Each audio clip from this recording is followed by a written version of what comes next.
Hey, what's up, everybody? Welcome to the Shake Up.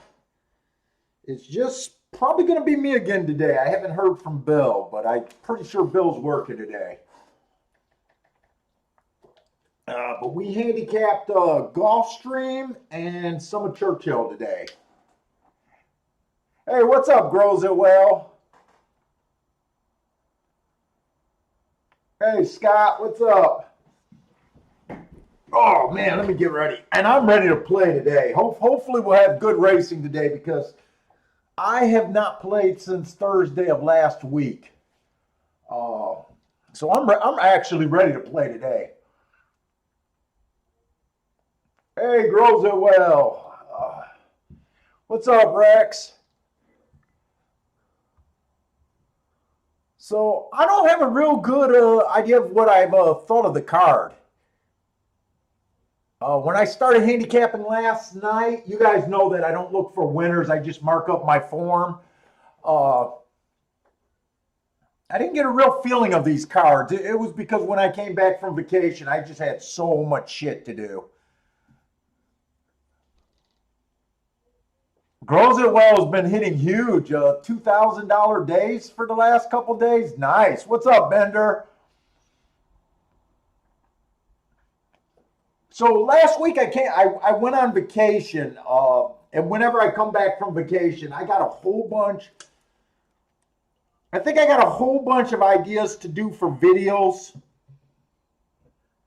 I think I'm going to start out with the handicapping series, starting from the beginning.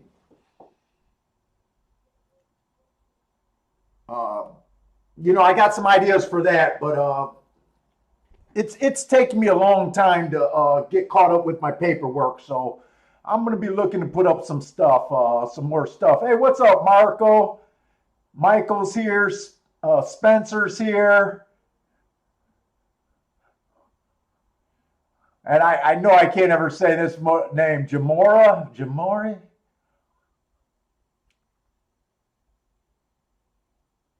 Yeah, I know, Bill. I didn't even hear from Bill. I just assumed he's painting. Maybe he'll be here tomorrow. What's up, CV61? What's my thoughts at Pimlico? You know what? I haven't played Pimlico for years because I don't think Pimlico has much of a meet. That Pimlico meet? Dude, I'm not sure if that's more than a couple weeks long. The Pimlico meet been completely flying under the radar for me for years. Even when I was playing Laurel more and trying to keep my notes complete, I don't remember much at Pimlico.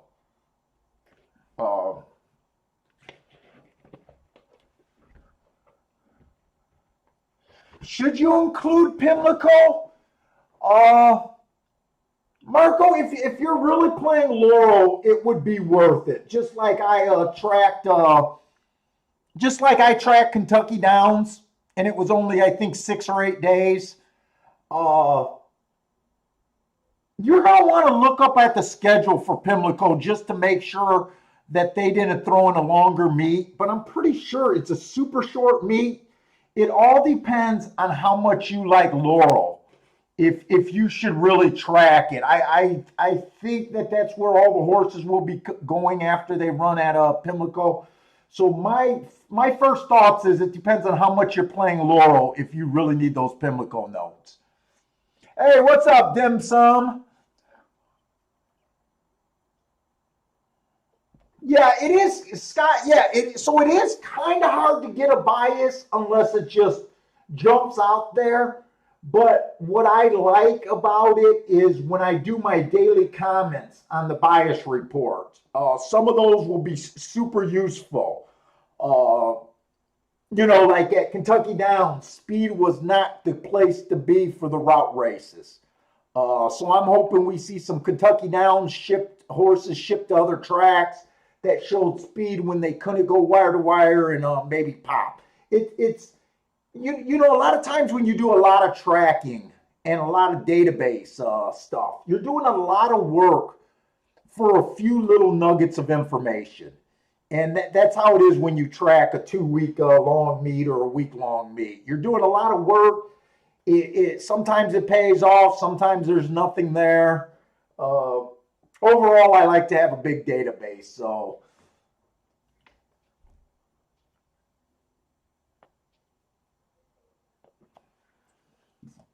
So anyways, I'm going to jump in this first race at Gulfstream. It is a turf sprint, which we do love the turf sprint. We know that speed, and you want to be within 3 lengths of the lead at the first call. I honestly wanted to make a bias report video about that last race on Thursday's last show. I really wanted to go over that race again. I really wanted to go over that race. Hopefully I'll try to get that out. Hey, what's up, Javon? But anyways, so we like that. Last week, I thought the track slanted a little bit towards the inside on the turf. That Thursday day when I went over the results and charted it, pretty much all the races fit the running style. Even that one horse, he came from 1 length off the lead when I charted it. So he did fit. I noticed that in one of the races, the 4 came second at like 30, 40 to 1. I designated that track an inside speed track that day.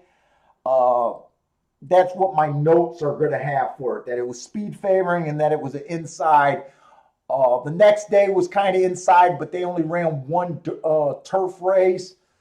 So I'm probably not going to think inside right now. I'm just going to look at this like a regular day where you want to be on the lead or within 3. Oh, I got to get my buzz. So anyways, this is 5 furlong claiming 40,000. It is a 2-year-old race, so I expect some first-time starters and a bunch of hard questions in this race. But let's see what we can do here. The one horse is a first-time starter. I don't do anything with them, so I ignore them. Your guys' opinion are always better than mine. The 2 horse is trying turf for the first time. He ran 3 dirt races. He showed speed on all 3 dirt races. His biggest question is, will he be able to handle the turf? Right now, 9-2 is a better price than I expected. Last race, I got that the rail was bad. I do have a question mark there. That's because I haven't had enough information to confirm it, but I'm leaning towards it's a bad rail, so I'm going to handicap that like that was a true asterisk. He was average slow that day. I don't think that's a bad race considering I think he was on a bad rail. 2 races ago, he flashed speed. He dueled. He tired out at the top of the stretch. I don't think that's a bad race. He only got beat by 1 other horse. I don't think that's a terrible race. 3 races ago, the rail was bad. It says he dueled too wide. I didn't want to put him on, give him an asterisk for running against the bias. But that was an excuse. It was his first race out, and he still ran a heart, so I like that.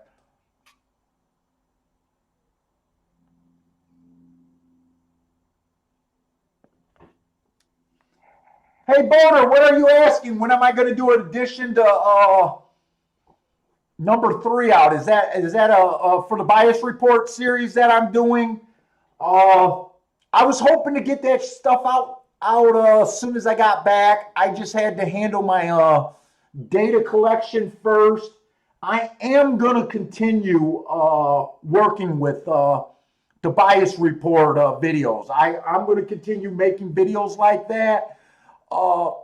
I'm getting a lot of good feedback from the bias reports, and I'm getting some people that just aren't, that it's not working for. So I think overall my reviews have been pretty good on it.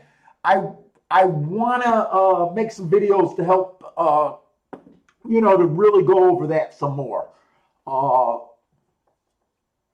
If you're working with the bias reports and you're not seeing it completely, what I would do is keep handicapping on paper. This is kind of changing the way you handicap from before. So, you know, it is going to be a little learning curve on those. And I know that I am going to put out some more videos about it, but definitely that. But I also want to start off a handicapping series. Basically, starting from the beginning of what you should do the first time you look at a racing form. Some of it is going to be basic. I'm not going to teach you guys how to read a racing form because the books cover that. This is going to be one step up, how to actually start the handicapping process, what I think you should start with. Hey, what's up, Disco?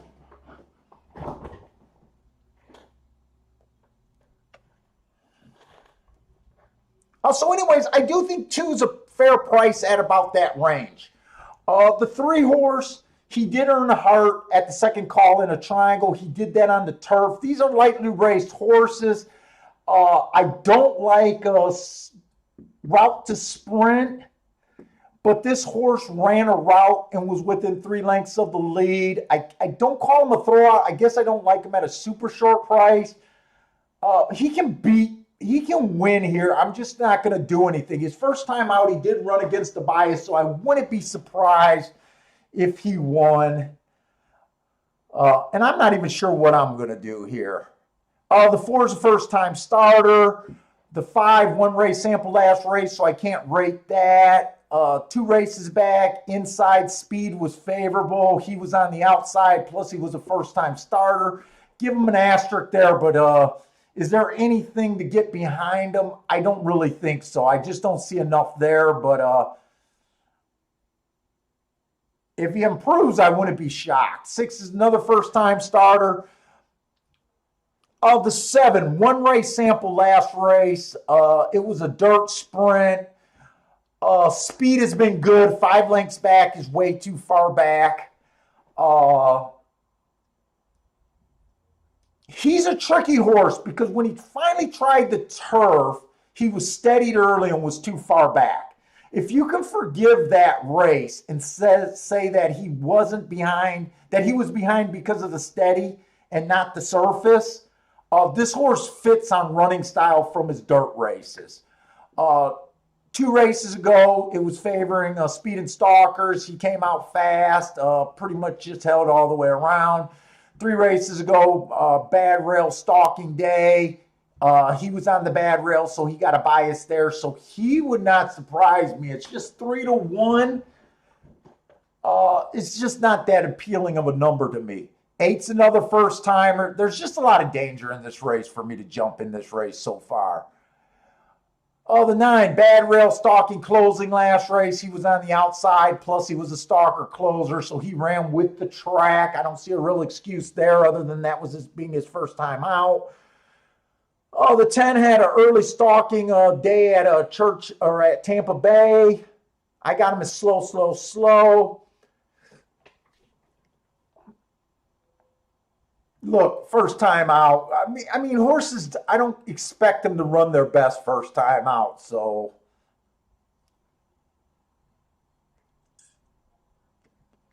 Eleven's making a pretty solid drop here. Speed favoring track last time. He had no speed. I gave him an asterisk just for that. He's dropping in class, but I can't really get behind him. And the 12 horse ran on a bad okay, last race was a bad rail. It was a stalking day. He stalked and he was outside. That was on the dirt. That was at a bit lower of a level. He has the best speed figure. I thought he was going to be a little bit shorter. 7 to 1, he's a little bit more tempting. I was just going to... I think he has to improve. The class might be a concern. I don't think that was a bad race. 7 to 1 is a price to keep me a little interested in him. But other than that, I kind of agree with the 7 should be bet. I can see the 3 being bet, even though he's not my first choice. I like the 2 at about 4-1. That's about right there. So those are my main contenders: the 2, the 3, the 7, and the 12. None of them, with so many first timers and so many horses just running their second race out. To me, this is not a real race that I want to get involved with. 7 might be the only, or it's not 7, 12 might be the only horse that really tempts.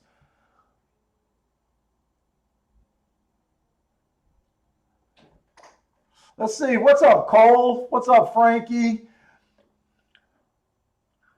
Grows it well. Likes the 5-7 exacta box. Cole likes the 1-2-12 exacta box.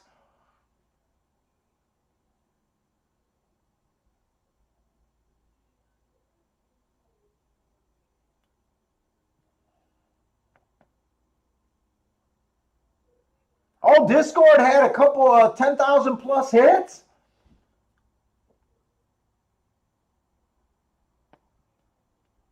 Nice. What were they hitting out there at Discord?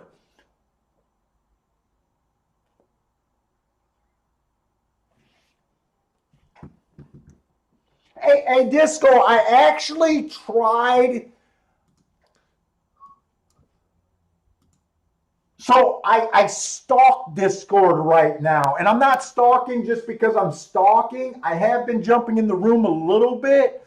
Right now, I haven't been active in so long, I have to verify my account. So they're not letting me post a comment because I would post a comment.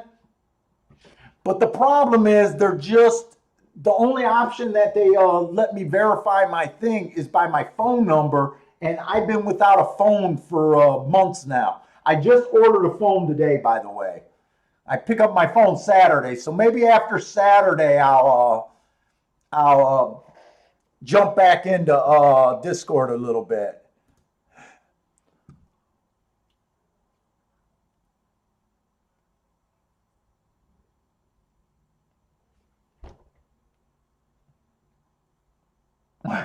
Yeah, I need my cell phone.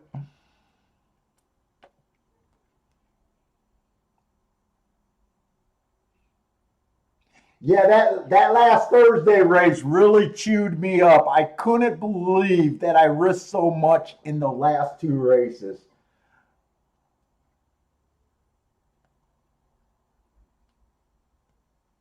I think it was kind of because I knew I wasn't going to play all week. So even though I had one of my worst losing days, one of those losing days that it's hard to sleep from afterwards, the week wasn't bad because it just averaged out that it was just an average.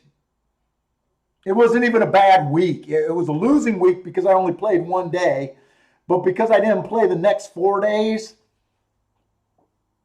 it kind of swallowed the big loss for that single day.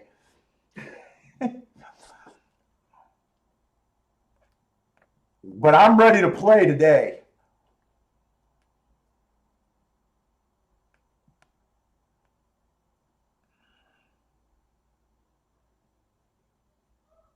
And this looks like we're going to be 5 across pretty much at the start.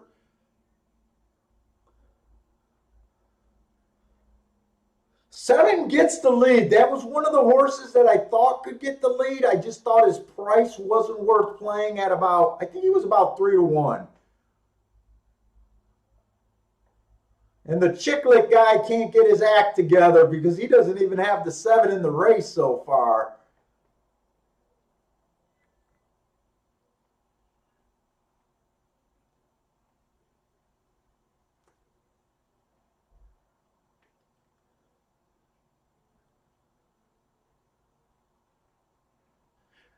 And I did notice another thing, and it happened today. So all last week, the profile was really good for the turf sprints. But the one thing I did notice, they're running a lot slower times than they have all summer. All the races have been 22 and change, 45 and change. It's a little bit of a concern,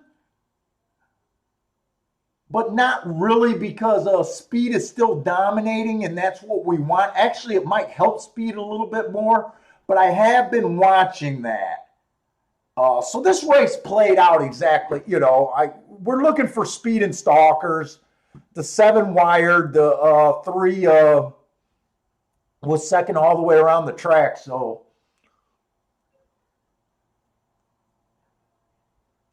and the 2 did not fire at all. And the 8 didn't fire at all, but like I said, I was a little worried about his step up in class. That was almost like the only price horse that would have made. That got me a little tempted, but not enough to bet.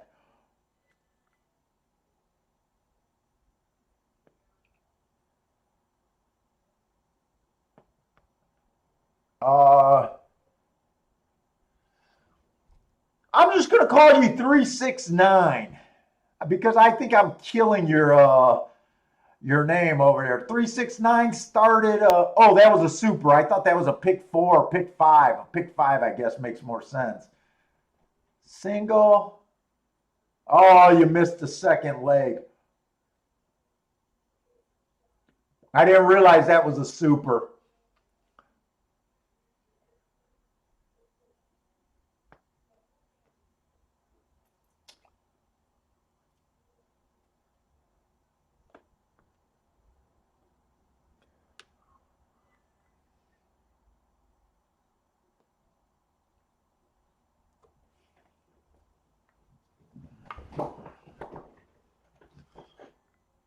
All right.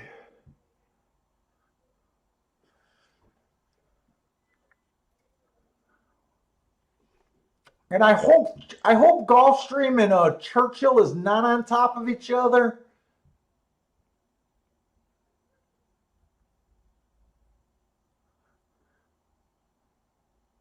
I wanted to try to handicap Gulfstream today, but there was no way I could get all three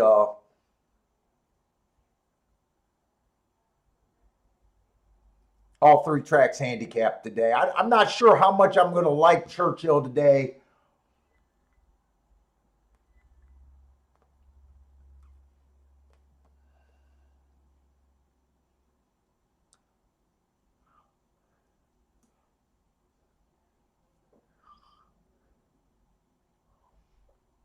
Yeah, this race ended up being pretty chalky. I don't think it's a bad chalky race, 3-1 over 2-1.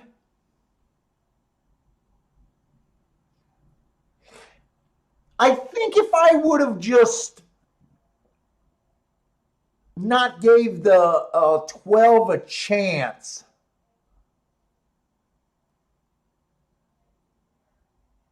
and said that I didn't think the 3 could technically get the lead, because I kind of didn't think the 3 would get the lead. You know what? I didn't want to take 3-1 guessing if this 7 could get the lead. I thought there was a good shot. He's actually been running at this level. Eh, I don't know. I think he could have had this exact. I don't think this is the real. I don't think this exact is going to pay that much. I'm thinking maybe $15 for a dollar at the most.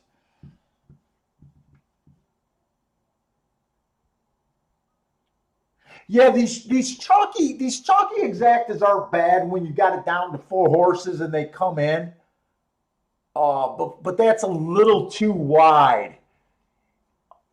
If you could have narrowed this down, or if you had a stronger opinion on the 7, it makes a little bit more sense. But when you're like, hey, I kind of like 4 horses, uh, the odds make it a little bit more difficult to play.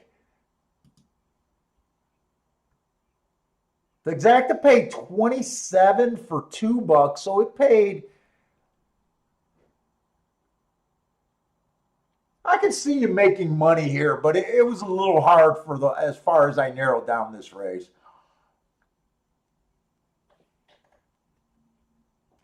Hey, what's up, Louise?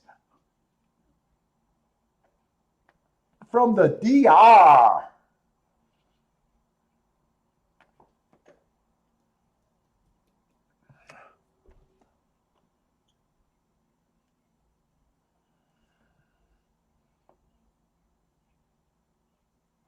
Yeah, I thought there was a lot of baby races today at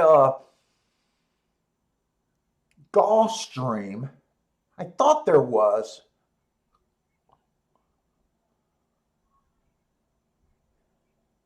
Well, no, actually, Gulfstream does not look that bad today to me. Gulfstream doesn't look that bad for some. Oh, maybe it was Churchill that I thought had more lightly raced horses through most of the card. It might have been Churchill I was thinking of. Let's see. Churchill's first race is a 2-year-old race. The second race is a maiden claiming race, but that's a pretty decent race with a bunch of horses having a lot of starts. I don't mind those maiden race. But race three is another maiden race with quite a few horses having only one start. Yeah, it was Churchill. Churchill has a lot of maiden races today. Uh, I don't mind the maiden races where they got a lot of starts. But here's the fifth race where we got another 2-year-old race with a bunch of first-time starters or horses that only ran one race. Those are the races I don't care about as much. So I thought Churchill might be a little tough today.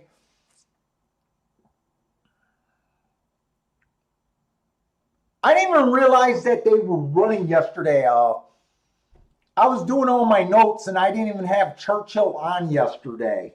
I didn't realize they were running a live card yesterday. I had my TVG on yesterday, but because they don't broadcast Churchill, I didn't even realize they were until the ninth race.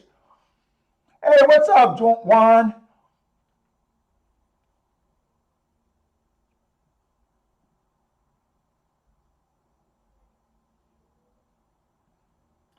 Juan's playing a pick five, but that ticket looks like it's a pick four. So maybe you're already telling me that you're live in the first leg. Good luck on that.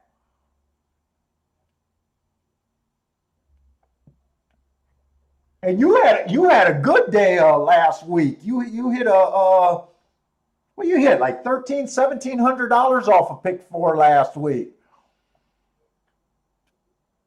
Hey, what's up, Chester? You snuck in here and I didn't even see you.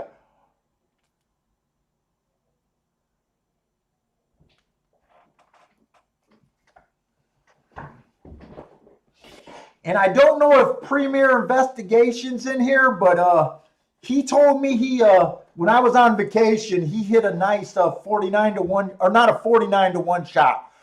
I think he hit a $49 horse. So I know he did a decent over my vacation. Uh,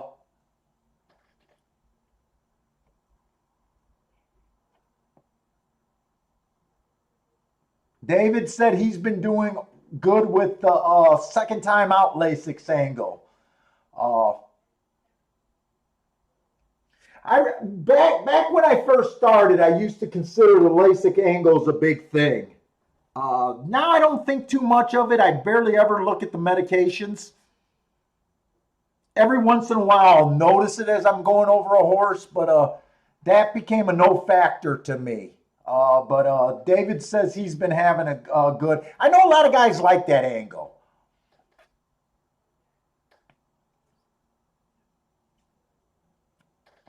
And I always say, whatever, if you're doing something that works, stick with it. Stick with it. Always stick with what you're having success with.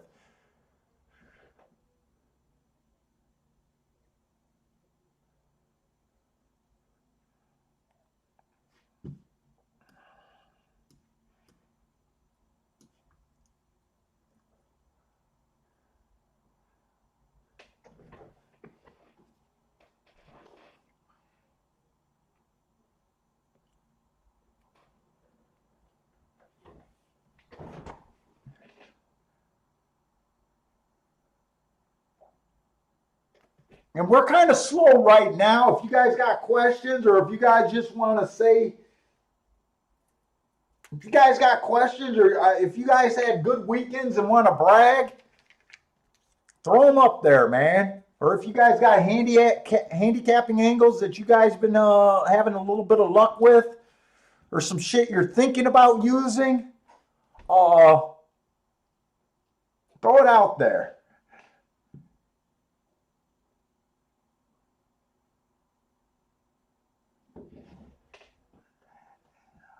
David's saying that he's using it when the horses go up.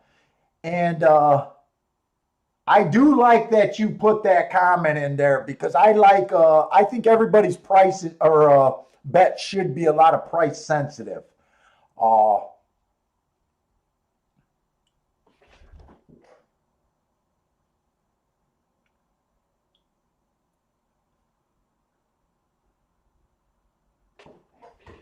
Yeah, that's what I kind of thought, Disco, that over the long haul, that the LASIK angles does not.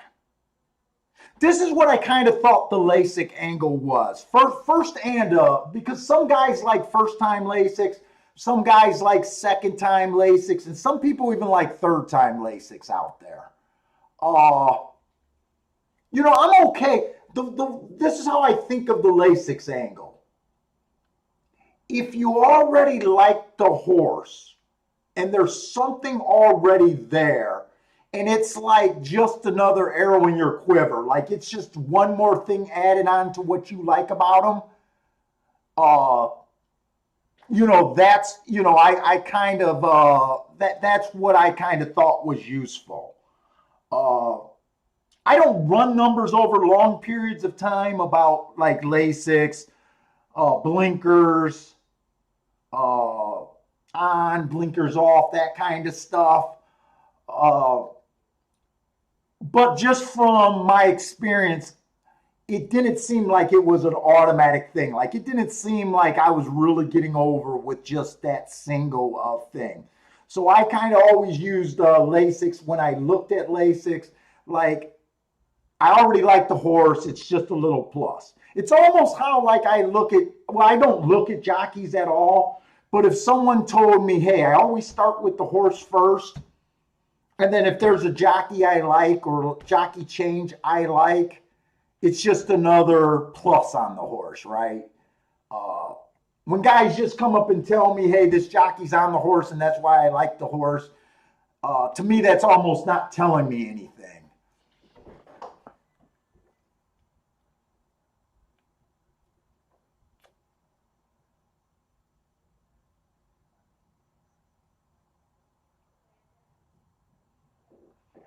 Scott, I wanted to point out another thing, because Premier Investigation, he's been playing with tracking the numbers a lot, and he sent me an email. Hey, Paul, I know it was something like about the rail at Gulfstream Park. Yeah, I usually talk about these biases and win percentages only. Uh, and I know I do a poor job, because I think everyone's been doing this as long as I have, or been playing with the biases as long as I have. He brought up a good point. Uh, Post 1 through 3 at Gulfstream, and uh, when we find a bias on the outside, usually those horses are still running second and third at a higher, they are running in the runner-up positions at a way higher percentage. Post 1 through 3 is getting in the money like 60. I think it was like 84% of the time in show, and like 60 some percent. I already knew that. And I said, I often don't say that, hey, they're still hitting the board at a super high percentage.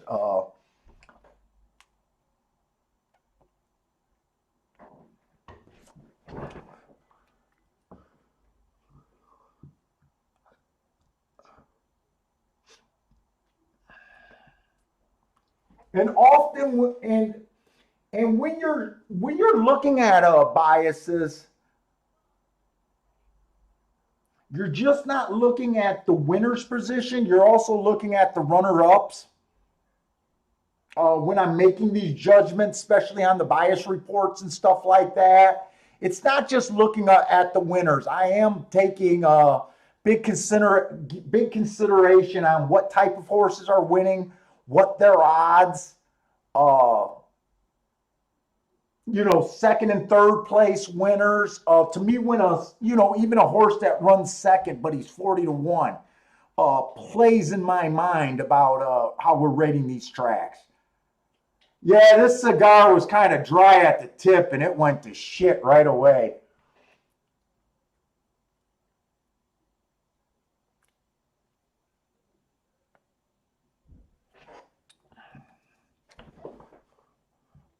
Well, I'm glad the Discord guy's been killing it over there on some tickets. I wish I was in some of the chat rooms when you guys were hitting over there, Disco. But I'll definitely be joining you guys once I get my phone back again. And I never really left. I don't know if you knew this, Disco, but I sometimes I go in there. I haven't been as vocal as I used to be, mainly because I'm doing this. So it's like, I don't feel the need to be as vocal as I used to be. A lot of guys will see that I'm in the chat room, and I do well. When I could still type in the thing, I was still communicating with a lot of guys in the private chat rooms. I used to talk to Caleb a lot, and quite a few other guys there.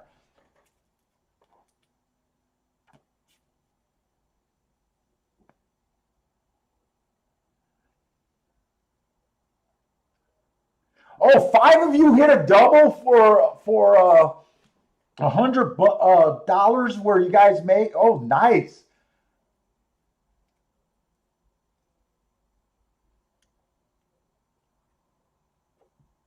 Five of you hit it for $100, and then quite a few guys hit it for $30 or so.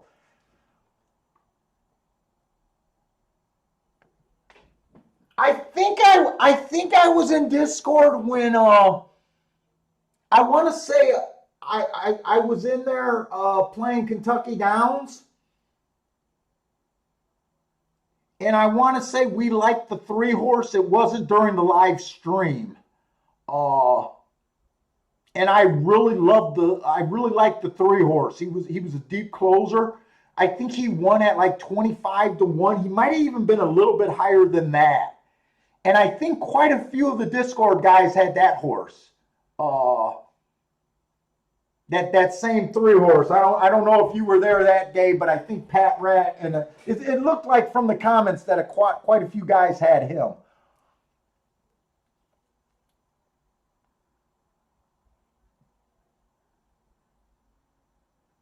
Chester, I don't know if I'm thinking outside anywhere. Gulfstream has been a little bit stronger towards the middle of the track. I'm even adding a middle destination or a middle comment instead of an outside comment all the time at Gulfstream. Gulfstream, I noticed that when I've been saying it's been outside, it hasn't necessarily been the 7 on out. It's mostly been post 4 through 6. Been winning at a high percentage. It hasn't been like way outside. So I'm gonna start saying more when I think it's more middle or more outside at Gulfstream.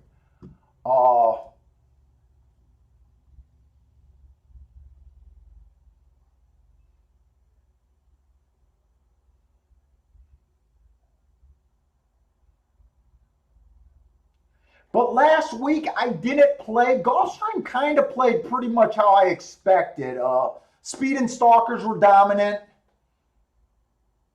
3 horses were able to close, but that was still 19%. They only ran 16 races. last week on the sprint. They still wired at a 50%.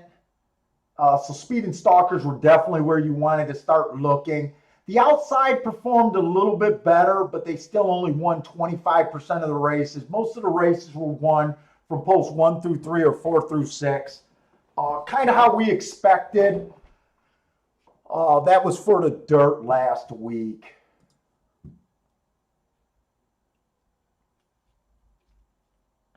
Yeah, you know the 3 I was talking about. Yeah, he was 27-1.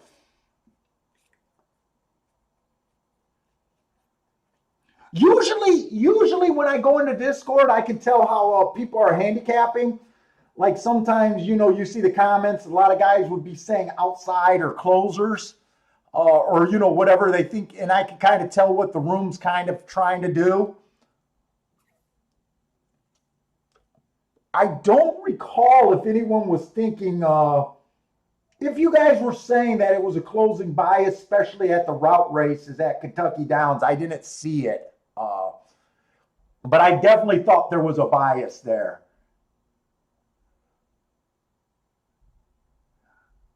You know how I remember that? Because it was a day that I was creeping on Discord. We hit the horse, Parsons and I, and it seemed like a lot of guys from the chat room hit it. So that's kind of what stood out in my mind and made me remember that 3 horse.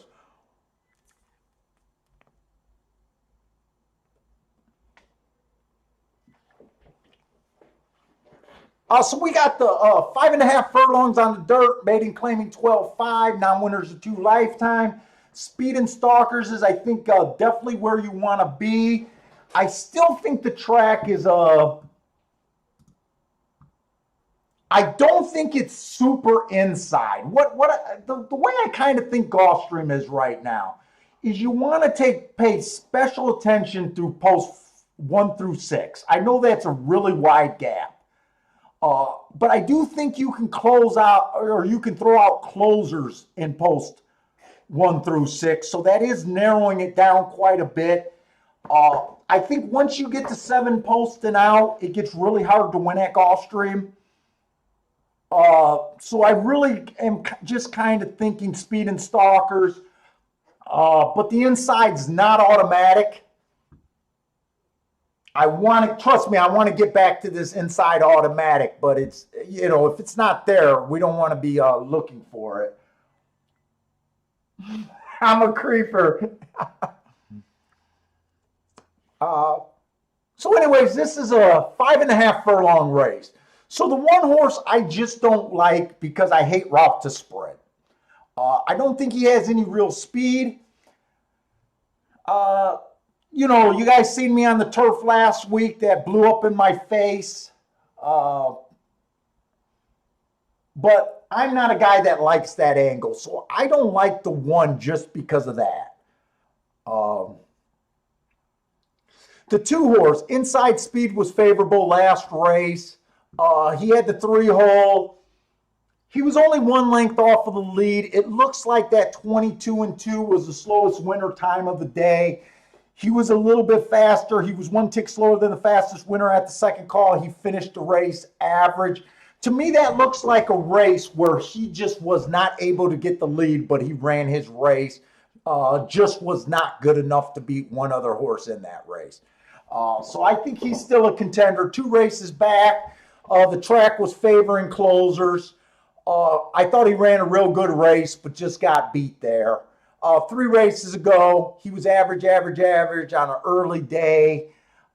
This horse is starting to look like a quitter, but he only ran 6 races, and he's been in. I don't like calling horses quitters because I don't like using that. I think anyone can win under a certain condition. But if you want to call a horse a quitter at 9-5, I don't have a problem with it. I don't like saying horses are quitters at prices. So if that's how you want to get away from the 2 horse, I don't have a problem with you using that logic at 9-5. Right now, I just think he's a horse that keeps running his race, and he's just getting beat by 1 or 2 other horses in the race. And eventually, he's going to pop for a win. he's either going to pop for a win soon or he's either going to just go off form completely. Uh, he has been sucking on money. He's been 2-1, 5-2, 5-2, and now he's 9-5. The 3-horse, Bad Rail last race. He was in the 6 hole, so that didn't bother him. He was average. He looks like a closer there. He did come out a step slow, but this is not a speed horse. He's probably more of a raider than a horse 5 or 6 lengths back. 2 races ago, the outside of the track was good. He had the 6 hole, so it didn't bother him there. He just missed. I honestly don't think there's anything wrong with that race. 3 races ago, he won. He was average second. He had the inside of the track. He's just trying to find his next spot. I don't have a problem with him at about 5-2 either. Both of those horses look like they should be bet. The 4-horse ran on a speed stalker day. He was kind of a speedy stalker. I got that the middle of the track was good that day. He had the 6 hole, so to me, he kind of ran with the bias. He was average. Matt Strides with the fastest winner at the second call. He was average at the 5 furlong point that day, and he just fell apart at the 6 furlongs. If I watched replays, I would probably be interested in seeing if he was on the rail that day. But since I don't do replays, I'm just not going to watch the replay. But that would be a good replay to watch if you guys got the time. 2 races ago, stalking closing day, he did not run his race there. He was slow. He was bumped at the start. That was probably just knocked him completely off his race. He still has to get his speed figure back up to 80 to be a problem here. You might make an argument if he was on the rail last race that this horse might be a sneaky long shot. The 5-horse, Bad Rail last race. He had the bad rail. I gave him an asterisk for that. His speed figure went way down. I don't think that's a bad race considering that's a bad rail. 2 races back, he had an early stalking day. He was a stalker that day. He ran a pretty good race there. He was average. Speed figure was solid. Well, actually, he won the race. And 3 races back, he was slow. That was a turf sprint. I'm not sure that he's a turf sprinter. He could be a little sneaky too, especially if the inside's not as solid. I might take a little shot this race. I might be willing to do a Dutch bet on the 4 and the 5 horse just to get something started here. Marco Lou likes the 6. The 6 is meeting winners for the first time. I kind of don't care for that. Bad Rail last race, he was in the 7 hole. To me, he kind of just rolled the bias and won. I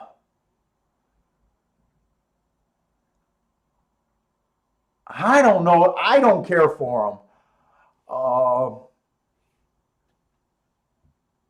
I still think you need a little bit more than 4-1, but if you for whatever reason you like him,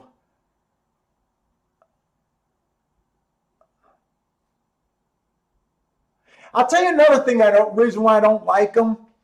His best speed figure was last race. It could have been because the rail was bad that day and he rode the good outside. It could have also been because of the glass drop.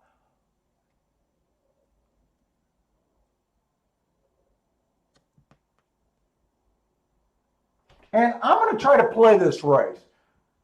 I'm just going to put a little bit in to get invested here. I'm betting the 4 and the 5 to win.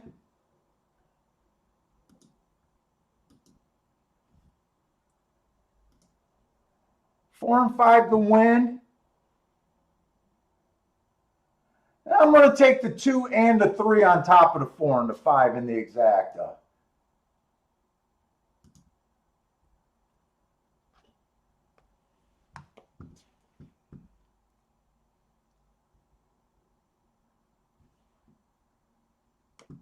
That's all I'm doing here.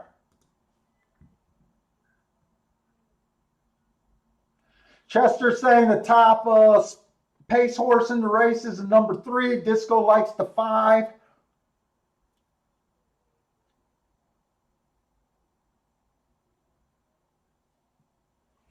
Oh, they're ready to go to Gulfstream Park West. I like Gulfstream Park West, but everything plays a little different there. And I'm going to Vegas. I'm going to Vegas the first week of October. I'll be in Vegas, I think the 5th. I think it starts October 5th. I'll be in Vegas from I think it's Monday through Friday, something like that. And I'm not sure if Vegas is going to be fun or not this year.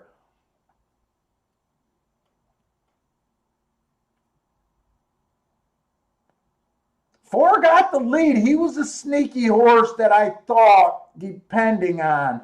I'm going to walk on this one.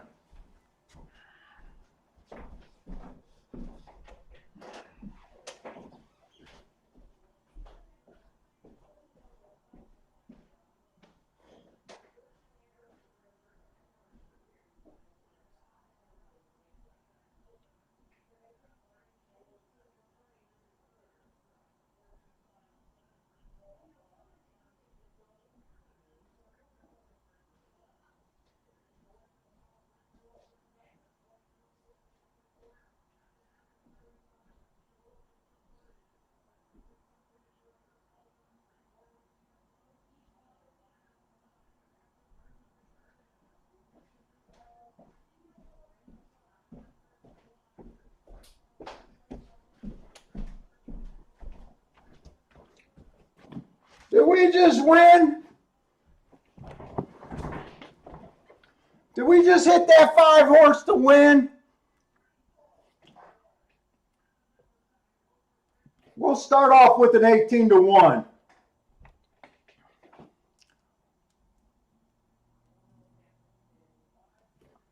We'll start off today. We won't wait today. Who got second? I didn't do anything with the 5 horse on top. If this came in 5 on top of the 2 or 3, I probably should have backdoored the exactas too. I didn't want to be too aggressive. Yeah, I probably should have hit that exacta. I probably should have hit that exacta.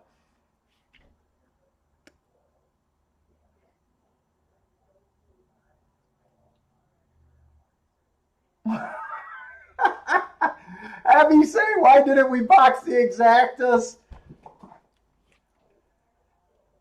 I guess if the 5 or the 4 won, I wanted to get paid off. I didn't want to have to worry about second place.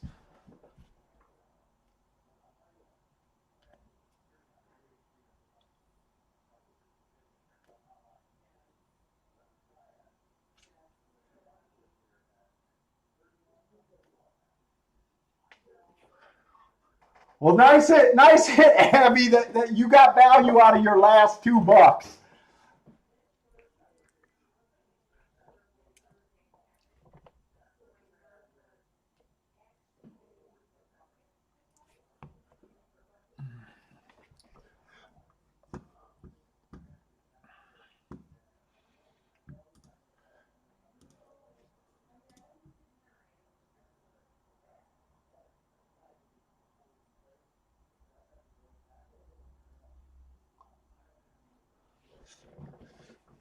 So by the way, so if you got the bias report, guys, I want you guys to get in the habit of putting the comments. Remember, my comments, when I put the asterisks and everything, is the exact same thing that I got, that's in the bias reports. This horse ran against a bad rail last time. This is a perfect example of that. I think he was one of the few asterisk horses in the race.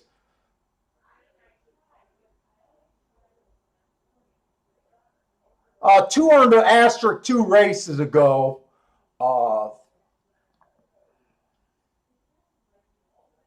Oh, 7 earned an asterisk a couple races ago, but the people on the bias reports kind of know that we're kind of trying to fade post 7, uh, 7 and out.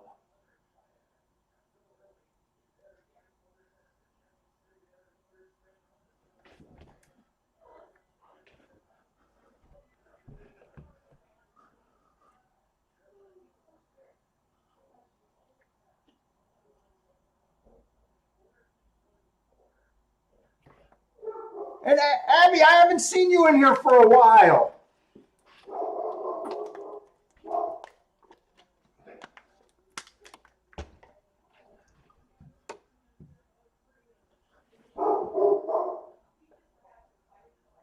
Let's see, we got a $38 horse. What did that exacta pay? That exacta what? Probably paid $100 for a dollar, maybe 80 to $100 for a dollar. Oh, no, it paid like $54 for a dollar, I guess. Still not bad. I still don't get me wrong. I still wish I had it.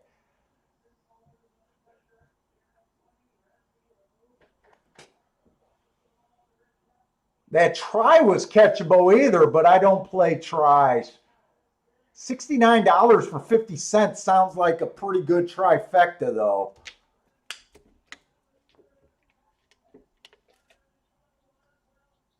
Let's see, if you would have played 4 and 5 on top of the 4, 5, 2, 3, that's 4 and 5. That's 2 times 3 times 2. I think that would have only been a $12 ticket. Doing it like that, getting 69 back on a $12 ticket probably isn't that bad of a bet right there, I would say. I don't ever think trifecta. That's one of Ryan's bets, and I don't think Ryan's in here so far today.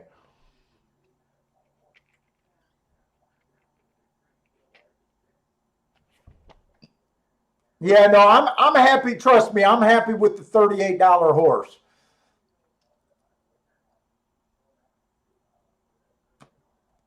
A $38 horse that's I don't even think was a tough call.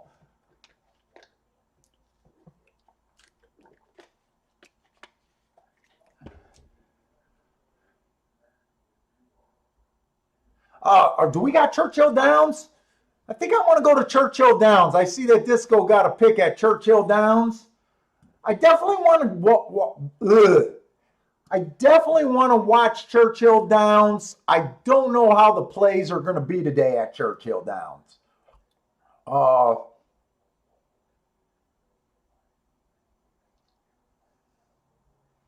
the 2 earned 2 hearts last race, but there's a bunch of horses that are. The 7 ran against the bias last race. Let's just watch. We don't have enough time. I think 2 was the horse that got 2 hearts, and he's 7 to 5. I thought he was 6 to 1. I read the board wrong.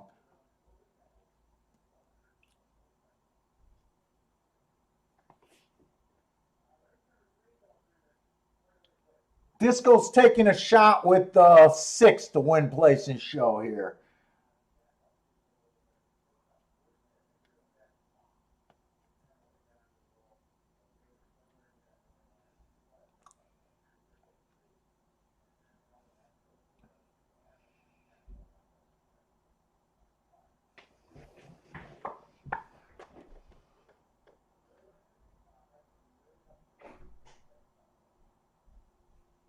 It looks like this 4 on the outside I don't even think he's a threat anymore. I was going to say, it looks like the 5 actually changed leads and got a little bit closer. 5-2. I'll give the jockey some credit there. I thought the 5 was dead, and it looked like as soon as this horse finally changed leads, it looked like he really got the running there. To me, it didn't look like the 2 slowed down. Because I think the 2 pretty much keeps his distance over the other horses. To me, it looks like the 5. The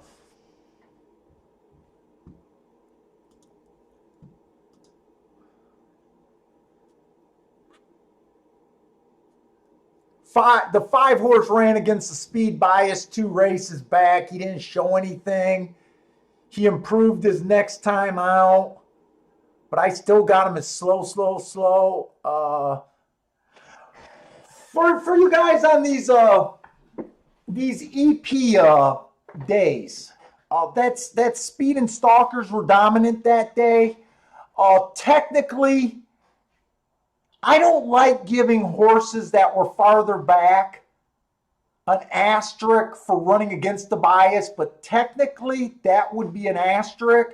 I just don't do it because most tracks in America, you don't want to be 5 lengths out or farther. You'd be giving a lot of horses asterisks and not really getting paid off. I mean, this one you possibly could have seen 2 asterisks on them and liked them a little bit better. But there's a reason why I don't do that. But I don't. Sometimes I do put the asterisk, and sometimes I don't. It's mostly because after charting, I don't know, tens of thousand races easily, I just know that in most tracks, horses don't win from 5 lengths out or farther. It's always, unless a track is having a long outside or a long closing bias, unless the track is really kind of closers, like Presque Isle Downs route races is one of them. Usually closers is the worst thing to be betting in North America.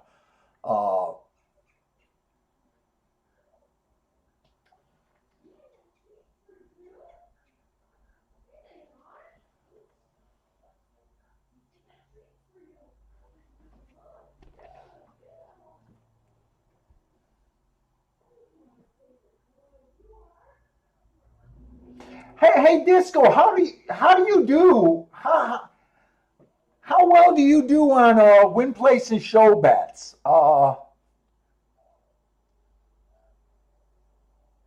Do you, I imagine with your ADW, you probably know exactly if right now betting everyone bets through ADWs at home. So it's really easy to look up your ROI on any given bet.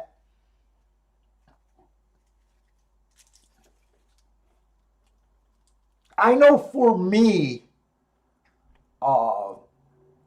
placing shows were never a good ROI, and my win bets are only I expect to be plus or minus on my win bets at the end of the year, about 5%. I couldn't play full time if I only have that.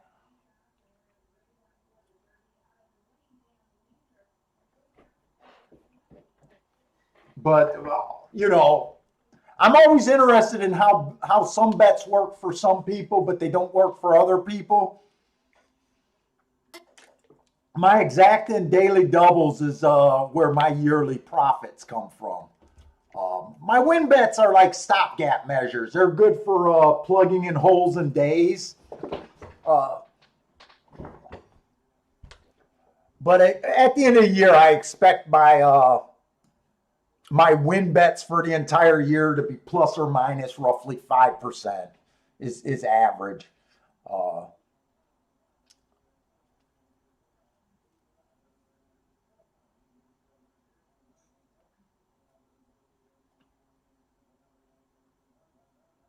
Okay, so if you only bet show, you would not be profitable. So it sounds like you kind of use your show bets the same way I use my win bets. They can help you on any given day, pull a profit or maybe make it, where you're treading water. But if you had to rely on your show bets for a year, you're not in a profitable position. But they're still useful for, stop gaps. And I do get that because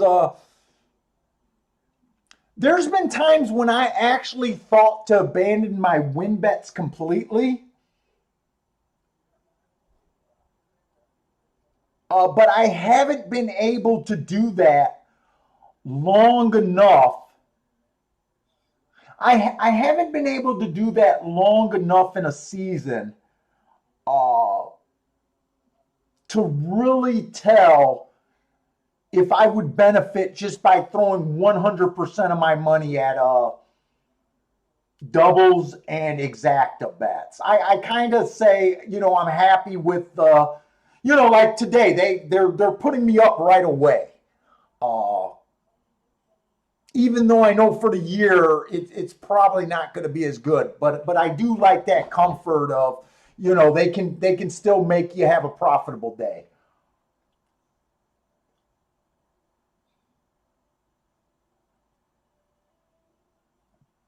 Oh, you prefer the chalky tracks. See, chalky days, dead honest, chalky days are the days that for the longest time I would get crushed on chalky days. The only way I had a shot at chalky days is if long shots were running underneath and I was able to make money like in the exacta pools. Uh, Now, in the last couple years, chalky days have not been hurting me as much. I have not been willing to lose as much on chalky days. Uh, I kind of turn off the betting. I kind of will sit out more chalky races. I kind of took that approach. Before, chalky days were always my worst day at the track. But I was more gun happy. I was shooting more bets. Uh, and for the longest time, I used to say, well, that's what they got to do to beat me. They got to run all chalks. Uh, and I was okay with that. But probably in the last 3 years, I kind of went on this safer route of, just saying, hey, I'm not willing to bet big money on 3-to-1s and under. I'm not willing to, unless, in the daily doubles, unless I really like something special in another. I'll still use a chalk to start or end a double, but there has to be another horse in there that makes it special. Uh, so I don't get killed as much as chalky days. I still expect to lose or maybe tread water, maybe, but not to get killed is my new philosophy of kind of doing that. And Bender's already in the fourth speed or fourth race today at Gulfstream. Someone else, I think Spencer, shot me an email this morning asking my thoughts on that fourth race. And I'm with you, Bender. That fourth race is, unless we see something going on at the track, and we probably won't because I think the next race is going to be a turf race. Right now, I got a feeling I'm not going to be all that interested in that fourth race. There is no speed in that race. And someone's going to have the lead.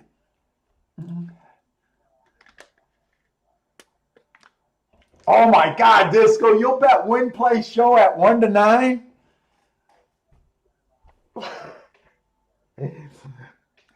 I'm laughing because I couldn't condone that, but you say it works for you better, so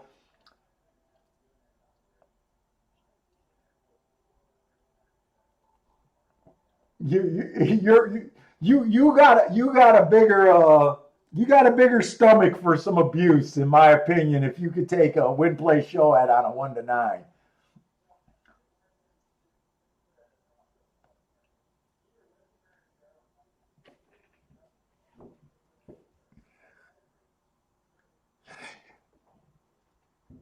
And I don't know how long you've been playing. I guess to me, after all these years, I can root for my top pick at 1-9, I like to be right. I just came to the philosophy that they're just not worth the aggravation. It's kind of you got to do what's comfortable for you. Uh, I would say earlier in my years, I would probably take shots on horses that that I thought couldn't lose a bit more. Uh, but now, man, I don't even like betting a horse unless they're 4-1 or over almost.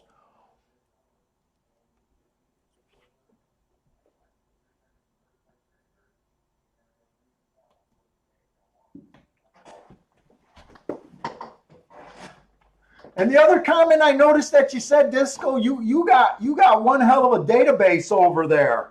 You said you got 14 years of data, huh? That's a freaking huge database.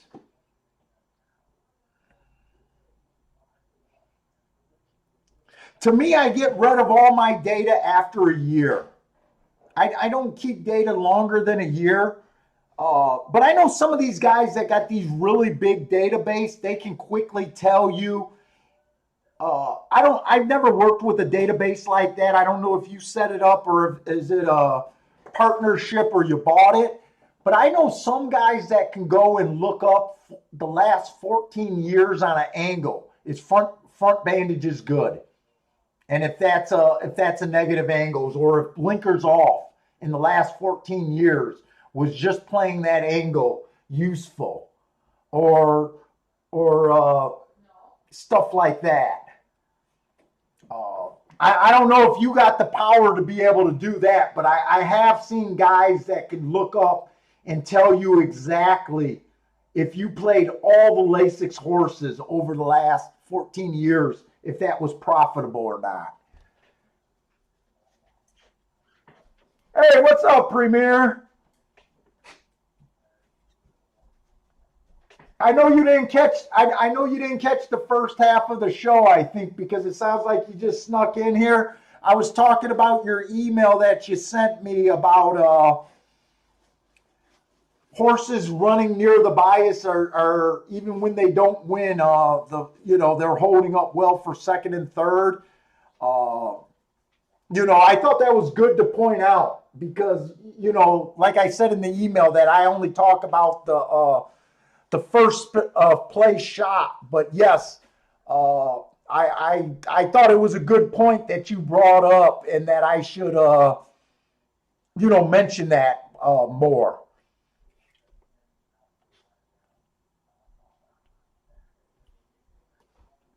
And Parsons, I know, is busy working today. I don't think Parsons sounded like he wasn't going to be able to work all week. Here's the toy. Here's another one. All right, so we got the first race at a mile on the turf today.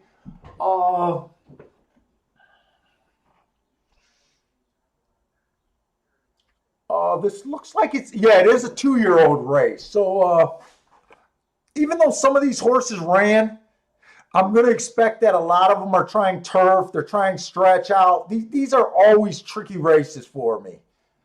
And we hit an 18-1 in our first play of the day today, Premier. We hit that 5 horse at 18-1. So I don't know how interested I am in this race. This one horse, he ducked after the start. Looks like he lost the jockey or was pulled up.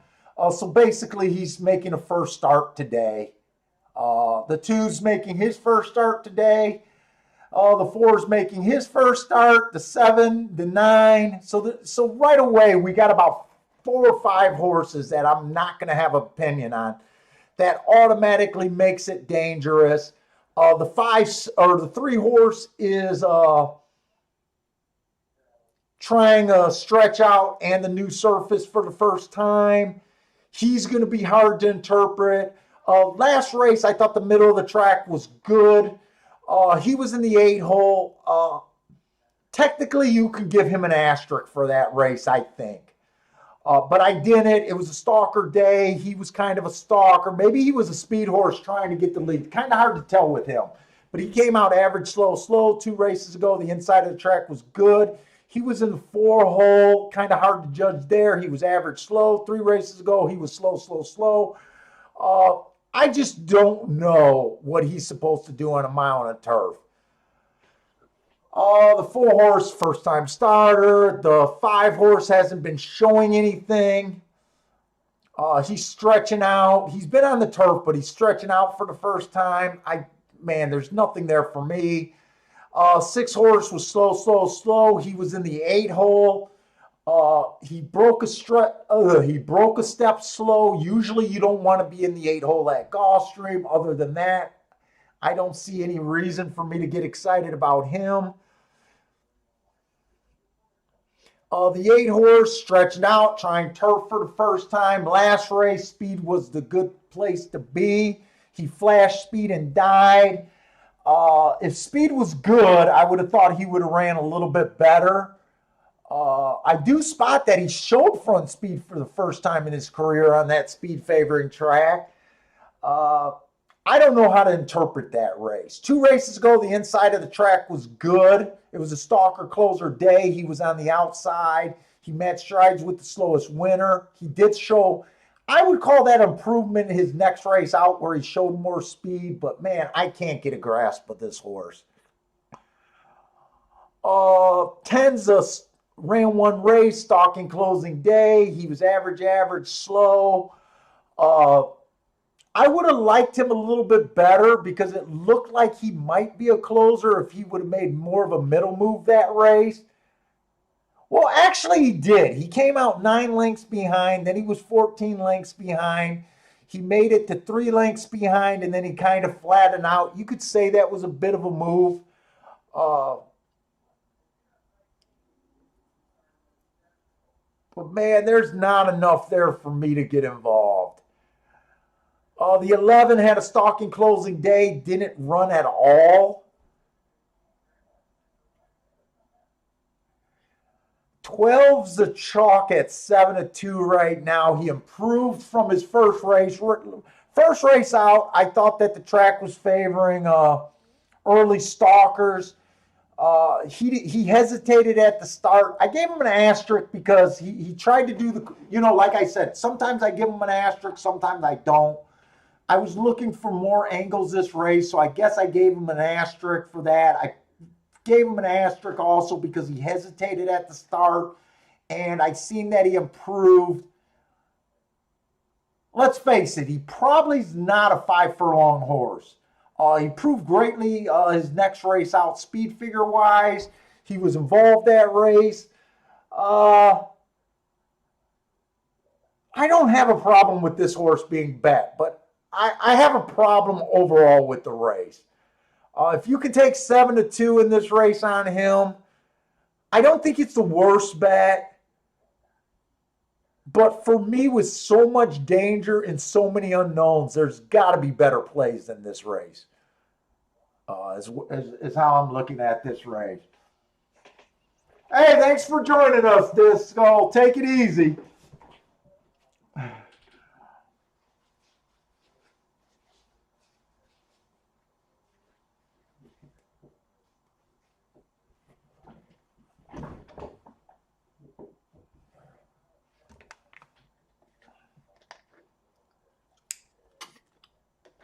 Maybe I should go to Churchill. Let's see how much time we got at Churchill.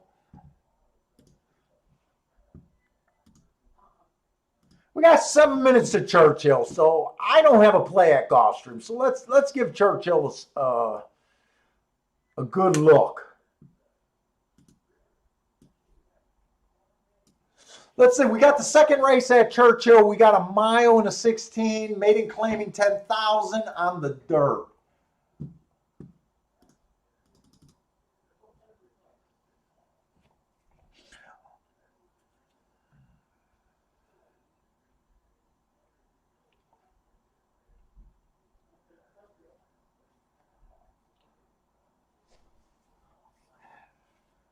Churchill over the Derby week, that short little meet, I definitely thought that the track was favoring outside. And before that meet, The meet that ended on 628, I definitely thought the route races were favoring towards the outside. Uh, they ran 4 days last week, and the rail, in my opinion, has been overperforming. But last week they only ran 10 races. The rail won 6 of them. It might be that there's a bias there. Look, for the last week, that week meeting before the Derby, the first 2 days the track opened up, the inside was good, and then it went to the outside. I'm kind of looking at Churchill like I'm pretty sure this track is eventually going to start favoring the outside. But last week it didn't after 10 races. I don't know if it's just because it's slightly raced on right now or what to really expect. So right now I'm not sure. I'm just going to handicap this race like I'm not expecting anything.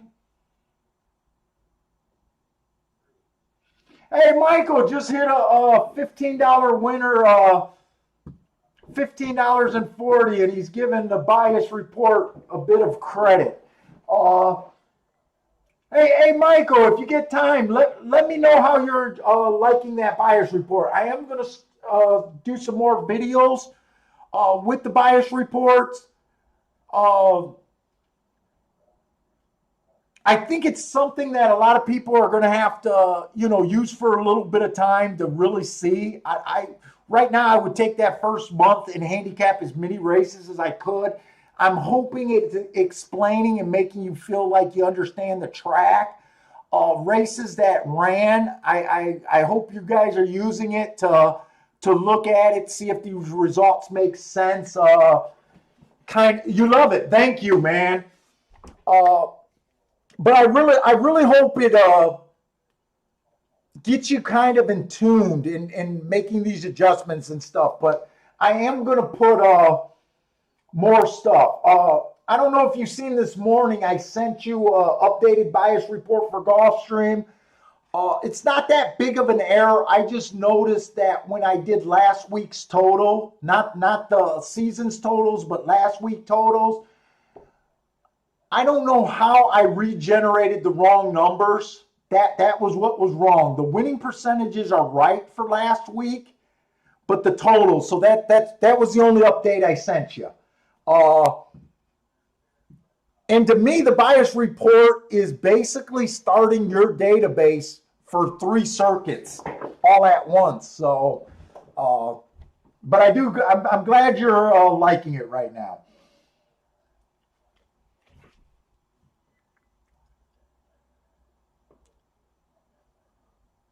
So anyways, this first race, I probably went too long. So the one's even money. Last race, it was a stalker closer day. He kind of did a stalking trip at 6 furlongs. Now he's going to mile 16th. He came out at the first call. He was 1 tick slower than the fastest winner, then slowed down. 2 races back, he was slow, match strides with the slowest winner. Man, what does the other horses look like to make him freaking even money? I guess they're betting his first race at Santa Anita where he earned that 83 speed figure. But man, let's see what else is here. The 2 horse. I can't rate his last 2 races. Last race looks terrible. 2 races ago, he at least got in position at the top of the stretch. 3 races ago, he was slow. He was at Belterra. I usually consider Belterra a pretty big step up, even though I do notice that Belterra horses have been winning at Churchill in these cheap races. But overall, I think it's a pretty big step up. The 3 horse, average last race at Ellis Park. Didn't get in position at the top of the stretch. He's been running his same mid-60 speed figures. He's just in the race to me. Right now, I'm not forming much of an opinion based on anything. The 4 horse, outside of the track was good last race. It was a closer day. He He made a pretty big middle move and was second, 1 tick slower than the fastest winner at the first two call. If that's a true closing day, I think that's a good race. I didn't give him a true asterisk because he did come off the pace by 3 3/4. But with him being fast there, to me, he looks like he made his move too soon. Wow, 7-1. I might be willing to take a shot on him. 2 races ago, I thought the rail was bad, so I gave him an asterisk there. He was slow. Once you give an asterisk, I really don't care what the marks are. The asterisk is already the excuse why he didn't run his best race. I do like the fact that he improved. I'm going to have to look really fast.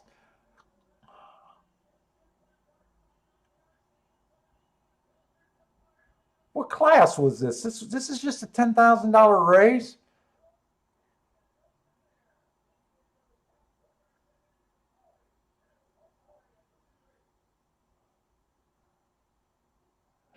I'm not even going to. You know what? I'm up. I'm just going to sit out this race. 4's tempting me, but wait a minute, 7-1. The 4 is at 7-1. What is this 9 at? And I'm in the wrong race. This is second race.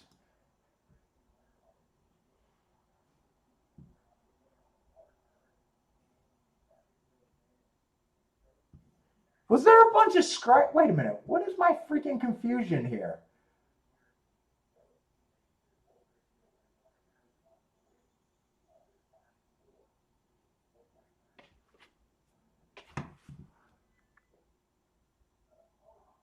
Well, there's no one scratched. Why?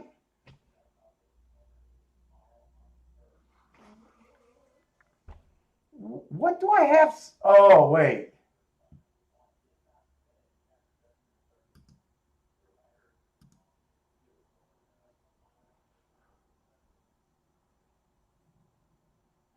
I just noticed that on Twin Spires, I don't understand why they're listing the horses out of order.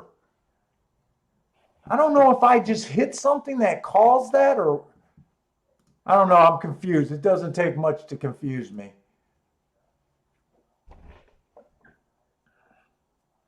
I think 9 was the other horse I was looking at based on a couple of hearts, but I got confused when I was looking at the way Twin Spires is listing their shit.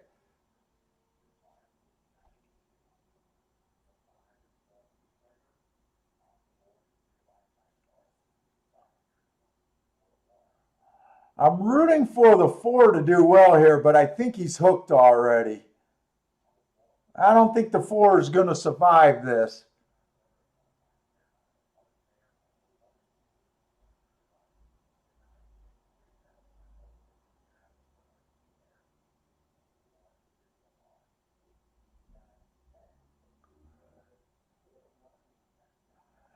Man, that 4 never stopped riding, and I don't like that he had the rail. The 10 horse won. I'm hoping that we get the outside of this track.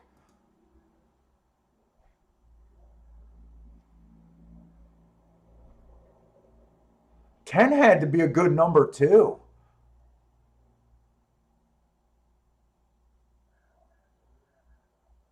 I would have liked if I gave myself enough time here.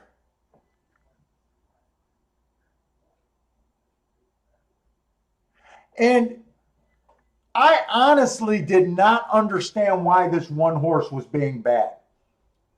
I did not understand why this horse was being bad. I wouldn't understand if he was the favorite at 3-1. I definitely did not understand that bet with him at 4-5.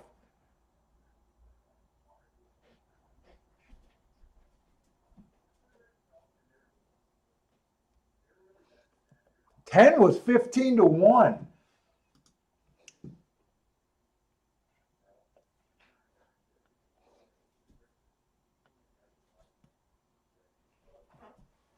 Now remember what I said about Churchill. I think this track is gonna for most of the meet, my guess right now is this track, for the route races especially, is going to favor the outside of the track.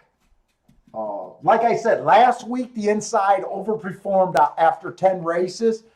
But, you know, I did say that I thought that this track, so I kind of like what I seen there. I wish we would have had a little bit more time with that race.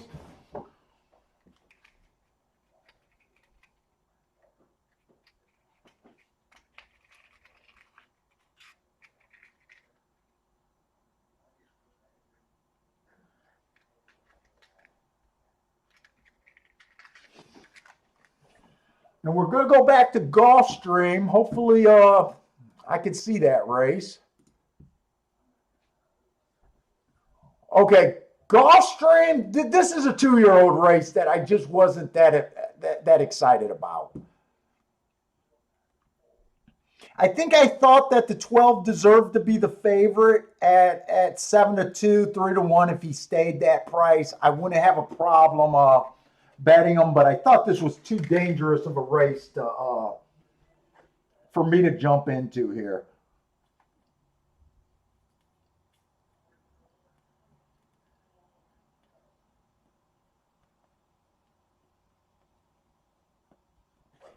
Hey, Premier, are you saying race 3, the 6 is your bet, or are you saying the 3 and the 6 is your bet here?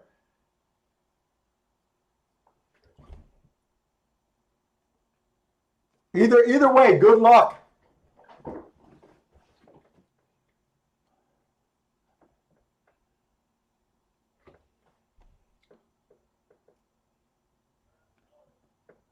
Juan Garcia likes the race 3 number looks like Lone Speed. I think you're saying that the 3 looks like Lone Speed here.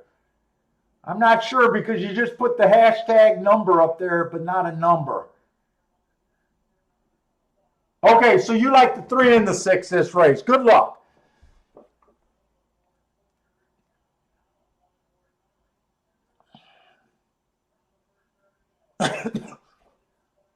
(24-1) is we expect that to be on the slow side at Gulfstream. Horses can definitely wire at 24-1.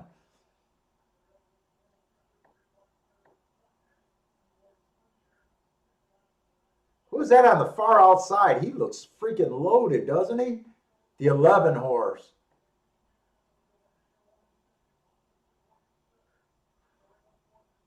Ooh, there's some big numbers up there. The 11 looked loaded, but as soon as I said that, he just he seemed to flatten out.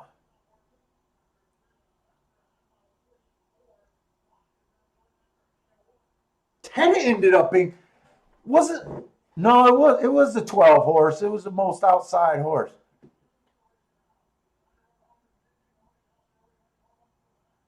Boy, I tell you what, Premier, I don't know if you're going to catch him, but that's sick. Oh, look at this. Oh, my God. That's a tough beat on your end, Premier. That's a tough beat.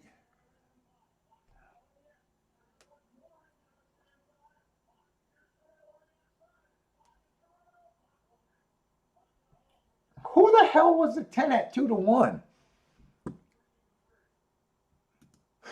And like I said, the more I'm confused about a race, I swear to God, the more the public nails it.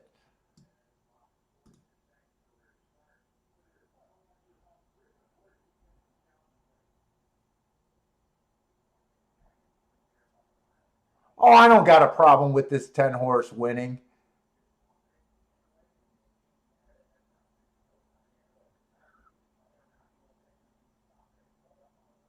The 10 was the horse that we went over that made that big middle move. Today he was able to continue that. There was a horse that was 9 lengths back, 14 lengths back. At the second call, he got 3 lengths back and flattened out. Yeah, I don't have a problem with him winning. I couldn't take him at 2-1. I'll tell you that. Man, the public just nailed it.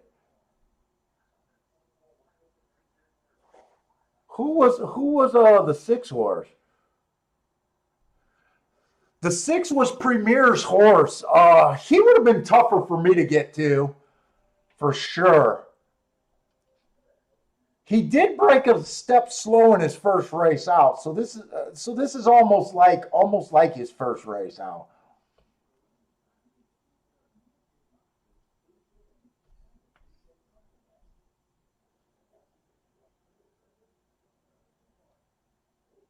Yeah, you were close. That move the six made was visually impressive. If this horse would have been 2 lengths closer in the backstretch, he probably would have won.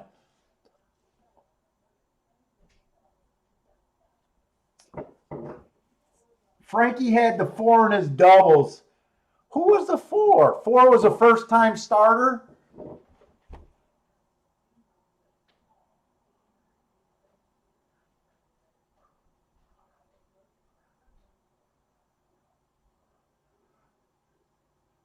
And the 12 didn't run at all.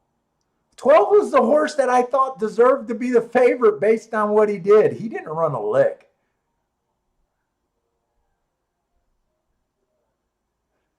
I tell you what, I'm glad the 12 was in the 3-1 range, because if this horse was 6-1, 5-1, I might have pulled a small trigger there. Uh, I'm a little shocked that he did not run better than that, but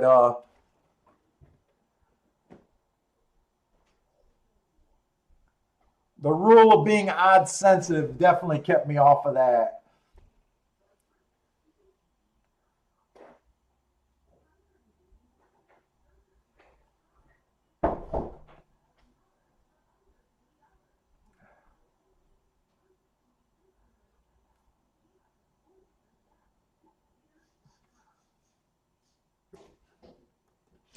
And by the way, we got what I would consider a slow pace in that race. All the horses that ran at the end they all came from well off the lead. I don't know if that's enough to jump in and say that this track might be closing. It might be. It's really hard to judge it off of a race like this, but man, that pace. I didn't expect the horses to come from that far out on that pace. Uh,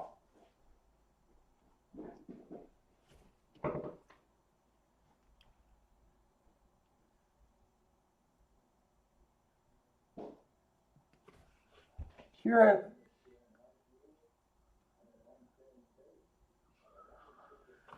what was the Louise thing? Here, I like the outside post 9, 10, 12, but for me,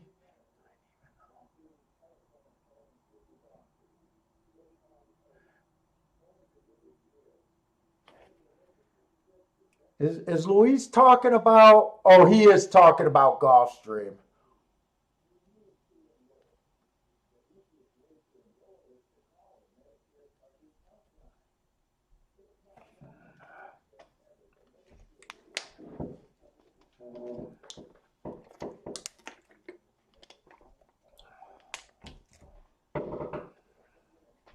Is anyone here? Does anyone here live in Vegas?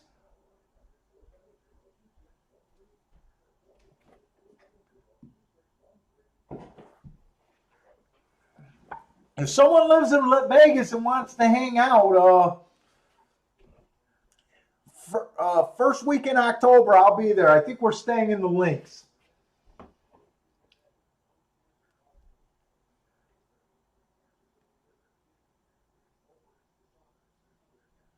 What is Frankie saying? That August 9th race, one had some massive winners when it comes to 2-year-olds. August 9th. Oh, okay. The one's coming out of race.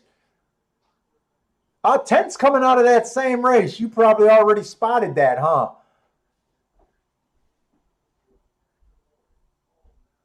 The 11's coming out of that race. So you're saying that's been a useful race. That's the first race. Are all of these the same race? August? Yeah, they're all coming out of the same race.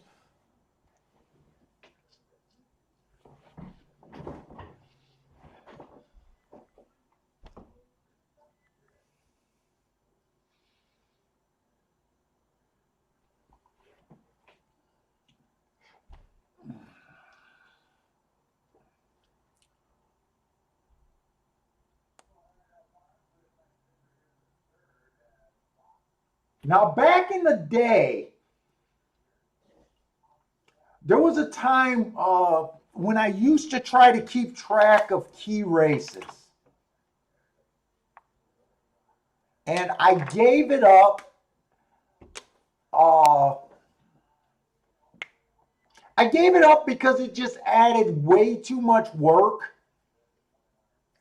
I was going back and circling all the winners. This was back when I didn't get the charts online. This was back in the day when the Daily Racing Forum used to have a separate publication called the charts, and you would get all the charts for the racing. And I used to bring a stack like this to the track with me, and I used to go back and circle all the winners that came out of races, and tried to keep track of them that way. It was just too much work, and I gave up on it. It didn't really. If I had success with it, it wasn't worth the effort of work.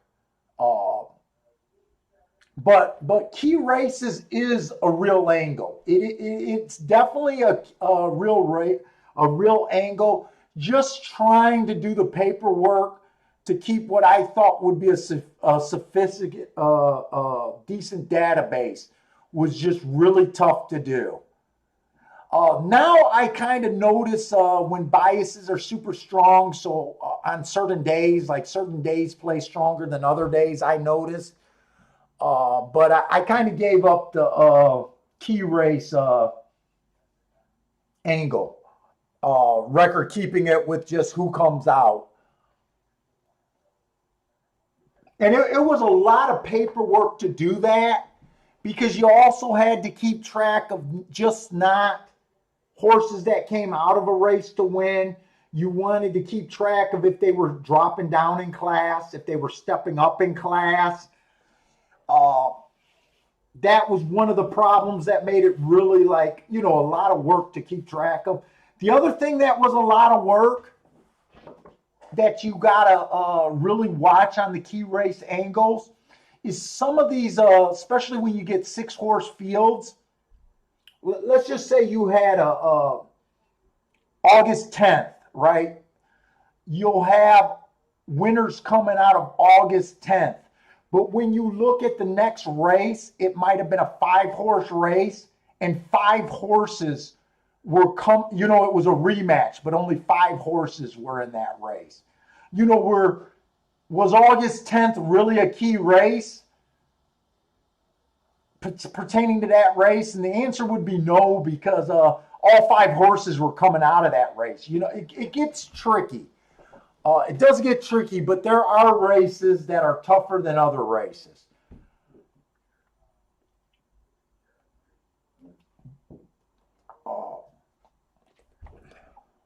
And it looks like it looks really great at Gulfstream.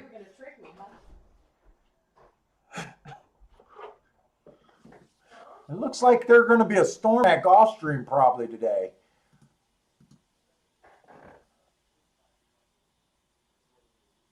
I'm going to go to Churchill first and come back to Gulfstream. The Gulfstream is going into that 4th race. We're going to try to leave ourselves a lot of time. That's a race with 0 speed, going 7 furlongs. That's going to be a tricky race. But let's see if we can look at Churchill first. We got another mile 16th race. We just had a big, the 10-horse just won the last race at 15, 18 to 1. It did look like the outside of the track was good. I would have really liked to see that 4 run that last race if he wasn't on the rail for so much of the race. It's a little early to make an adjustment and say it's going to be outside. It's just my thought. I wouldn't be surprised if the rest of the races were won inside or outside, but then again, I wouldn't be surprised if I'm completely wrong about that call. So the 1-horse, bad rail last race. He was average, slow. It said he was bumped, carried out, so I don't think he was on the rail. Today he gets the rail. Right now, I'm kind of hoping that the rail might be dead. The 2-horse ran against the bias last race. He tried to close on a day that speed and stalkers were dominant. I actually gave him the asterisk because we're looking for a little bit more.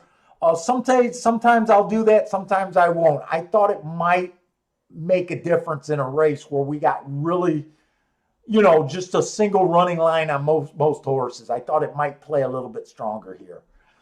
The 3, Stalking Day last race. He was kind of a stalker before he fell out of it. He was average, but couldn't maintain distance or position at the top of the stretch. 4, Stalking Day again. He's coming out of the same race as the 3-horse. He stalked. He was average, held his speed a little bit longer. I don't think either of those are bad races. It's just really, I just don't know if there's enough here for me to think about betting anyone. 5-horse, slow last race. No real excuse. Earned a solid speed figure in this group. I usually don't look at speed figures, but those 80s do stand out from what I've seen so far. I actually got a video that I'm going to make and put out of why I don't like speed figures, maybe how to use speed figures, but I'm also going to give the theory behind speed figures and why I don't like them. I know I've been saying I don't really like them a lot, but I use them a little bit. I just got to get time to do the video. 2 races ago, he matched strides. He was average. Then he matched strides with the slowest winner at the 6 furlong mark. His speed figure says that that's not a bad race. I don't know.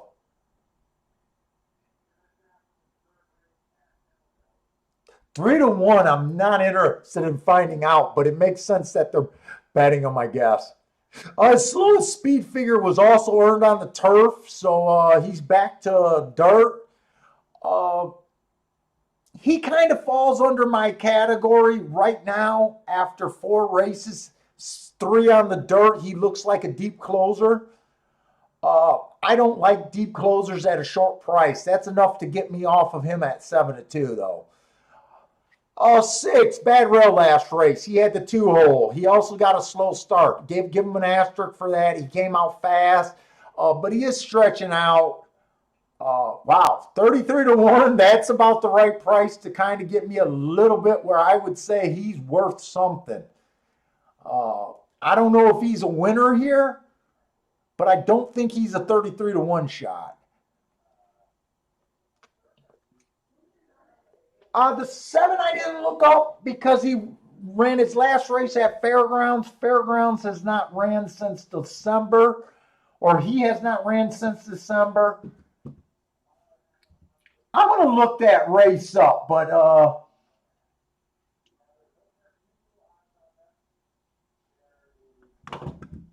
I'm going to look that race up. Let's just see if there's something there. Then I'll feel like I did all the work that I could have done this race.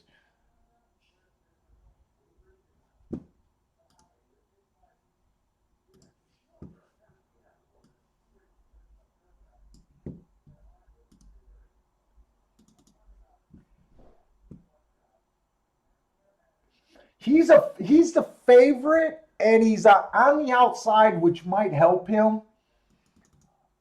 His only race out. Look, I'm making a guess that he's a closer, but he might not be. You never know. To me, he hasn't found his running. We don't even know. He might have found his running style, and he might not have. Oh, he was a closer going 6 furlongs. I just noticed that.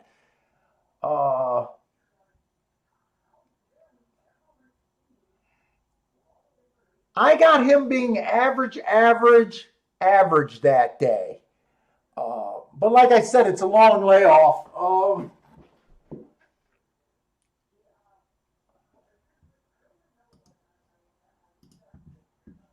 Let's put it this way. The only 2 horses I might be a little interested in, they will both be on the flyer side of bet. I don't think this 6 should be 30 to 1. Uh, and I don't think this 2 should be 15 to 1. Those are the only 2 horses that would even make me a little interested in a race. Uh, and if I bet it'd be on my small scale bet. I could kind of take it and leave it, but that's really the only direction I could go. Maybe betting those horses to win and maybe wheeling them in second with the 7 and maybe the 5 horse. But other than that, I don't have a real opinion there. I'm going to go over to Gulfstream.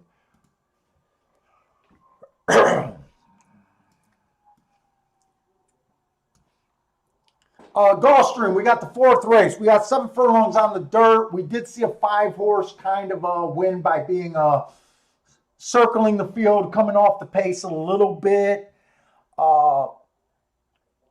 That's the horse we hit. I was asked to look at this race this morning, and this race is really tricky. There's absolutely no speed in the race. Everyone's a closer. To me, whenever I get these races, you always think that whoever gets the lead going to have an advantage, which in theory they might. But there's always an excuse because sometimes the pace comes up fast on these races because you get a bunch of horses and the jockeys just decide to push a bunch of horses to do something they never did. There's always an excuse this race.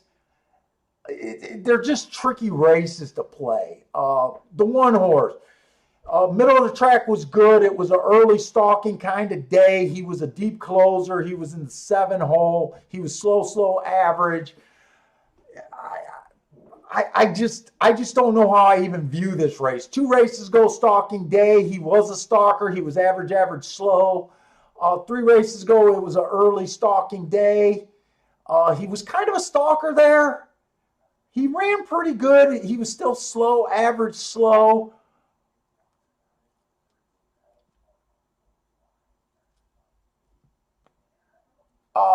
One of his big drawbacks, so when I did email this person back, I was thinking this horse might have a shot.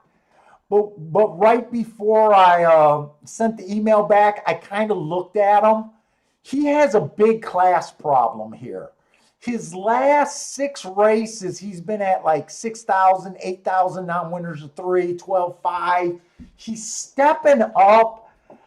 He was a horse that I was a little interested in, but I kind of said, man, this horse's class is really, I don't see a real advantage here. So I kind of got off of him. The 2 horse, it was an early stalking day. This horse was a closer. I gave him an asterisk. He was slow average. I tried to do extra work on him.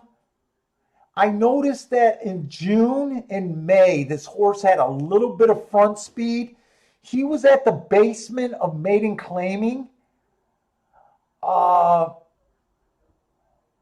And when I seen that he finally won and he went up to class, he was a pure no speed kind of horse.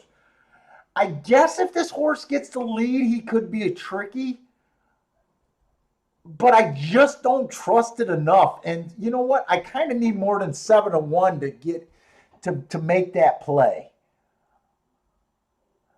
The 3 horse, outside stalking closing last race. He was in the middle of the track. He was 4 wide. He was a stalker closer, or he was a closer that day. He still managed to be slow. It was at this level. Technically, it was a little bit higher of a level, depending on how that beaten claiming race came up.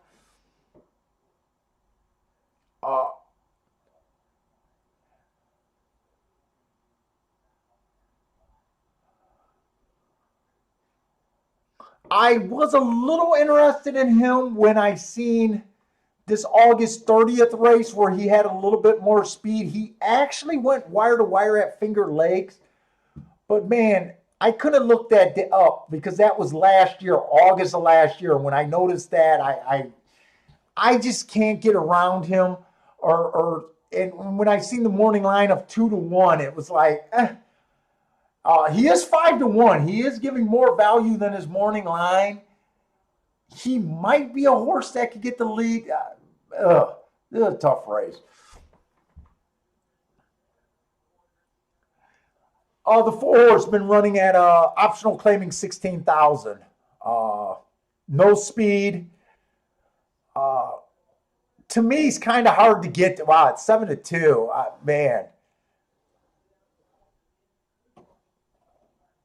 A bird just crashed into my window.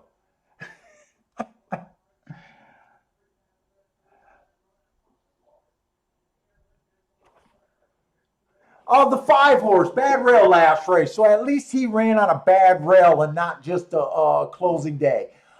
He ran a nice race. He just missed. He finished second. But overall, man, he just looks like a closer. To me, getting the pace of this race is just impossible. The horse that I'm most interested in was this 6-horse. 3 races ago at a mile on the turf, he went too fast to win. I don't like route to sprint, but I was kind of using that race to think, hey, maybe with a bunch of closers, he might show speed. 2 races ago, he was at 62,000, which is a huge class drop. Last race at this level, I got the inside of the track being good. He was on the outside. It was also a speedy day. I gave him an asterisk day. This was the horse that I sent that person that I might be interested in.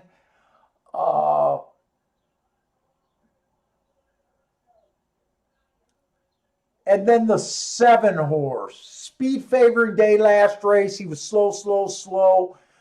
He looks like he might have a little bit more speed than some of these deep closers. 2 races ago at 6 furlongs, he made a nice stalking trip at 16,000. He was the fastest winner of the day at the first 2 calls. He ended up being the slowest winner of the day. Probably 6 and 7 are the 2 horses I'm most interested in here, but this is a brutal race. Louise I think he likes the 5 and the 7 here. Hey guys, help me out. Since we're doing 2 tracks, just throw in what track you're talking about. I'm taking it you're talking about Gulfstream, but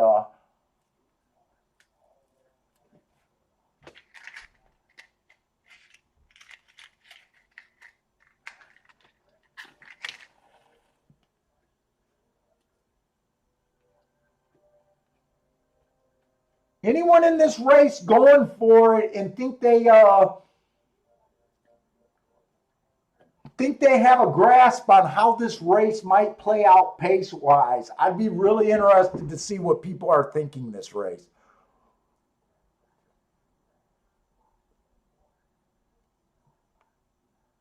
And I tell you what, at 5-1, this 6 is almost asking me to bet him.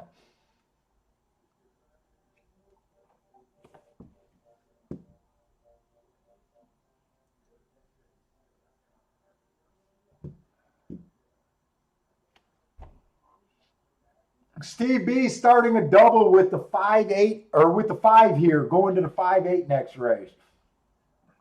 A 5, huh? Who was the 5? 5 ran against the bad rail last race.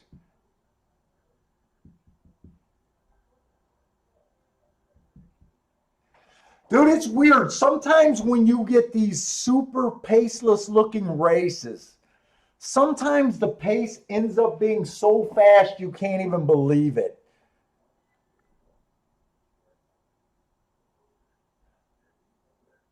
And 3 might still, 3's not out of it. I think I'm most confident with the 6 and the 7 in a race that I'm not confident in at all. Here, let me see where Churchill is. I want to try to watch both of these races.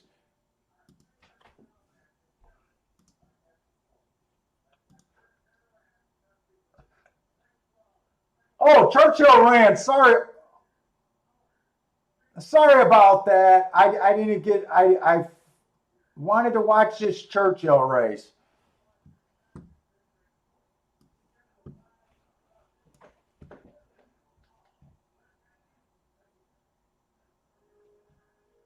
All right, so the 6 that okay, so I didn't put a bet in, but it didn't matter. I wouldn't have even been close. The 2 horses I was a little bit interested in were the 2 and the 6 horse. The 4 horse won at 9-2.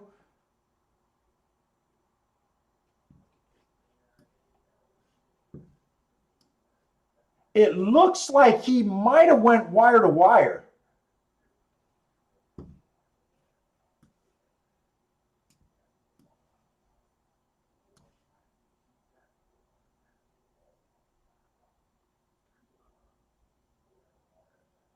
Well, I tell you what, I wouldn't have seen a wire to wire trip from him. If he went wire to wire, that was a pretty heads up drive right there by that jockey. I would have thought the 6 would have got the lead for a little bit of the race. That's why I thought the 6 was worth a flyer there.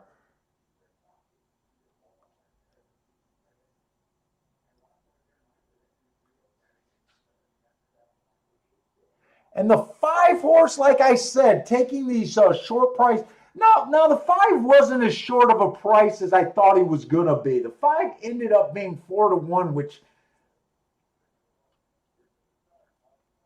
I would probably say is getting on the fair side. I said I would have avoided him at 3-1 or under for sure. Because he's too far back more times than not. But I definitely wouldn't have seen that 4 horse going wire to wire.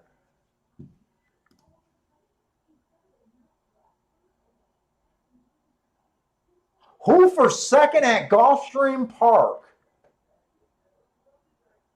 I don't even have a first for Gulfstream Park.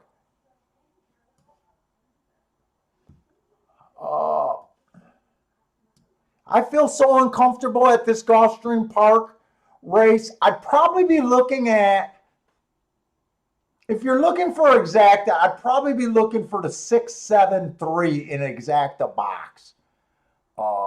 I'm not sure if I'm going to pull the trigger or not.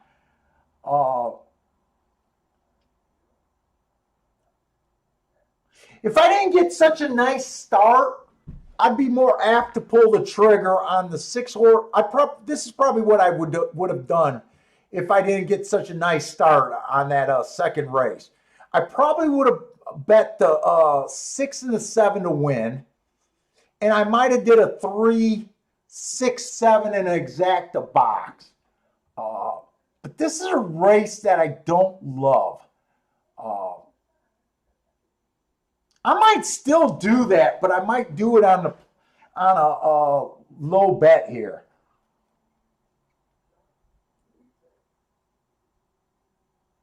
I think the edge is if you have speed here.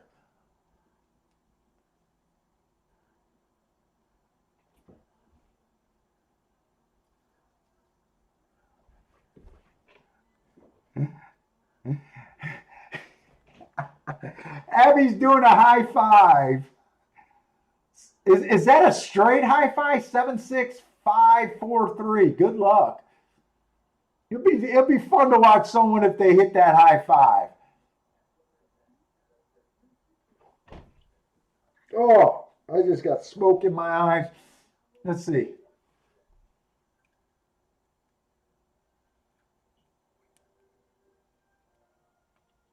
Steve B loves the 2 moves the 5 made last race.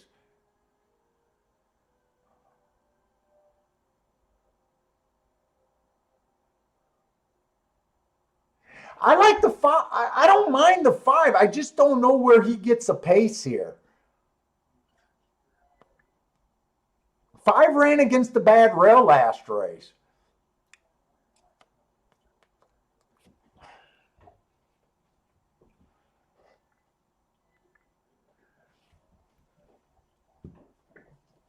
Oh, I got smoke in my eye. And here's the replay for Churchill. Did this 4 go wire to wire? Okay, the 4 just broke out the gate good. He technically didn't go wire to wire. The 1 came up and stuck his nose out. But the 4 was always there in his hip. Yeah, the 4 ran extremely good. I'm glad I didn't have a real opinion about that race. And I'm going to go to Gulfstream. I think I am going to do that bet. 3, 6, 7 box, 6 and 7 to win, and I might even put a little bit more on the 7. Or I'm sorry, a little bit more on the 6 at 7 to 1.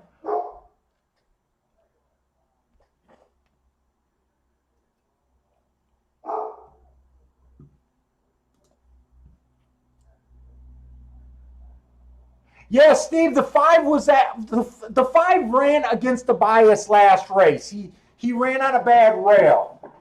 But he's not the only horse to run against the bias last race. The 6 ran against the bias. It was an inside day. He was in the 7 hole, so you could say he ran against the bias. The 7 horse ran on a speed favoring track. He's not a speed horse.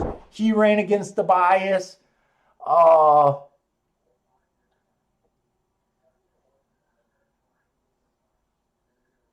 I'd rather take the higher price. Look, I don't love this race.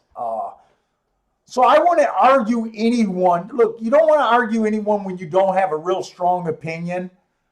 Uh, I still don't know how this race is going to play out. The reason why I'm preferring the 6 and the 7 is I like the odds. I think they might be the 2 most likely to get the lead if they can hold it. Uh, Sometimes even when a closer gets the lead, a horse that doesn't normally get the lead, sometimes they go off and win for fun, right, at a slow pace. But there's also sometimes it's just not in their nature and they can't go the faster. But at 8 to 1 on this 6, 8 to 1 is the right price for me to say I'm willing to take that bet.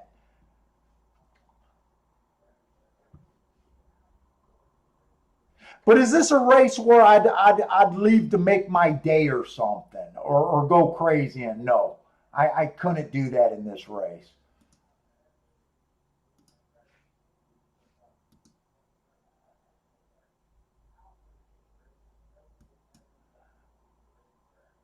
So I am boxing the 3, 6, 7 here. I'm betting the 6 and the 7 to win, and I'm putting a bit more on the 6 to win. But all my bets total to be a play bet here. But on this play bet, I could make a few $100. If I can hit this, it wouldn't be a bad.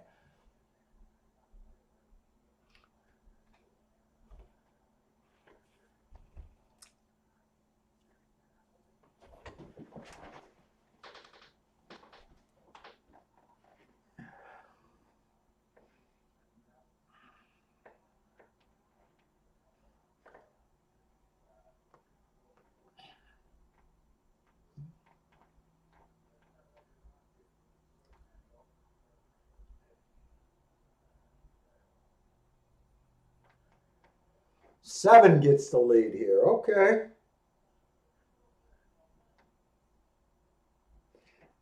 Now, the 1 was one of the horses that I did like, but I thought that the class advantage was the reason why I got off of this 1.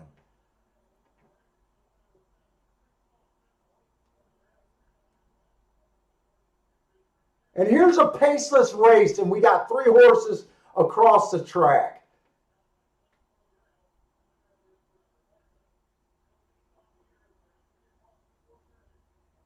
Come on, bring this 6. I actually had more faith in the 6 than the 7, and the 6 is the horse that's letting me down more. Wow.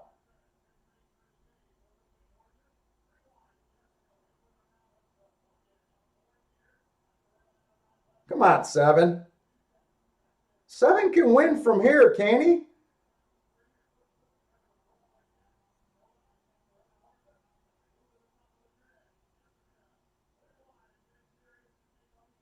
I'm not going to hit the exacta, though. Unless this 3 got a real move. I don't think he does.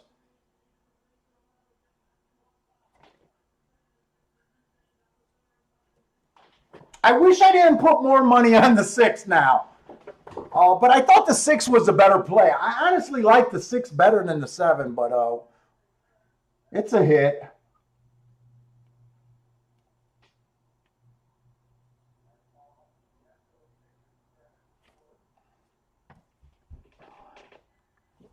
Louise, what are you saying? Paul, how?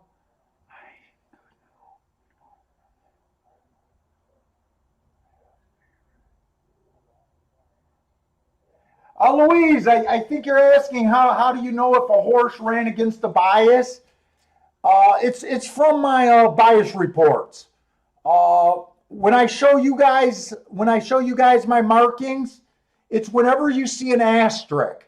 These little stars are when I'm marking that a horse ran against the bias. Uh, but the other guys are getting them from my bias reports so they can play during the week and be able to mark them themselves. Uh, like this race, 3 horses were running against the bias last race. The 5, but we didn't think he had enough speed. The 6 was running against the bias. He ran terribly, but the 7 ran against that speed favoring bias, and he popped and won. Uh,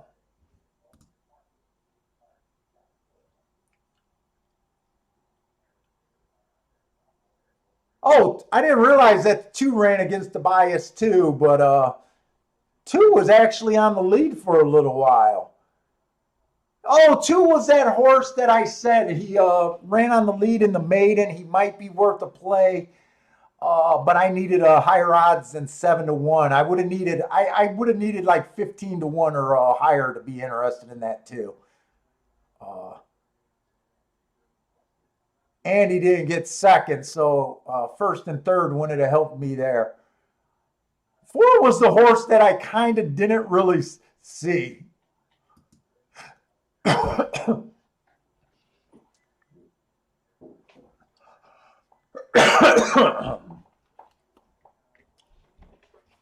Oh, Frankie Tubbs needed that too up there.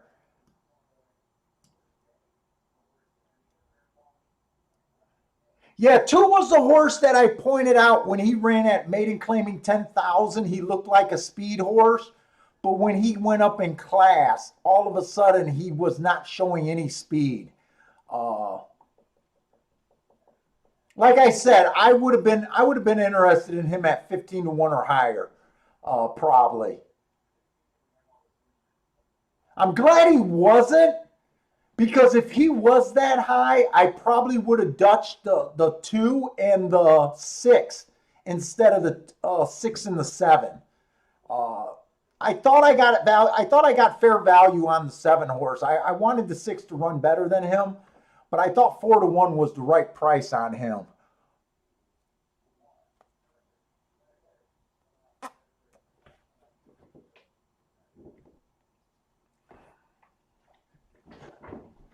I'll be right back. Ooh.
Exacta paid pretty good. Probably look at Churchill.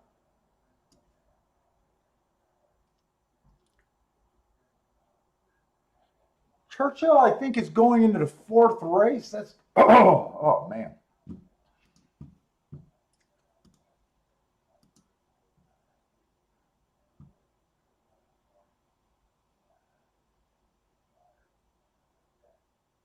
Yeah, Churchill is going into fourth race. That's going to be a turf race. I have not been playing turf at Churchill.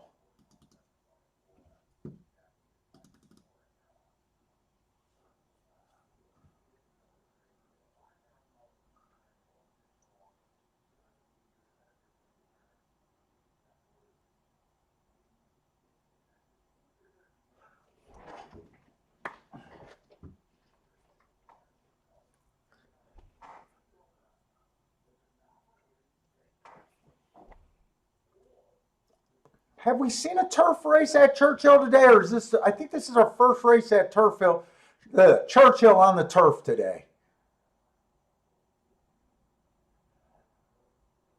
Churchill overall on the turf, I think the track is favoring stalker closers there.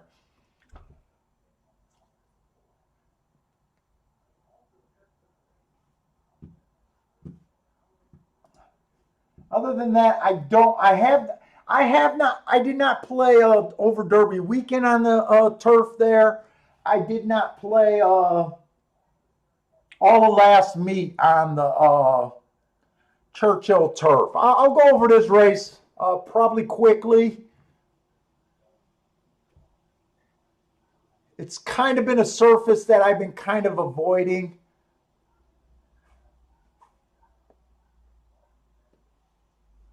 But we'll look. Oh, that's why. Okay. I was wondering why the one was scratched. I was looking at the wrong stuff over there.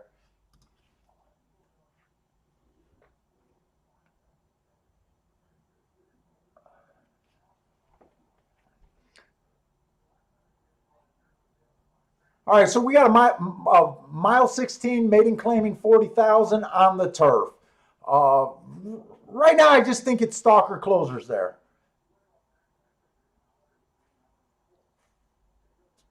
This one ran against the bad rail last race, finished 8 by 3. Didn't quite get in position at the top of the stretch. Dropping a bit in class, but I'm glancing at the other horses. It looks like a bunch of horses are dropping in class. I'm kind of wondering why he's 8 to 5 or 9 to 5.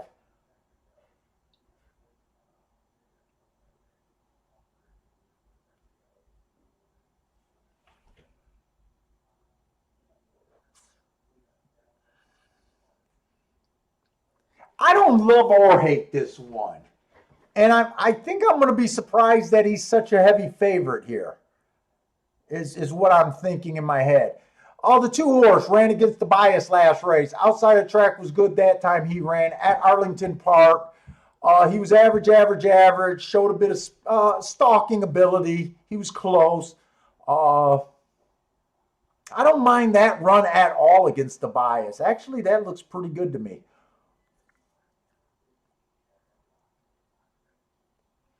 The 3 horse at Churchill. He just looks like a deep one-run closer here. Last race, he was a little bit closer to the pace.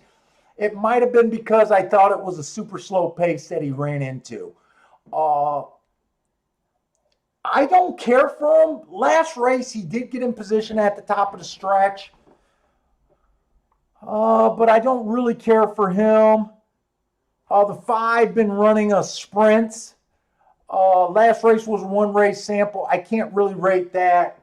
To me, it looks like he's really going to have to improve here. He did get off slow last race and just missed. The speed figure was on the low side. Let's just leave it at he'll have to improve.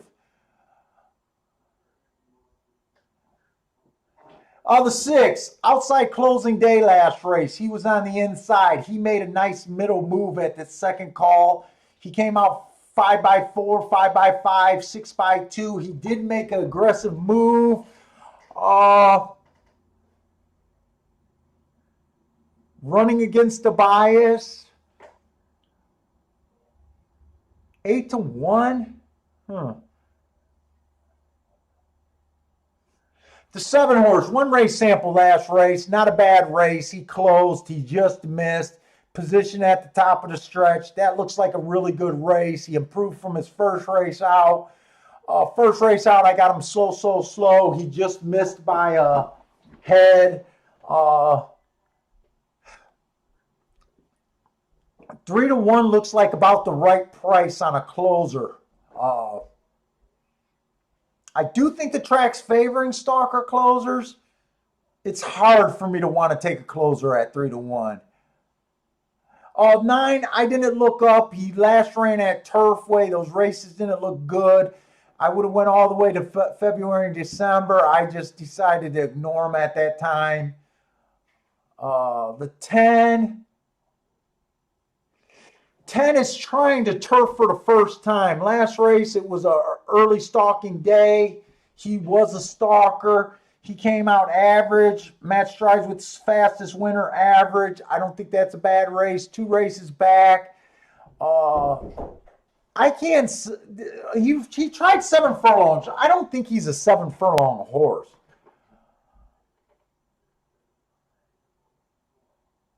3 races ago, he went fast. That's a good race.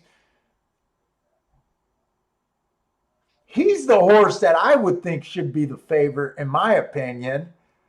But there is a big negative. He's trying turf for the first time. I have a hard time with these horses.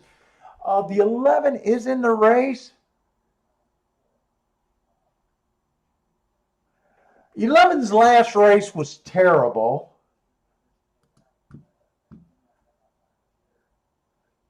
I didn't look it up because for some reason with that line, I thought it was last year, but that was this year.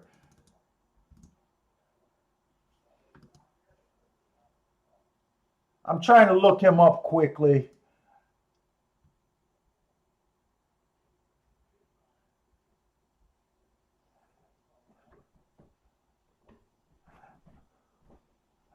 Oh, last race might not be as bad as I thought. He earned a heart at the first call, a heart at the second call, slow at the third call.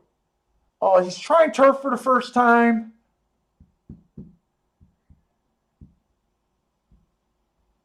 I'm going to look up that July 19th race.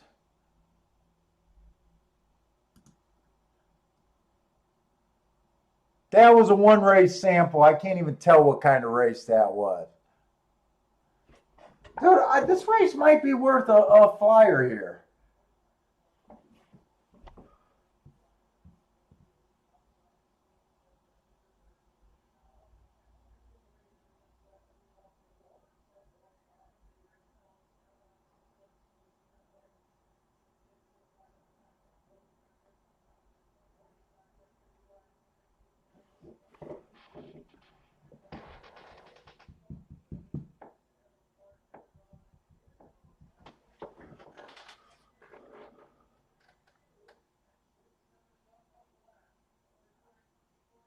I'm going to put in a small bet here.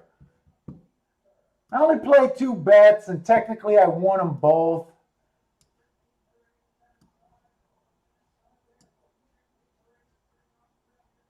I feel like gambling here. I'm going to do exacta 10 on top of the 6 and the 11.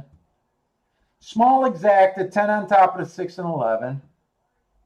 Is this Churchill? I don't. Exacta.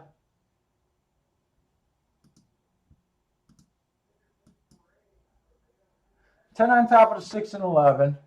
All right.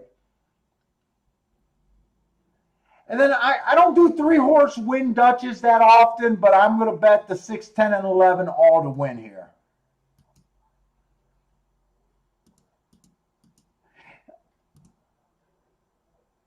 And is anyone using the Twin Spires platform? This is the first time I noticed it at Twin Spires. I don't know if I clicked something. They're really throwing me off there. They're not listing the horses in order.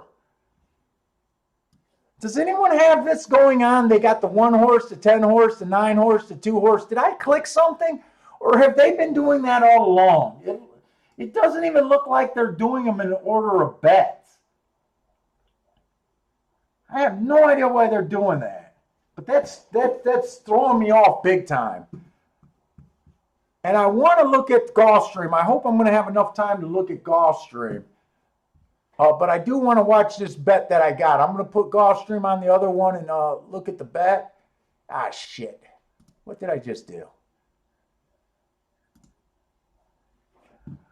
All right, so I bet the 10 on top of the 6 and 11 here and 10, 6, 11 to win.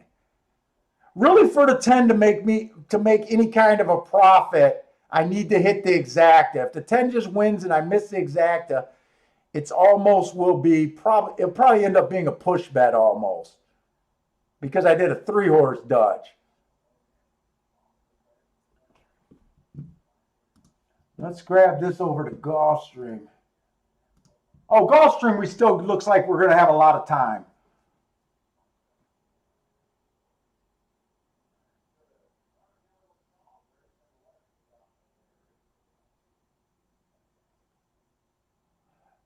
Man, it looks like I better become a fan of the 6 horse.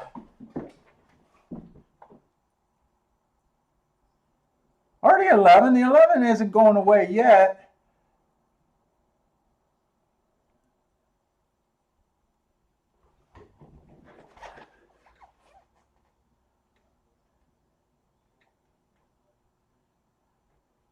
All my horses are right there. I just need to be able to close.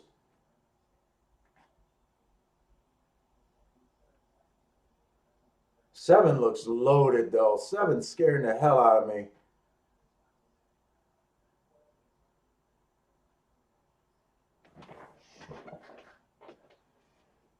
Six I don't think I got anything here.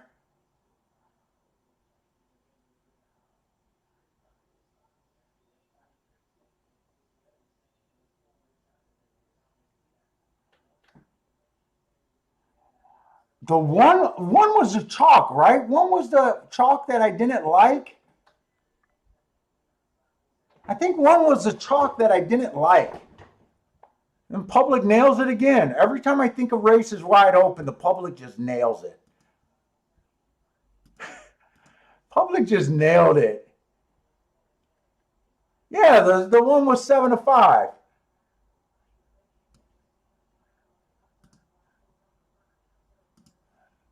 All right, I'm going to Gulfstream. All right, that's the first bet I lost today.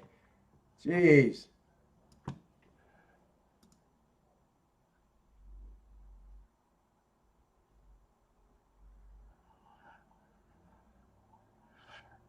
Ruben liked my 6 and 10 too, and fuck.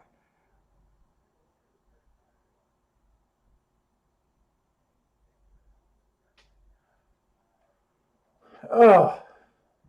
I did not like that 1 horse. I did not like that 1 horse. All right, we got the 5th race at Gulfstream. It's going to be on the turf. We got a 20,000 claiming turf at a mile. Why do I think this is our first turf mile of the day today? No, there was another one. That was a race where they came out slow.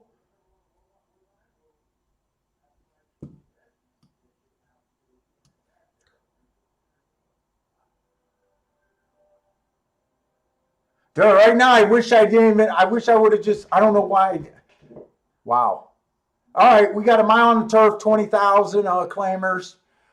This 2 horse, closing day last race. He tried to go wire to wire. He ran against the bias. Heart. Went too fast to win. 2 races back. He earned a heart on an early pressing day.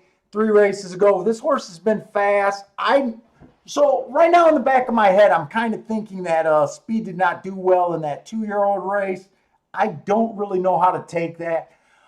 I might be willing to do something with this 2 horse at 15 to 1. Uh, the 3 horse is at 8 to 1. He was a closer last race, and he earned a heart and a triangle.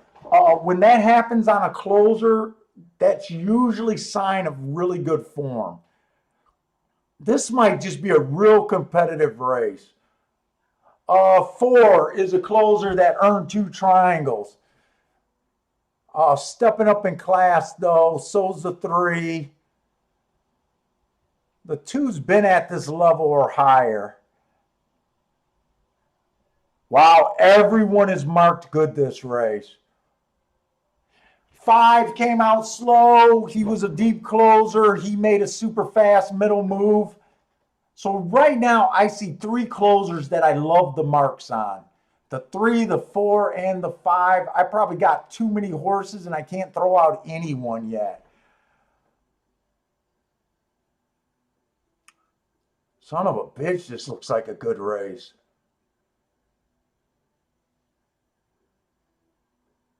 God, does this look like a good race.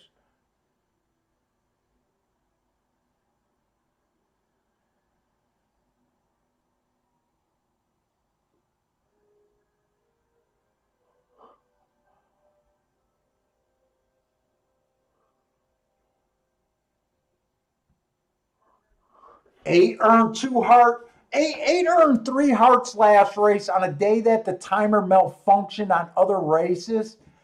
Sometimes I put the timer there because sometimes I don't trust the times when that happens. Uh,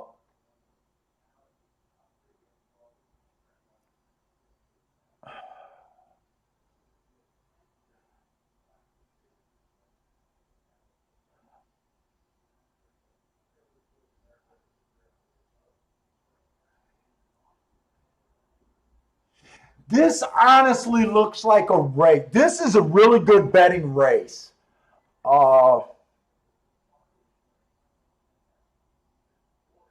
and it honestly looks like one of those races where I can literally make a case for every horse in this race.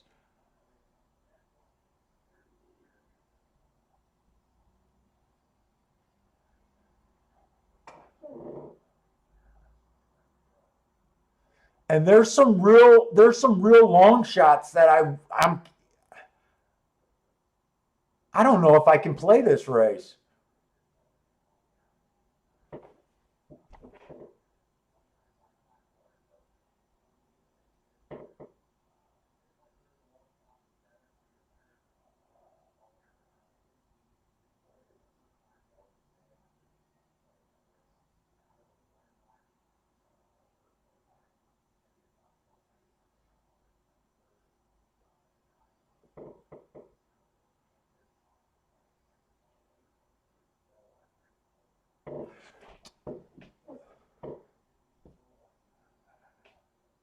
I couldn't argue with anyone about what direction they want to go this race. In a race like this, it's either I got to sit out. I definitely have to fade the 8. I think the 8 can win this race. I don't trust the timer that day. I don't trust the hearts. For me to take 2 to 1 in a race like, and the public's probably going to nail this. Uh, but I can't play the 8 because there's no way I think he should be 2 to 1 in this group. I mean, I even like the 6 horse a bit at 40 to 1. I definitely like the 2 at 14 to 1. I think the 3 got a shot. Everybody has a shot here, so that's not even saying anything.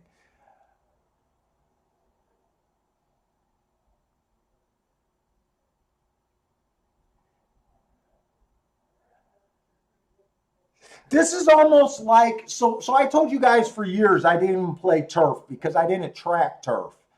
And then when I first started playing the turf, I knew I was behind the public.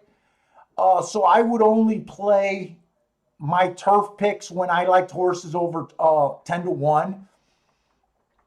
Uh, Now I realize that I play turf just as well as I do the dirt. That's no longer a factor. But to me, when you have such a competitive race like this, and you honestly feel like you can make cases for everyone, to me, this race is definitely a sit out or play the horses I like over 10-1. Uh,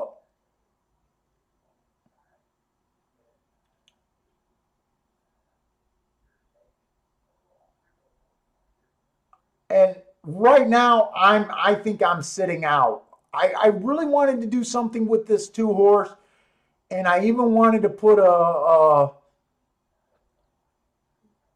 I usually don't sit out of 50-1 shots that I even like a little bit. This race is so deadly right here. I think I'm just out. I think I'm just out.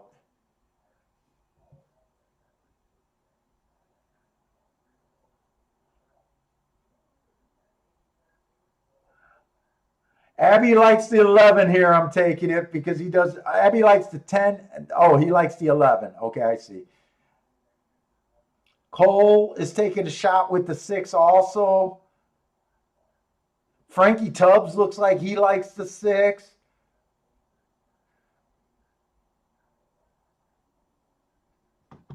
Premier Investigation is on the 6 and 10 at Gulfstream.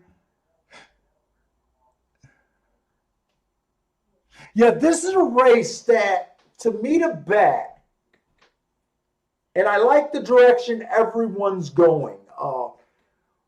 For me to even want to bet this race, I got to be in the 10-1 or higher here.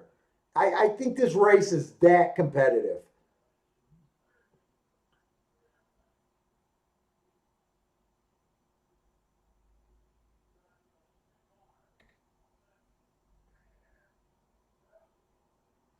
Now, 2 was one of the few horses that ran against the bias. I'm just not sure if you really want to be on the lead at Gulfstream. He was the horse when I first started handicapping that I thought I definitely was going to play here. They went 23 and 3, so they went faster than the race before. You can still wire going 23 and 3. It's just, can you wire today? I don't know.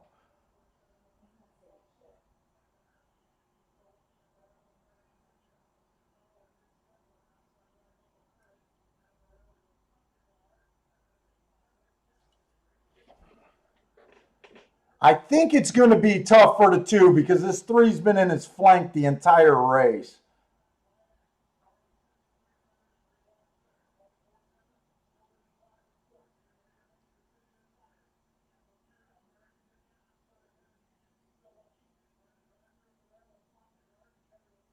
And two's already on the whip, so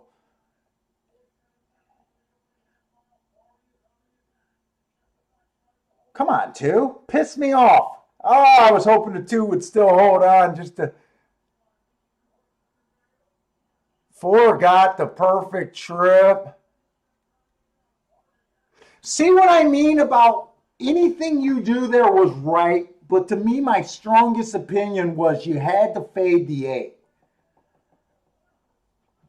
The 8 at 3-1, and I didn't realize that the 5 took so much money. I would have said the same about you would have had to. Well, I think I covered that saying that I would have had to take someone 10-1 or higher. Uh, but I definitely could not have got behind the 5 or the 8 at that price. The 4-1 at 6-1. What did that come in? 4-9 maybe? 4-3 or 4-9?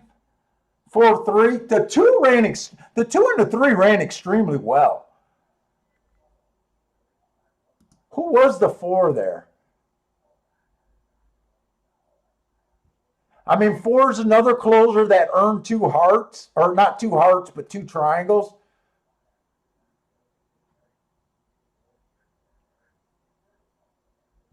Sometimes you got to know what races to avoid. That, to me, that was a good race to either avoid.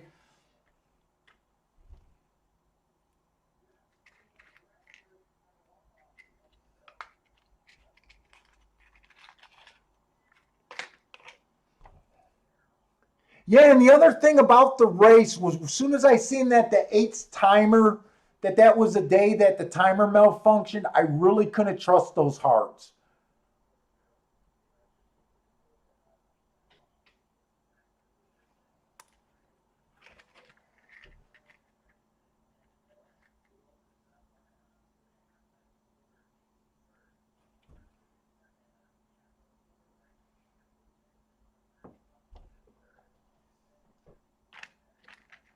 And this race was a weird race too.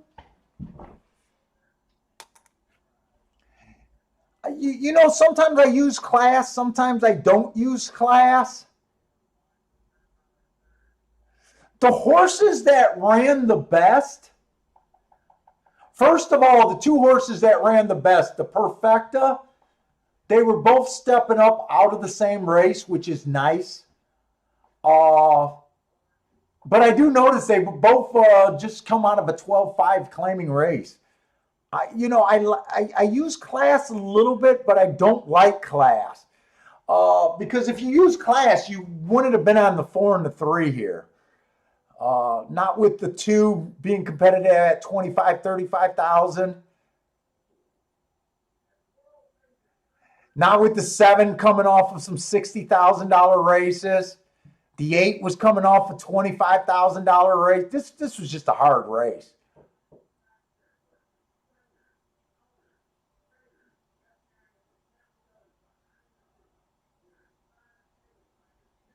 And that ended up being that's going to end up being a very good exacta.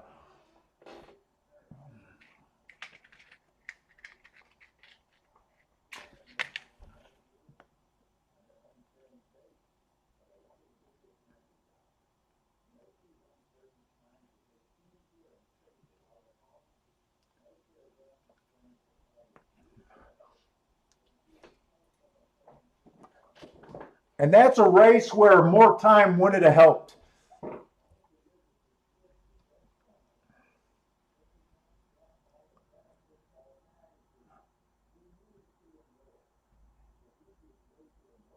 And honestly, looking back at this race, I can't explain why this 8 horse ran so poorly.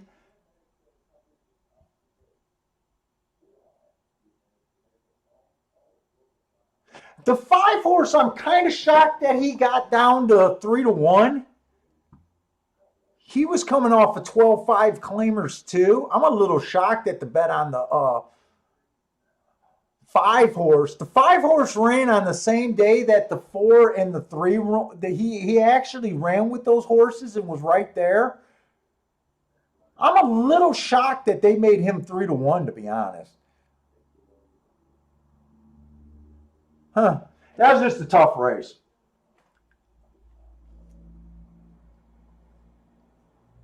Javon, you giving me credit on that? Hey, I'll take the credit. I see you like the marks on that 4 horse, and the problem was the 3 horse had okay.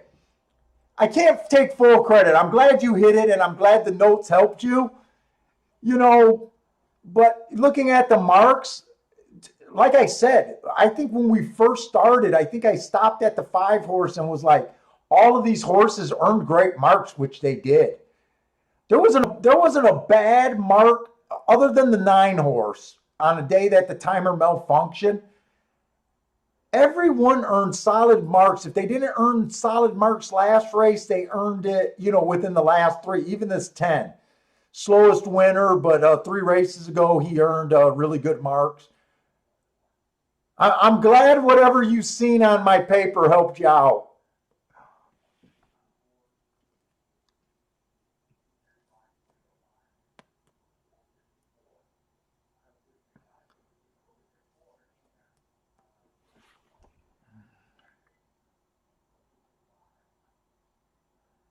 You had the win and the exacta. Freaking nice. That exacta had to pay a ton, right? That exacta looks like it might have paid 70, $80 for a dollar, I would say, huh?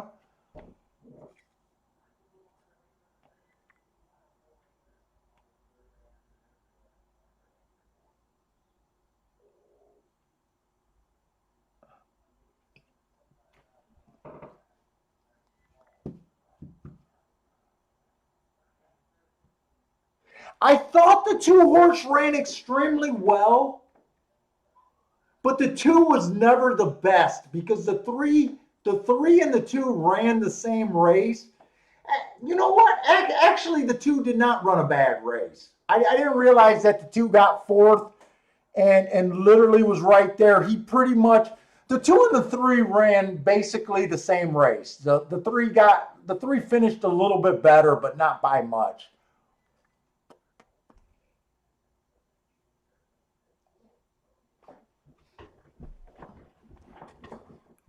Let's see, a closer earning big marks. That would have qualified the 3 horse. That qualified the 4 horse. It didn't qualify the 5. Well, technically it did qualify the 5, earning seconds while being a closer. So it would have got you, if you would have just looked at the closers earning really good marks, which I always point out, you would have been kind of between the 3, the 4, the 5, 3, 4, 5. 8's not really a closer. 8's a solid stalker or even a speed horse. You know what? That was a good angle. That was actually a really good angle there. Oh no, you would have had you would have definitely been between the 3, 4, 5. You might have been able to say, hey, even the 11 earned pretty good marks while closing, but he had a closing track that day, right? So 11 would have been the 4th choice if you brought another 4th choice. You could have closed the 5. You could have threw the 5 out just because you could have said, hey, I can't take 3 to 1. And that would have just left you pretty much the 3 and the 4 and maybe the 11. But that's like really like saying, hey, I'm looking for a closer with good marks. But you know that makes sense on hitting that race with that. I wish I would have thought so. I wish I would have thought of something that clever before the race.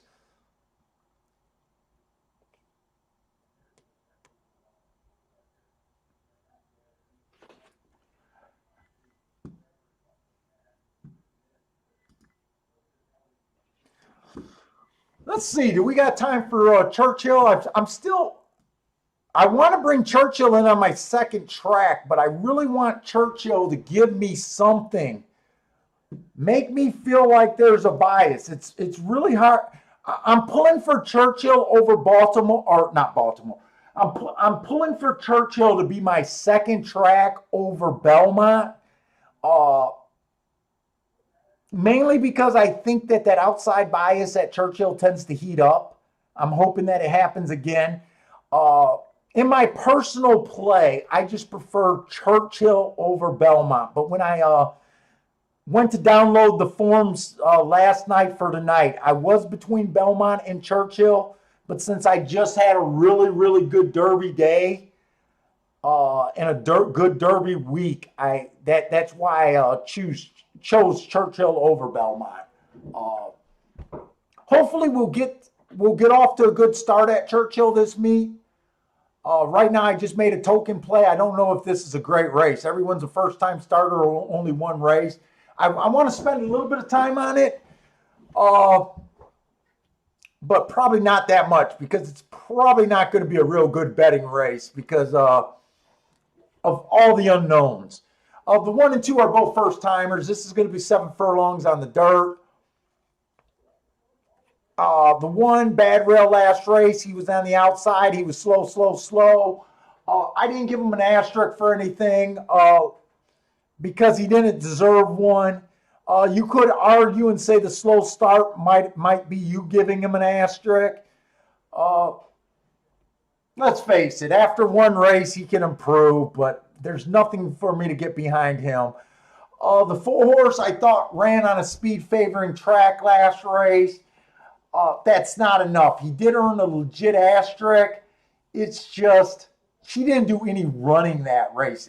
It would have been more impressive if he made up lengths, but he didn't do anything, so I can't get behind him there. The 5 ran on a stalking track. He was kind of close enough to be considered a stalker for the first 2 call. It said he got a slow start. Is there really a reason for me to want to bet him other than just saying, hey, I want to get lucky with the 37-1 shot? There's just got to be more of an understanding in a race for me. The 6-horse Stalking Day last race, technically he was a stalker because he was 1 length off the lead. He did earn a triangle for the first call, which means he matched strides with the fastest winner. Maybe if you like the triangle, but just the nature of this race makes me say I don't even want to. Look, we're having a really good day after that 18-1. That 7-horse that won basically was a break even or make a little bit of money. I didn't even check in my account to see. I knew it wasn't going to make much difference. Right now, I just don't want to get too speculative. I don't want to be guessing on too many play bets right now. I'd rather look for races that I understand. Six on a day that I was feeling really loose, I might be interested in playing. But right in this situation, I'm just not that interested. 8's the favorite first timer. 7's taking a lot of action first timer. I can't do anything with either of them. The 9 ran at Indy. Stalking closing day. I know at Indiana Downs, the rail has been bad. It says this horse was on the rail at the turn. I didn't give him an asterisk because I didn't say that the rail was exceptionally bad that day, but it has been. He might be okay for like a hoping kind of bet, but I'd rather just watch this race with no play here. Hopefully the next race at Gulfstream is just a much better play.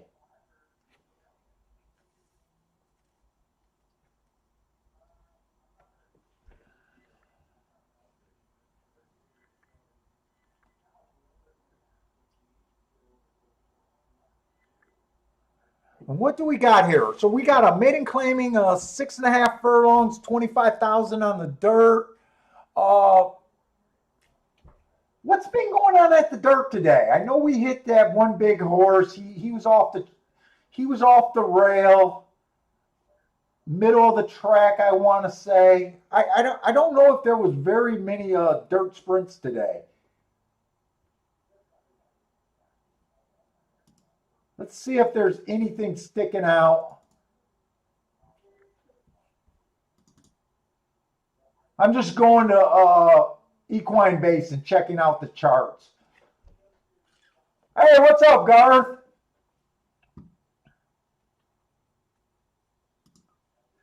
We're having a really good day today. We had an 18-1 winner that just probably, I don't think I'll be able to mess up the day. And then we had a 4-1 winner after that. But for the most part, I think we only played 3 plays today. And then the third play, we weren't close on.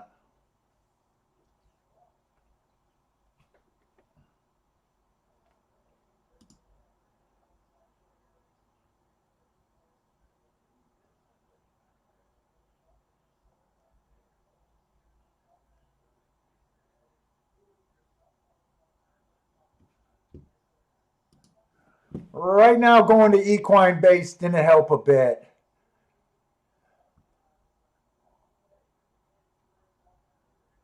Oh, I didn't even realize we hit both of the sprint races today at Gulfstream. One of them was the 5-horse. The other one was that 7 at 4-1.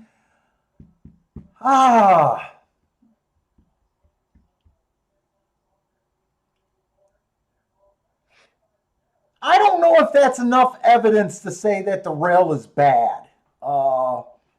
That first sprint race, the rail did hold up for second and third, but they were both favorites. That other race, we had really no opinion on that 4-horse. We didn't expect much from the inside horses. I don't want to jump the gun and start thinking biases right now.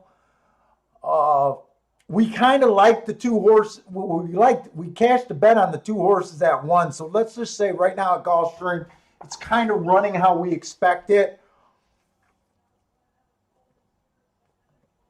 This is going to be a 3-year-old maiden race. The one's a maiden starting his first race. I got nothing to say about him. The two horse, it was an early pressing day. The inside was good. This horse gets an asterisk for running against the bias. He finished third, which is probably kind of impressive because it said he was along for show on the far outside. He's 18-1.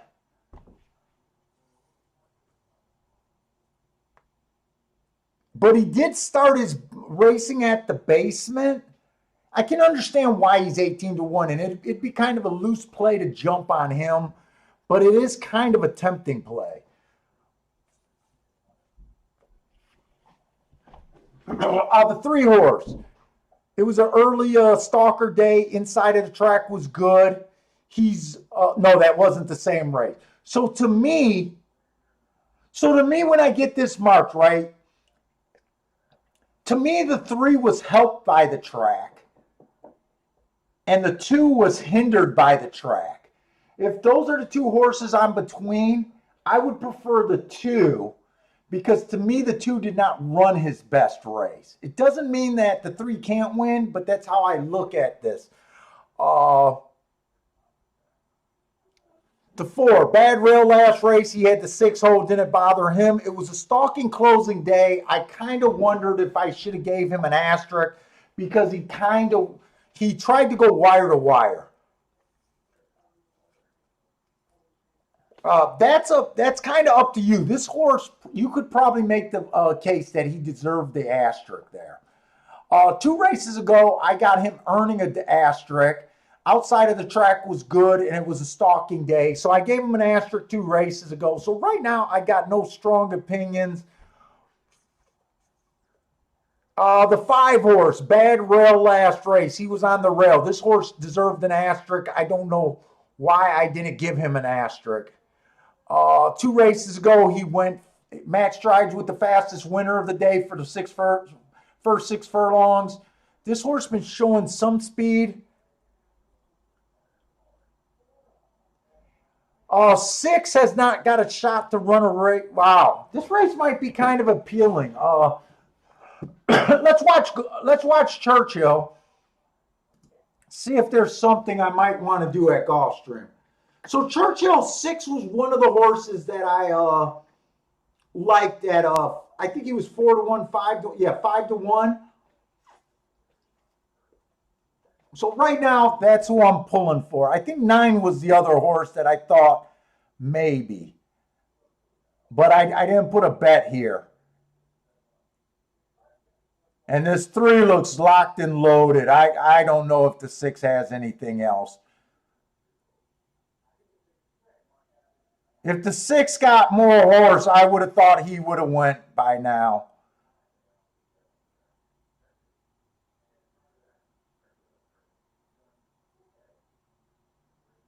Or maybe he's given the perfect run. No, he's not giving. I think the 6 ran a really good race. One horse was just better than him.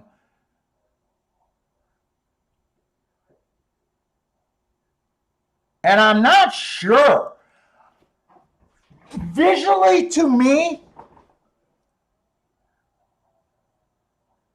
that race, I think the 3 got the benefit of the outside of the track. That 6 never stopped running.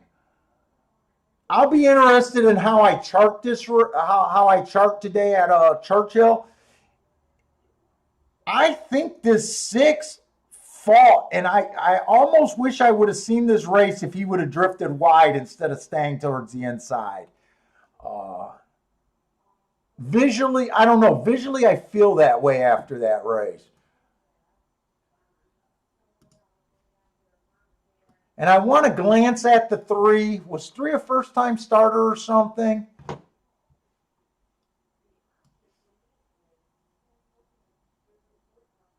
Three was a horse that ran 1 race. Slow start. This is what makes this so hard. I don't know. If we would have had more races to determine, I could have looked at other races to kind of judge this horse's talent.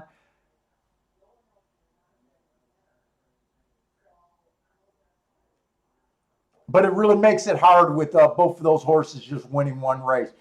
I don't got a problem with the 3 beating them.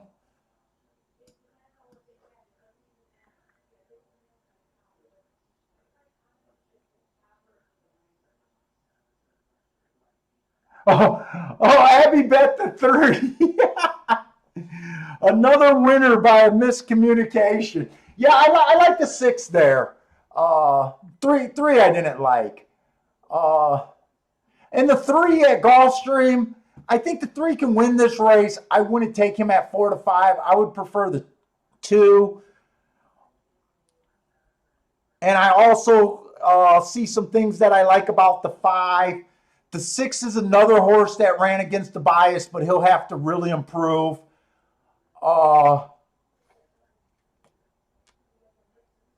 And the 4 still looks good.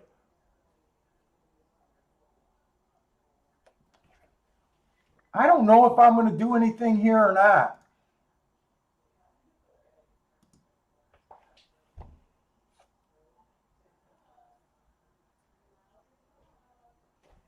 Premier's going 1 and 5 at Gulfstream.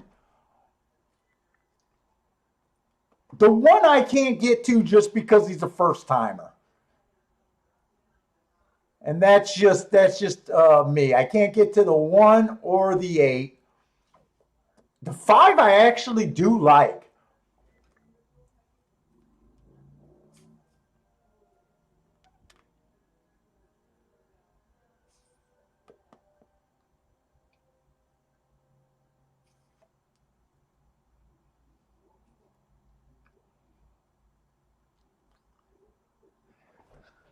I might do a $5 exacta bet, which is a very small exacta for me. I might do it. I'm trying to talk myself into doing a 2-5-6 exacta box.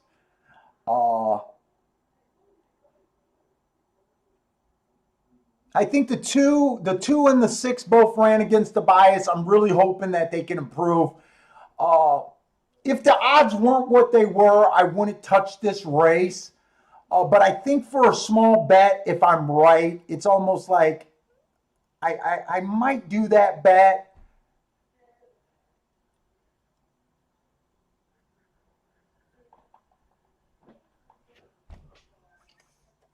But there's a lot of danger. I think you got to respect the 2 horses they're betting, the 3 and the 4.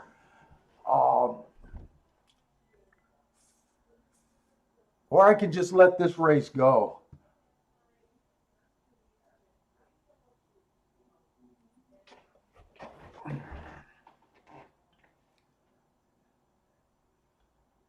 Yeah, this race at Gulfstream, I don't think it's worth a big bet. There's just enough there to make me almost want to do a small bet here. Because I think a small bet can really move the bankroll. But at the same time, do I expect to win this bet? Is it like would this be a bet that I want to base my reputation on? Would be no. It's almost like, hey, if you feel like gambling.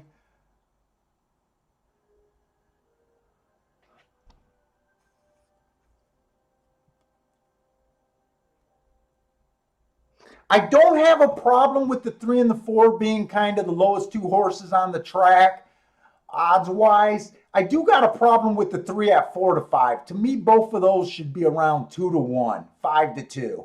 I think the 3 is a bit over bet.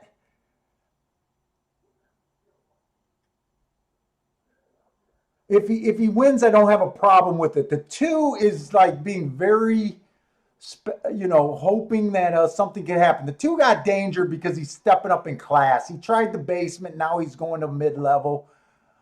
Uh, and the 6 is 100% hoping that the bias hurt him. You know what? I'm not going to do a $5 exacta bet. I'm going to do a $3 exacta bet.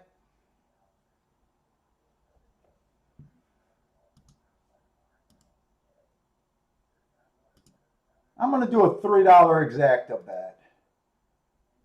256. And then I'm just going to bet the 5 to win.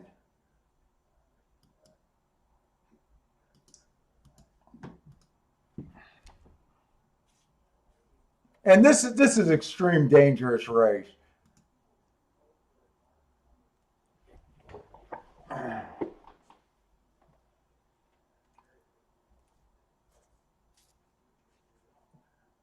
Oh, I don't even think I can light that again.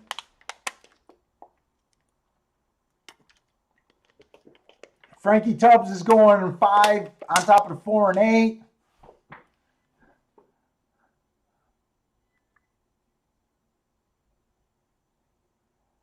Three actually gets the lead here. I was kind of playing this race hoping that the 5 could get the lead. Oh, and I didn't bet the 6 to win. I only bet the 5 to win.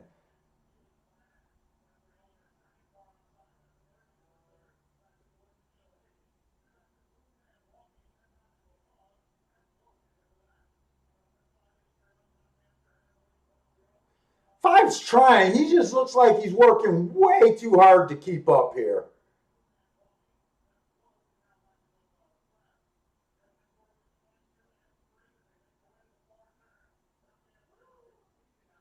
Yeah, I don't think 5 can make a move into this.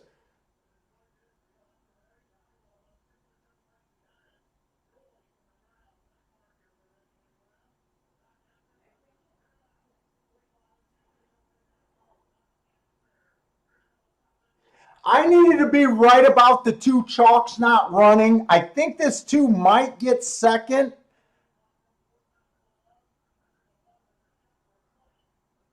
Two got second easily.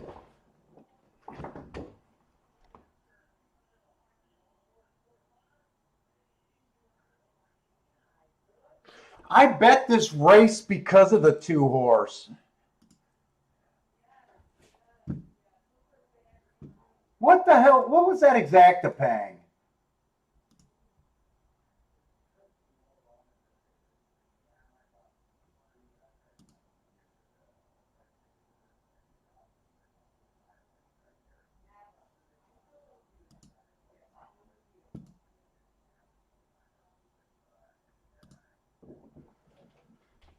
I think I'm going to have to wait till after the race to see the probables here. In hindsight, I'm wondering if I could have just backdoored this exacta with the 2 horse. The 2 was really, I kind of liked the 5 because I thought the 5 might get the lead. But the 2 was the real reason why I was into that race. With that buy, I'm wondering because I'm not surprised that the 3 or the 4 would have won that race. I almost wish I would have looked at these exacta probables. 3-2 is paying $29 for a dollar.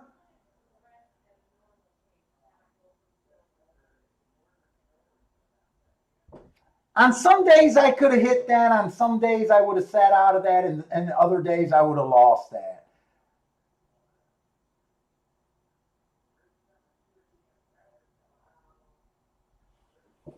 And today I lost it, but I see quite a few scenarios where I could have backdoored that too.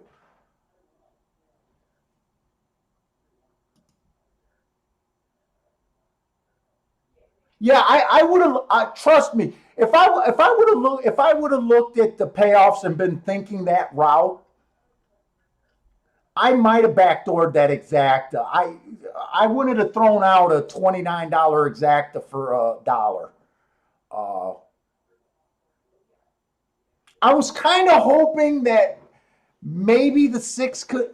This is what I was kind of hoping. I was kind of hoping, hey, if the five wired, if the two could suck up, or if I could get really lucky and hit a 2-6-6-2.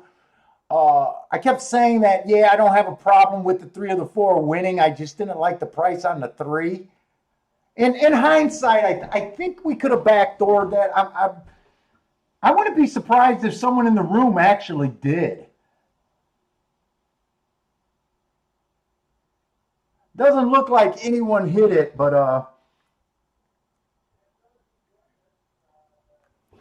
yeah, to wheel that horse in second, you would have used the three, the four, the five, and the six on top of them. So for every $4 you bet, you would have got 29. Ugh.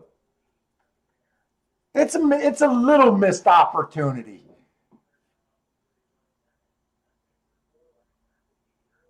In fact, I almost feel like on a down day, if I was really down, I might have been more apt. I knew I didn't want to go that much into that race,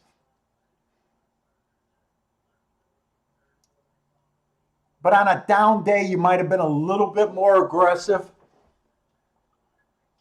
I don't think the super would have done anything here. Oh, Cole did backdoor it.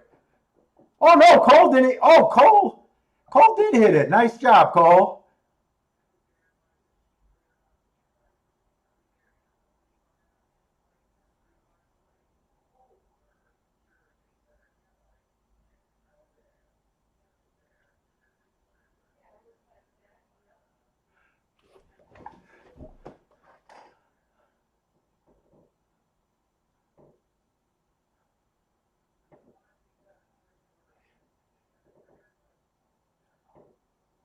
Yeah, racing's a crazy game. Sometimes it's where your head is at on a particular time.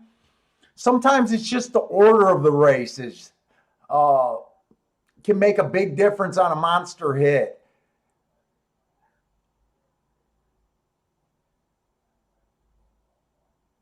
I wanted to hit that for a monster, but that was a good job on the two horse.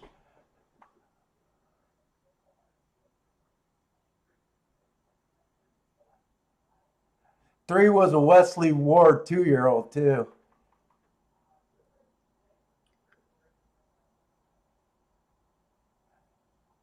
But I didn't care for him. We got a few. We still look like we got some good races left at Gulfstream. I might have to look for some doubles and stuff at Gulfstream.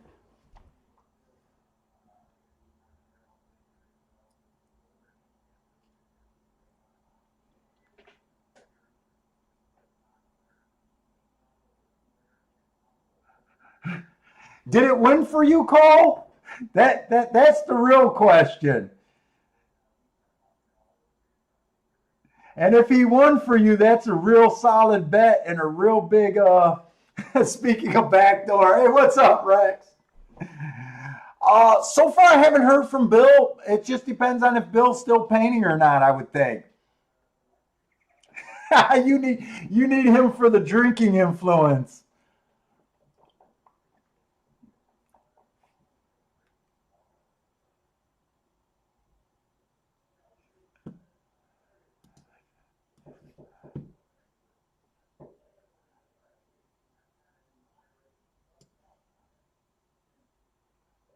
Oh, he did win. Nice hit, Cole.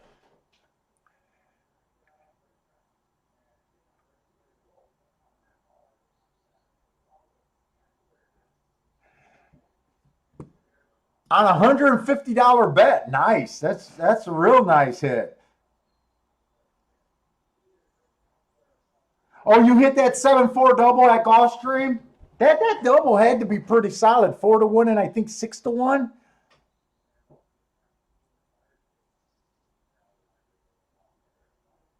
Let's say we have another $10,000 race at Churchill. I'm trying to figure out where I want to go. Anyone following Belmont today? Has Belmont been doing anything price-wise or?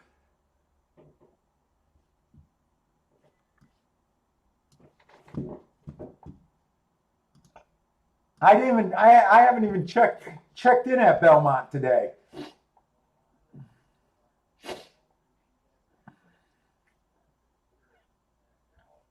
Almost forgot that they were running today.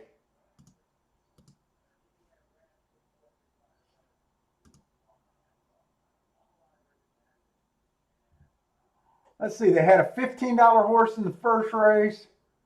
Second race, they had a $3 horse. Third race, they had an $11 horse. Oh, Belmont hasn't been bad. And they had a $12 horse in the fourth race. Yeah, Belmont has not been bad today. Other than that $3 horse, all those prices are, they look pretty decent. Let's see, let's go back to Churchill. We got another route race. Mile 16th on the dirt, claiming 10,000 non-winners of 2 lifetime.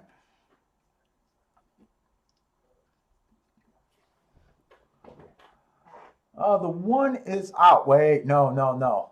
The 2 is scratched. Okay. I got my form in post position draw, so I'll be starting with the 3 horse. The 3 horse, 1 race sample last race. 2 races ago, I got him running on a bad rail. He looks like a closer.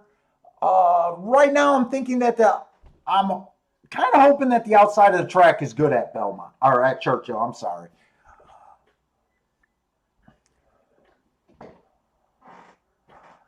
The 4, last race I couldn't rate. He won that. He was at the basement at Ellis Park. 2 races ago, he was at Indiana.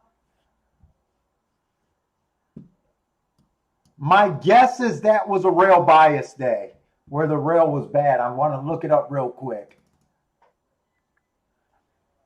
Indiana.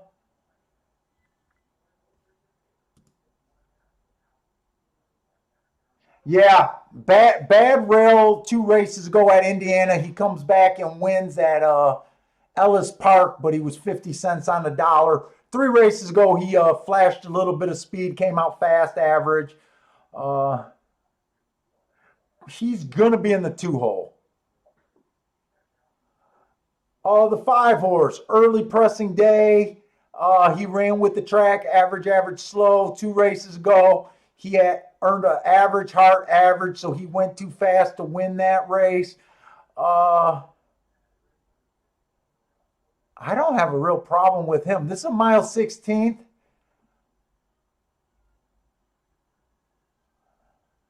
I'm just leaning towards stalkers and closers on this dirt track towards the outside at Churchill. I think he's going to show speed here. And he's going to be, I think he's going to be in the 3 hole.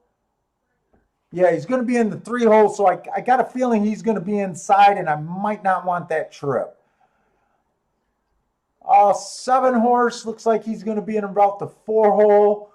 Bad rail last race, he was on the outside. He managed to be average. 2 races ago, he was a fast winner while coming a little bit off the pace. That looks like, so far I don't see anything that I hate so far. I didn't get to look up the 8th horse. 9 ran against the bias last race. While earning a solid speed figure. I got it as a early stalking day. He was a closer. That's why I gave him a asterisk for running against the bias. 2 races ago, he came out slow, average. I'm not loving anything here. The 1 horse making a solid class drop. Won his second race out at maiden special weight. Then he tried allowance 1X. Allowance 1X was probably just too tough for him. Last race, 7 furlongs, average, slow. He looks pretty solid, plus he's going to be on the outside. The price makes me just not interested at all. The 11 horse, I can't look up anything.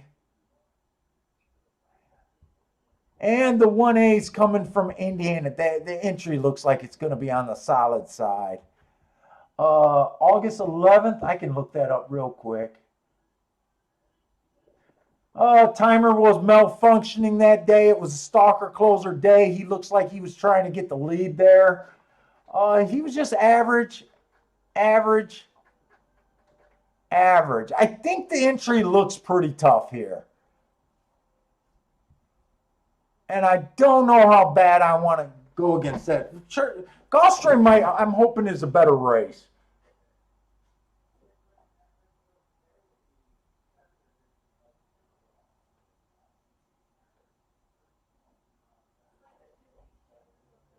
Five horse is a little appealing to me at 10-1.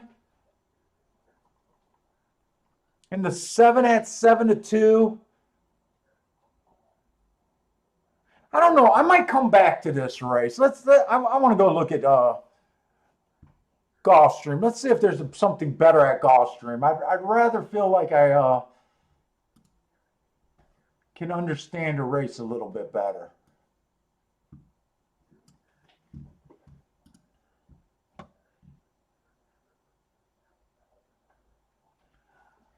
Abby just won at Belmont with a 5-1. Nice. Yeah, we looked at the results at Belmont. Belmont's been paying pretty decent today.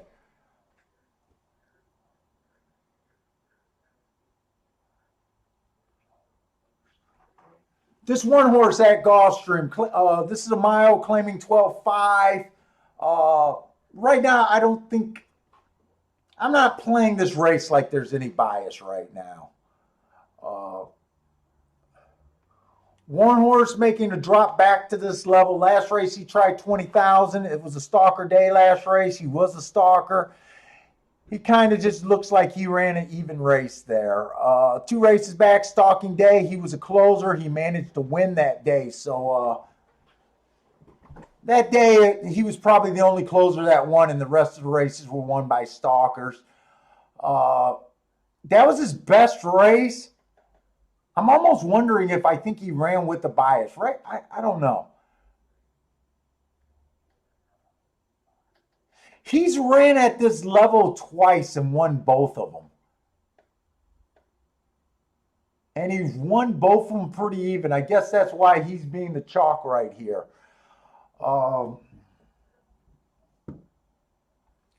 So both of these races, we got big chalks that might be dangerous.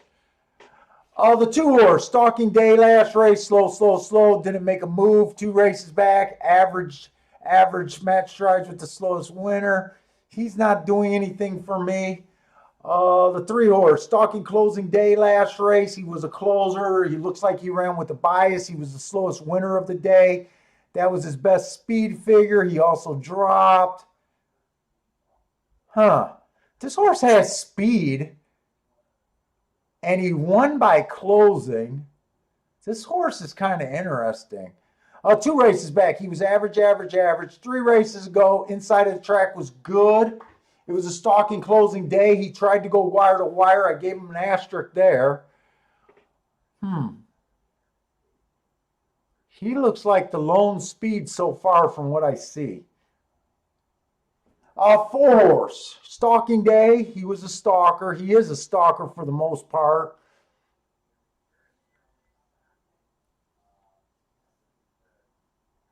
He's dropping.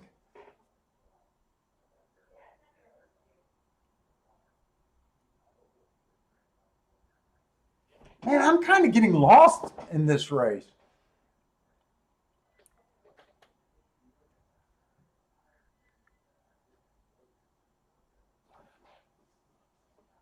This looks like a real competitive race. I need to throw someone out.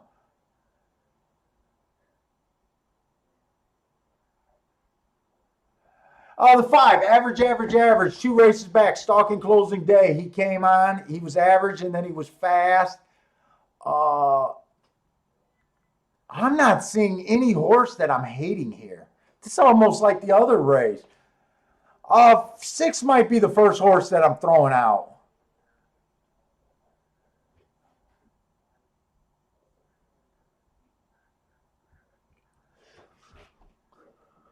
Seven's going to bring speed into this race. Seven's been competitive at 5 furlongs. Usually, I don't mind horses stretching out.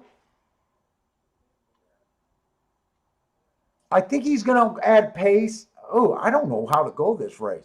8's coming off a year off.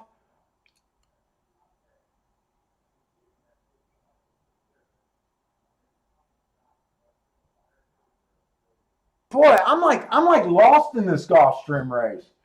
Anyone got an opinion in this Gulfstream race? I don't know if I'm getting tired or fuck.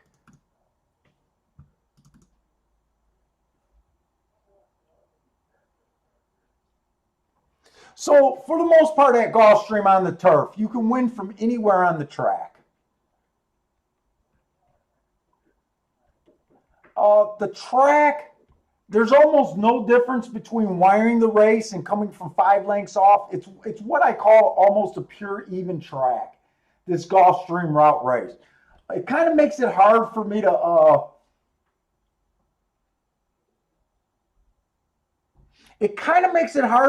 angle my bet in any particular way. You're probably safest betting this race like it's just a fair playing surface. Last week, I did think speed had the advantage last week, but overall for the meet, this track's been playing pretty even.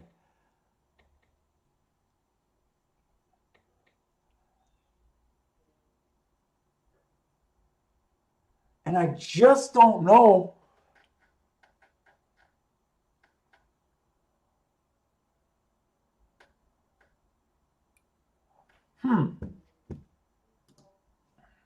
I kind of got lost in my handicapping and completely lost my train of thought here.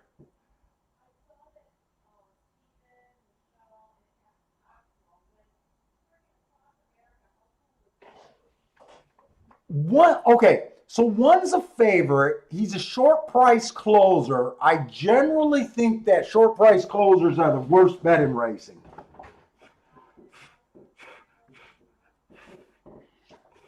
I did see that every time this horse hit this level, he's 2 for 2.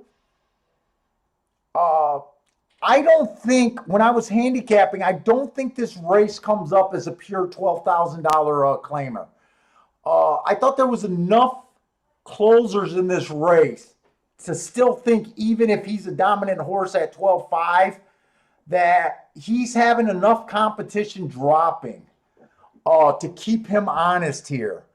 The 3 horse, he's been running well at 16,000. He dropped to this level for the first time last race.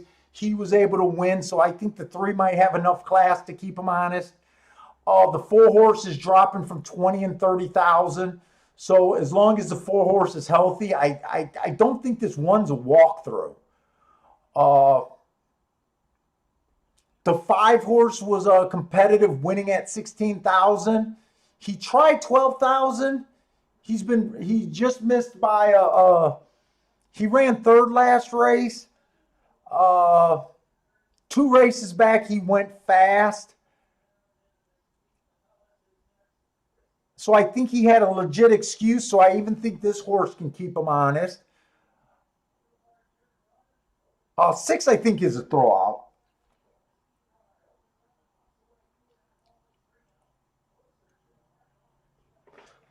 7 looks like he's a legit, just a $12,000 claimer. He was working at 5,000 and 6,000. He popped at 12. So I think the 1 has a real advantage over the 7. 8's a year off. 9 looks like he's pretty much a pure 9, 10. 9 and 10 both look like they're both regular $12,000 claimers, where I would think the 1 has an advantage. But I don't think the 1's a walkthrough, because I think there's enough horses dropping that looks interesting. I'm just not sure.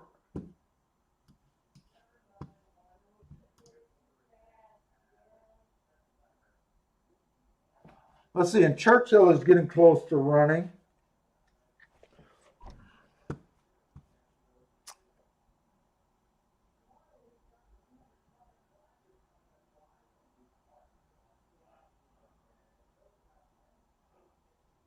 Man, the betting board on this Gulfstream race is real appealing. They're almost forcing me to bet this race with the four horses, one of the horses I'm considering.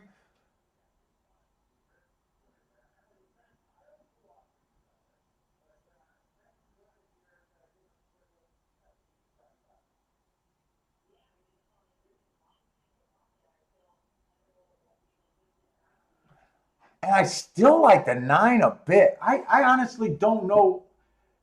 And because I'm got confused this race, I don't remember what I was thinking at Churchill, but Churchill is loading in the gate.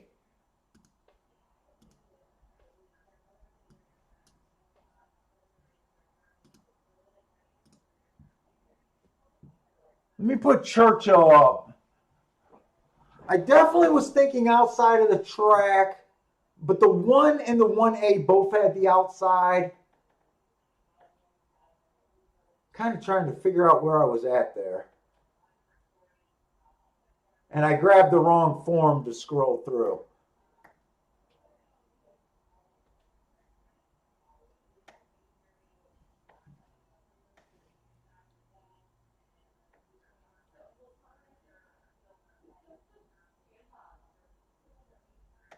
Man, I got tired.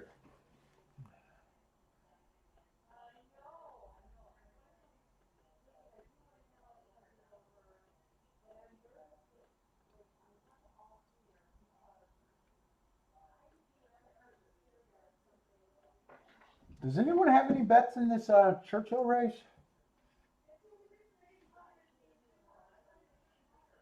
Hey, what's up? Not sure.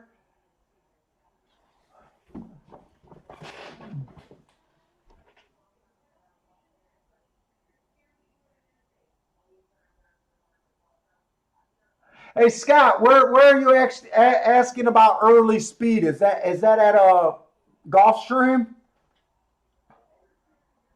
I'm liking what I'm thinking about the outside of the track at Churchill.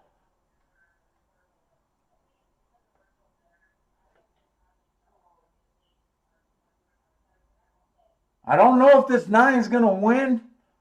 Nine's not gonna win, huh?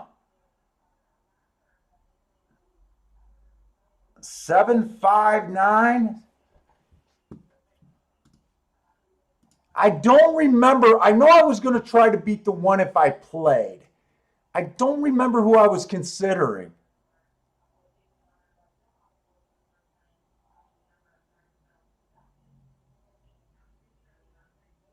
And I don't even know if I said what I was of. I'll have to rewatch the tape. See if I was even thinking anything this race.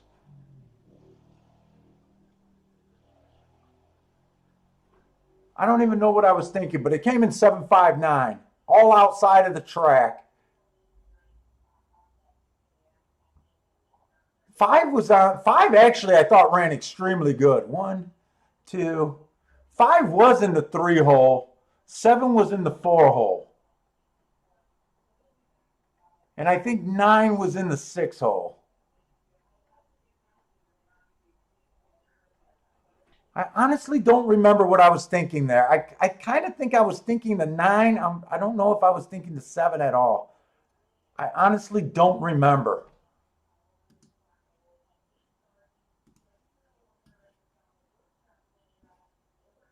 Let's go back to Gulfstream.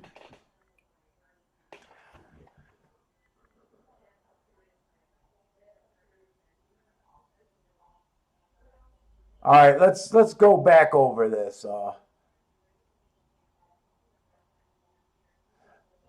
Wait, son of a bitch! Have I been handy? Wait a minute! Wait a minute! Wait a minute!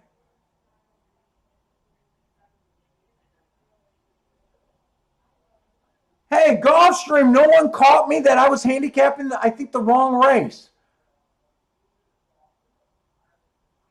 Oh no, I got the wrong form out. God, I got tired, guys. I got confused. Okay, no, I was handicapping the right race. I had the wrong form up. Okay, so I don't think the 1 has any speed. I was kind of thinking the speed might come possibly from the 3 horse. The other horse that I thought could rate or possibly show a little bit of speed would be the 4 horse. Four is a horse that I'm interested in for a bet here. Wow, 15-1. They are going to force me to bet this 4 horse. And let me just get my betting window on Gulfstream, because I'm probably going to wait to the last second here.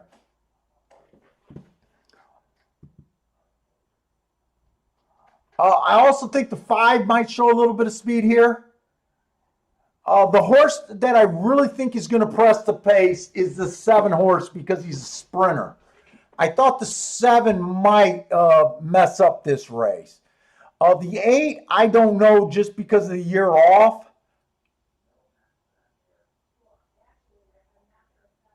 And those are the only horses I think can get the lead. The 8, who's a sprinter. Oh no, the 8's off. Yeah, forget the 8. I'm just throwing the 8 out. The 7, who's a sprinter, I think can get the lead. I think the 5 can get the lead. The 4 can be close enough. I'd like the 4, instead of getting the lead, to be kind of right here, is what I'm hoping for. And the 3, sometimes he goes to the lead, sometimes he doesn't. This is almost like we got 3 or 4 horses. None of them, I would say, get the lead every race. 4, I'm definitely taking at 15-1.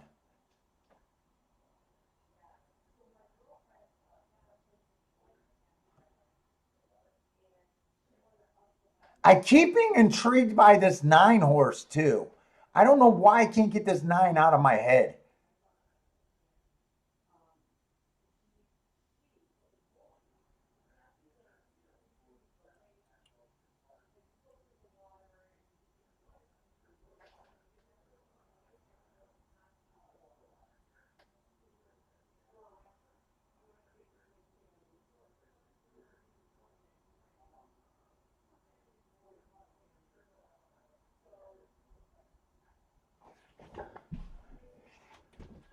I'm going a 2-horse Dutch here. I like quite a few horses. I'm taking my 2 longest horses. I like the 3 and the 4 a bit here. I like the 3, the 4, the 9. I like a few horses, but I'm just Dutching the 3 and the 4 horse.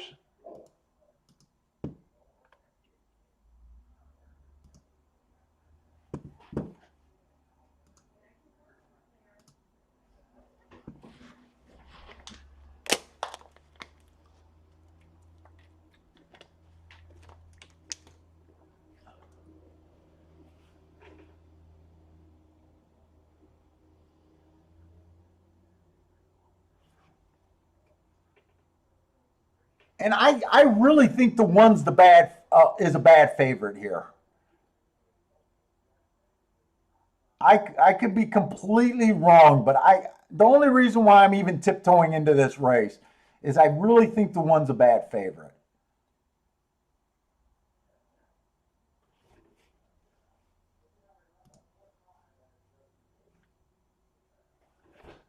Scott White likes the 3-4. 3-4-5 exacta box. Hey, what's up, Bender? Bender. Yeah, I think the 7 could show a little bit of speed.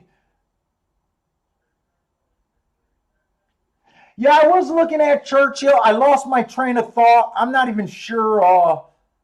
I think there was a chance that I was considering the 7 and the 9 there, but I'll even have to watch the tape. I know I thought the 1 was solid, but I know I definitely wasn't going to play the 1. 7 gets the lead. 5 is in second. The 1 is actually closer to the pace than I ever thought. I did not think the 1 would be this close.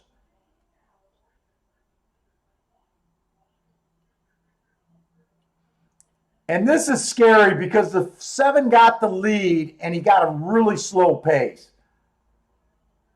If the 7 can relax here, I think I'm going to be in trouble. I like where my 4 is. I just don't like the 24 and 3 that we got. I got to walk here because 4 would be a nice hit.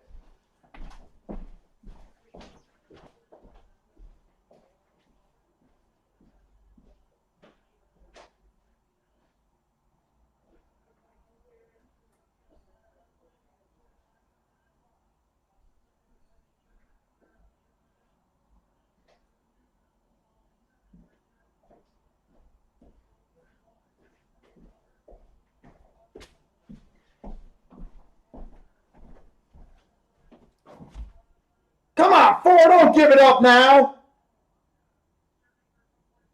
Oh, that one is just a fucking horse at this level.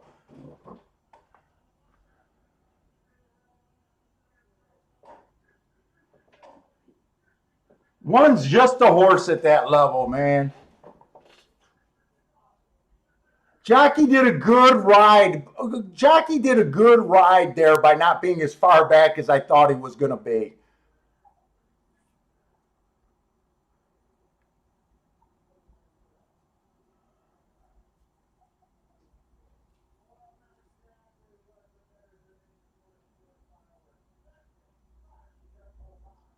Oh. I think 3 was one of the horses that I thought could beat this one. Was it 3?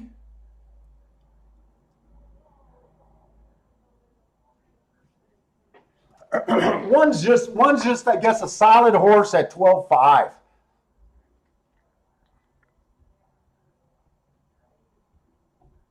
Just a solid horse at that level. I think the 4 ran good. He just wasn't good enough. Oh, man.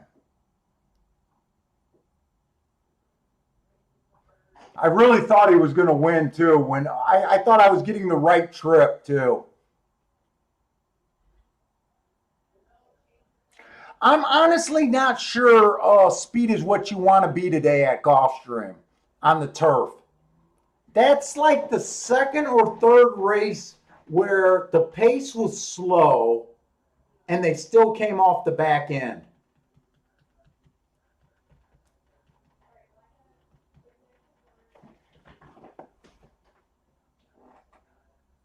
And it got fucking hot in here.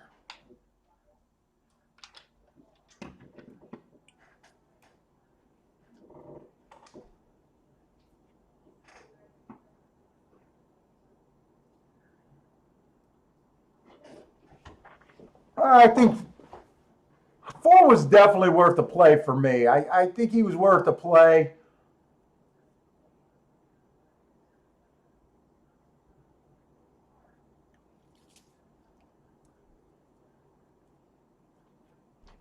Another race where the public just outplays me again. I did not think this even money on this one was a good bet.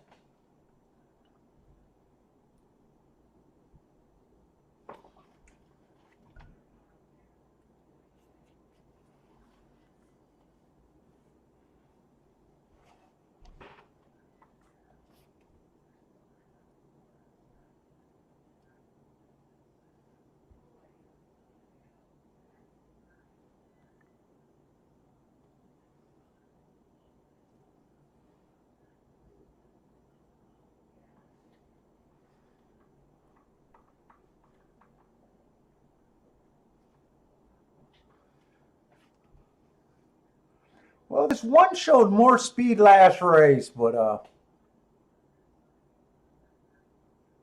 he's in sharp form.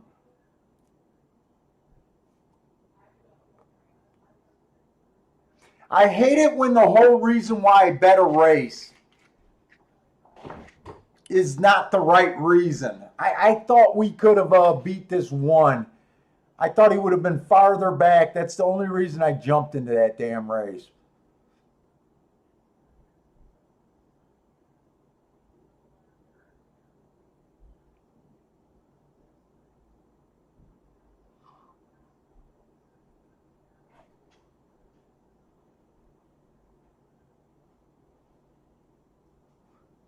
Oh, son of a bitch! I dutched the 3 and the 4, didn't I? I thought this 3 was at 10-1 when he got second at 5-1.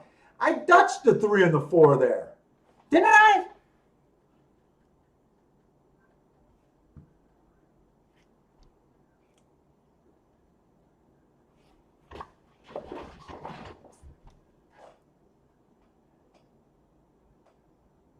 I did.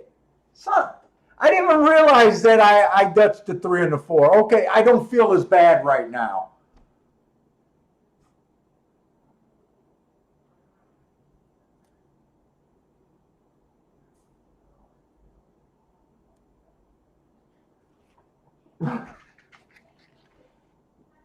I didn't even realize that's what I had. All right, that makes me feel a little bit better.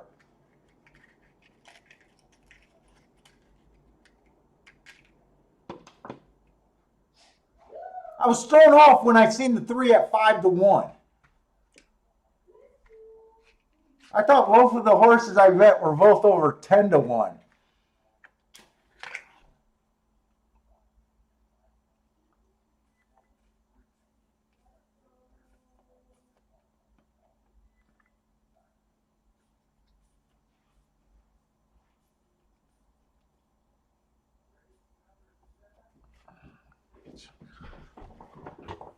Turn that back on.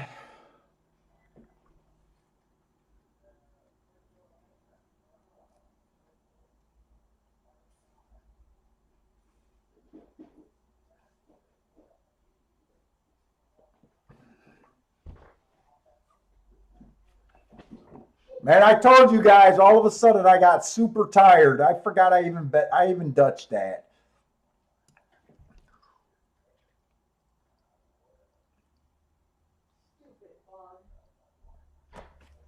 Is that exact? I don't think that exact is going to pay anything.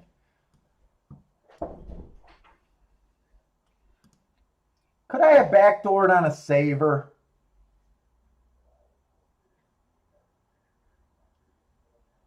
No. If that's to pay off $9 for a dollar, I definitely couldn't have backdoored that.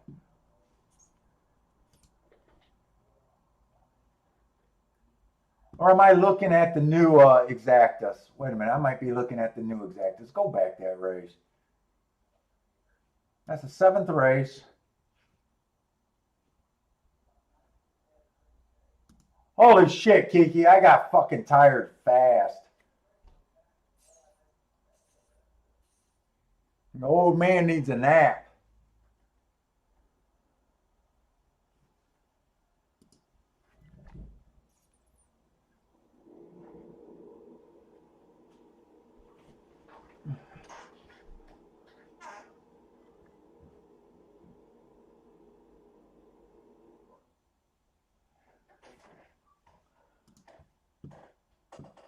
I'm at Gulfstream. Why can't I get the results that race?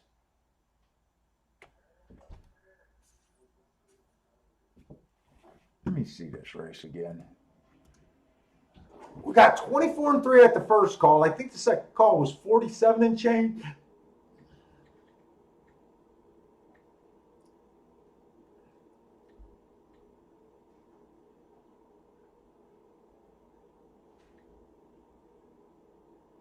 Yeah, one was right there. I think that's a good heads up ride from the jockey, to be honest. I did not think he would be 3-4 lengths off the lead.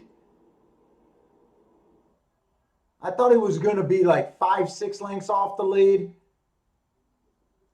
I thought he was going to be where the 3 is at right now. 24-3. Yeah, I don't think speed is being. I don't think this turf route racing is being really kind to speed right now.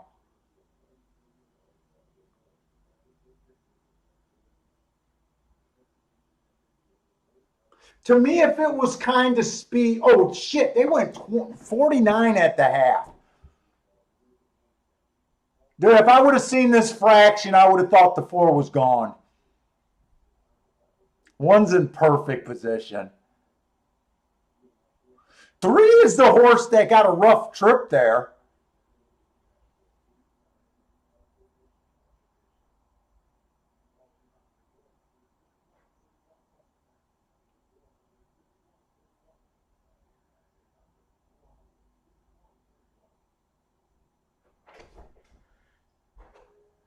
If the 3 would have won that, I wonder when I would have realized that I bet the 3 to win.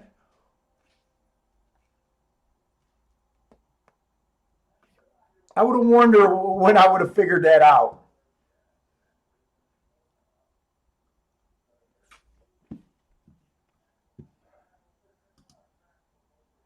And why the hell can't I get the results for that race?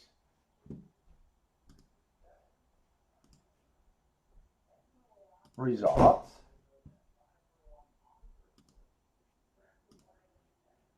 Here they are. No, I couldn't have backdoored that exacta. I was right. That exacta did only pay $9. Okay. That's what I really wanted to see.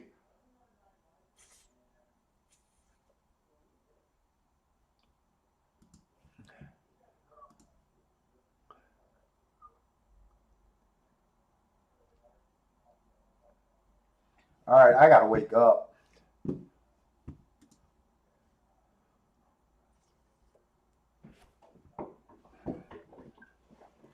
Oh. What is the next race at Churchill? I think we just, no. Let me just go here. Churchill race 7 is what they're going into. Oh, I think I want to look at that race. It's a 6 furlong or 7 furlongs on the dirt. It is allowance 1X race. Let's see if we like this race. The one is scratched. The 2 last race in Indiana, I didn't look that race up. 2 races ago at Churchill, he was just average. Roughly at this level. Wow, 26-1, huh?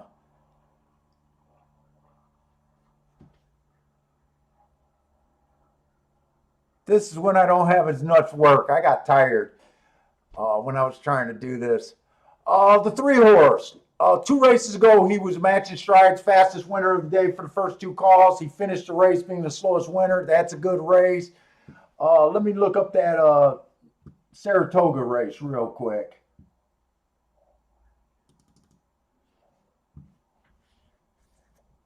August 9th.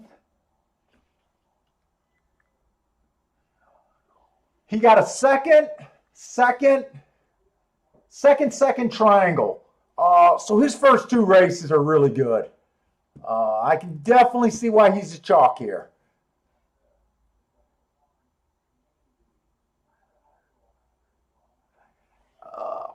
3 to 5. I definitely like him a lot better than the 2 horse. Let's just go on and see what else is there before I decide if I think that's the right price on him. The 4 horse, been running at miles. You guys know I hate route to sprint. Bill would argue that this is a long sprint race, mini route. I still think this is a sprint race. Last race going a mile, he was 1 tick slower than the fastest winner. That's a real good race. 2 races ago for non-winners 2 lifetime. Rail was bad. He was in the 6 hole. He went too fast to win that race. That was a really good race. My biggest problem is I just don't like route to sprint.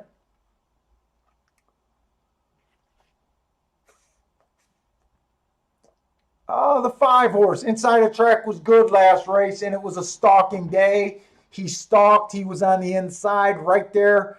It looked like he ran on a bias. That was his best race ever. 2 races ago, he was just average.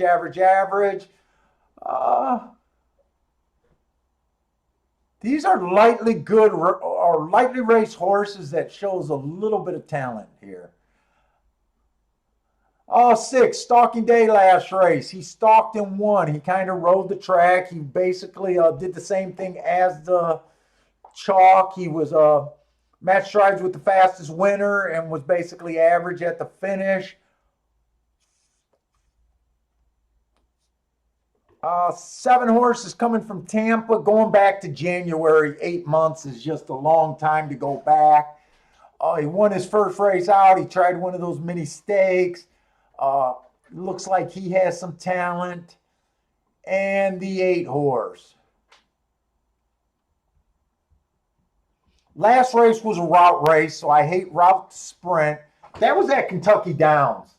You have to respect horses at Kentucky Downs. I thought I was going to get back and be able to look that race up before I came on. Let me look that race up.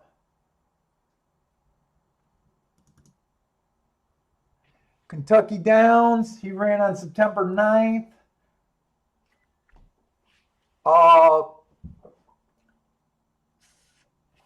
You wanted to be a stalker closer at Kentucky Downs. He was a stalker. Uh, I like deeper stalkers at Kentucky Downs more than horses one length off the lead. I'm not going to give him an asterisk there, but maybe 48-3 was just average. 73-4 was average. 2 races back at a mile.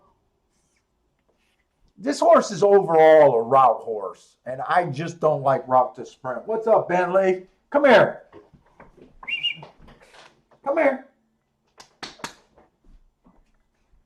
Come here. Get your little looks.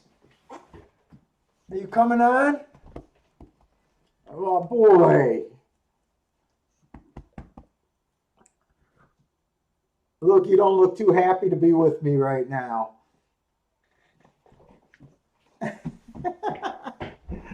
All right. I don't have any food for you, buddy. Oh, you just got treats from Mama over there? You got a big booger right there. God, these. All right, we got it. We got it. We got it. I'm sorry. I'm sorry. Go do your thing. I'm almost done. Look, 1-2 is hard to take in any fucking race. I don't know how much. I don't think I'm going to want to get involved. I'm more curious. After watching that 3-horse beat that 6-horse, I kind of thought visually that I didn't like the 6 on the rail.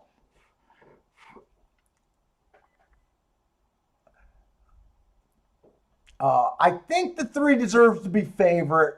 1-2 is always ridiculous for me. So I automatically think a horse is overbet at 1-2 almost every time. It's hard to get around. I'm going to be curious to watch this race to see if he can be beat. I think his biggest thing is if the outside of the track can beat him. There is some tempting horses on the outside. I honestly think the 6 is not that far behind. But I don't feel like this is a race where I'm going to jump into with money. I'm willing to let this race go. Overall, I don't want to go against too many 1-2 horses. So that just frees up Gulfstream for me. And hopefully, I think we got some good races at Gulfstream left. Last race is going to be a turf. Are we in the 8th race there? This might be a double.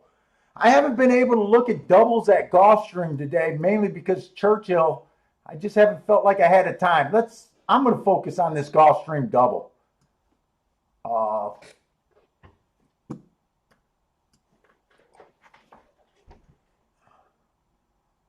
Yeah, we're going in the 8th race. I want to focus on this Gulfstream double. I think it's a way better option. We got 5.5 furlongs on the dirt, allowance 32,000.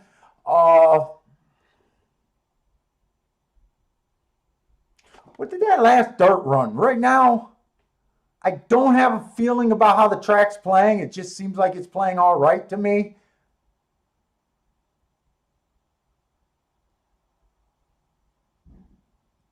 Yeah, the only race that we missed, there was 3 dirt sprints today.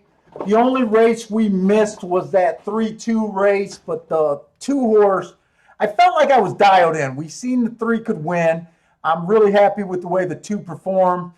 I'm not calling it any kind of a bias because right now it just seems like Gulfstream's making a lot of sense, just handicapping it without thinking biases. There's 1 horse, bad rail last race, stalking closing day. Give him an asterisk for running against the bias. He was average, but after you get an asterisk, you really don't care about the marks. 2 races back, outside was good. He won by being the slowest winner. That was his best race ever, where I thought he got the track running in his way. 3 races ago, he ran against the bias again. He is 3-1. I don't like him or hate him. Let's see what else is there. He looks like he might be speed though, front end. 2 looks like a stalker. Last race he ran, bad rail stalking day. He was in the 8 hole. He stalked. To me, he just ran around the track. 2 races ago, outside stalking day. He went fast. He had the outside. He won. To me, it looks like he ran on a bias. But right now, I'm not having strong opinion about anyone here. 3 horse closed while being the slowest winner of the day. 2 races back, rail was bad. He was in the 4 hole. He hit the gate. 3 races ago, rail was bad. He got an asterisk for running against a bias. To me, he has to step up pretty big to win this race. And I got to go over this race fast because I'm really curious about the last race. 4, bad rail last race. He was on the outside and he won. He was on the good part of the track. 2 races ago, outside of the track was good. He ran second, but he had the good outside. 3 races ago, he did pop a heart. He went too fast to win at the first call. No one I love yet. The 5 won 2 races back on an inside stalking closing day. He was a stalker. He ran off the board. It said he was in the 3 path, so I think he had the inside, but I didn't give him an asterisk. He might have just popped that 83 speed figure because of that. I don't think he's a front runner at all. I think he ran 4 races. The race where he might have got the bias, he kind of might have got ran his best race, and that's the only time he was close to the pace. Before that, he looks like a deep stalker to a closer. I don't think I want to get fooled on him. 8 is the horse that, okay, so 7 just was the slowest winner of the day, his only time out. Kind of hard to judge him. The 8 is the horse that kind of got me a little excited here. I thought the rail was bad, and he managed to win by being the slowest winner of the day. But I really need to jump into the next race to see if there's a double here. The next race is going to be 5 furlongs maiden claiming 12.5 on the turf. On the turf, you want to be on the lead or within 3 lengths of the lead. That's all we care about. The 1 just been slow both race, nowhere near the lead. It'd be shocked to see him get the lead. With that being said, I'm just looking at his comment. He banged into the gate in 2 races, or last race. 2 races ago, he was shut off at the start. It'd be a surprise that he gets the lead here. But even with those 2 excuses, I mean, I don't know. If he beats me, he's just going to beat me. 2 horse, bad rail last race. He got an asterisk. He was in the 3 hole, broke slowly, eased. There's just no way for me to spot that he gets any speed here. 3 looks like he has some speed as a router, but I hate route to sprint. Give me one standout horse here where I can do something. 5 horse. It was a speed favoring day. That's one of those tricky speed favoring days. To me, that race is not as bad as it looks. He was 1 length off the lead at the first call. It looks to me like he just couldn't get the lead. That race. I'm willing to excuse that race. 2 races back, he was took up at the start. He tried to close on a track that doesn't allow closers very often. 3 races ago, it was another speed favoring day. He came out 6x2. He kept running hard. I kind of like him, but I don't know if I can trust him on the front end. 6 is coming out of that exact same race, speed favoring day. Wasn't able to get the lead. 2 races ago, 1 race sample, almost won it. 21-2 is legit on the turf. 44-2. He's a horse that I might be interested in. 7 ran against the bias, speed favoring day, slow.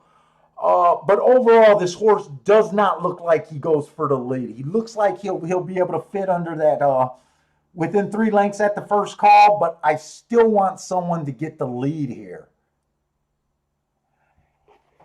8 has legit front speed. He got 2 races where he went too fast to win.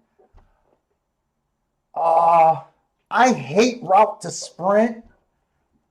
I might be willing to take a shot on him because when I look 3 races back, he tried to go on the lead at a route race going 21-3. That's pretty insane at Gulfstream. And right now, I'm not seeing any speed that I can count on. The 9 horse doesn't want the lead. 11 horse is another router. I prefer the 8 over him.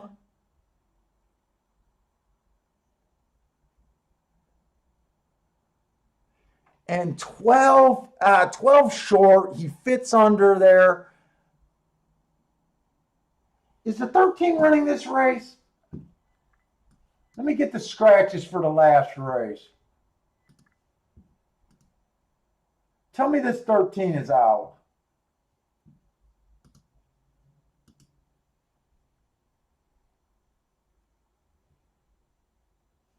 No, the 13, wait a minute. The 13 is in? How can the, no, the 13 is out.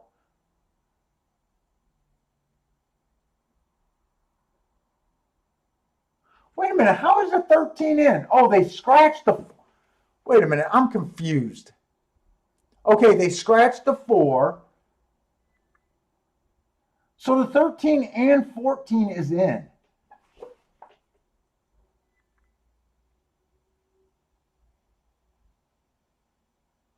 '13 got some speed. I didn't look up that race. I didn't expect this horse to draw in. God, I don't know if I got enough time to look up these races.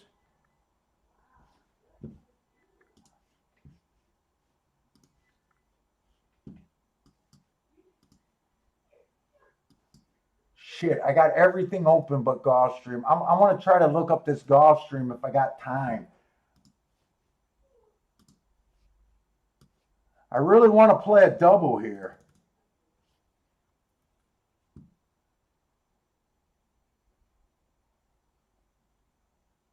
What the fuck is my Gulfstream? September 4th and August. September 4th, looked at one up first.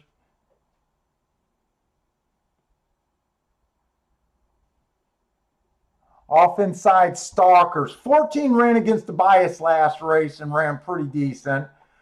It'd be a stretch. But 14 does have a solid excuse last race. Oh no, I'm looking at the 13. I'm sorry. What the? 13 was a speed favoring day. And I'm confusing myself.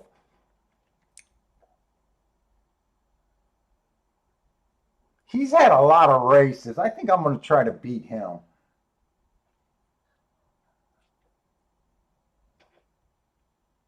Okay, so the 14, last race, it was an off inside day, stalker closer kind of day. This horse definitely ran against the bias. The 14, I'm going to have to remember this shit.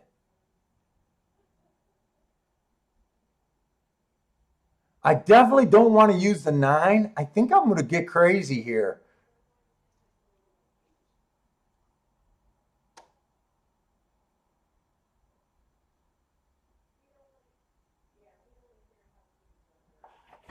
I'm going to use the 8 and the 6 in that second leg.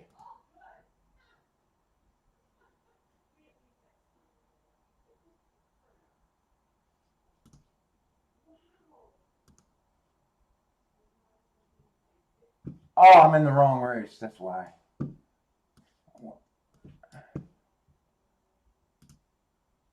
Race 8 pools doubles.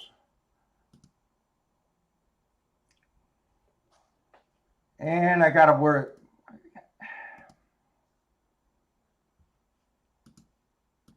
They're not giving me my damn doubles. All right, jump out of that race and come back in. Twin Spires is irritating the hell out of me.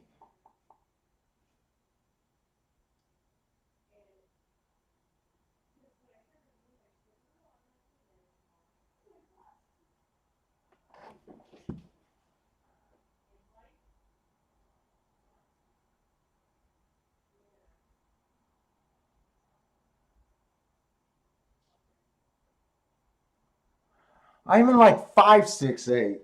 I'm gonna have to write this shit down.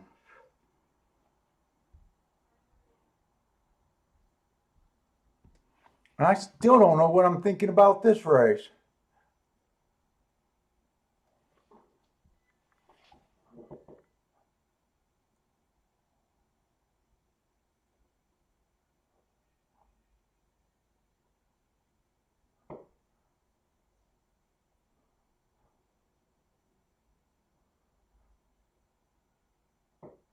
Who are they betting here? The 7 horse?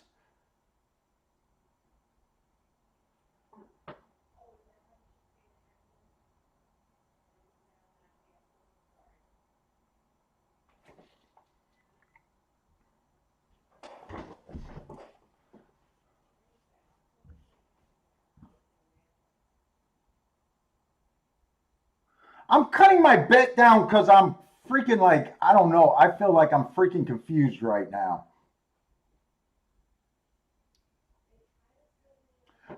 The first bet I'm doing is a 128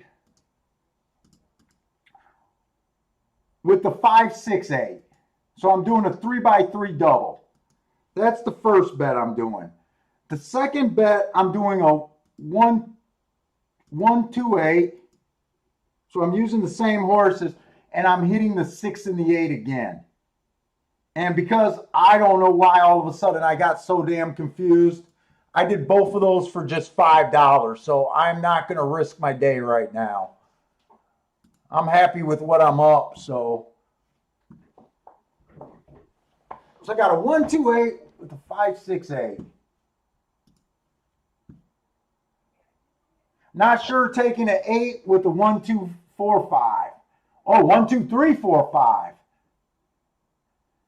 Premier's on the 5. Louise is looking at the.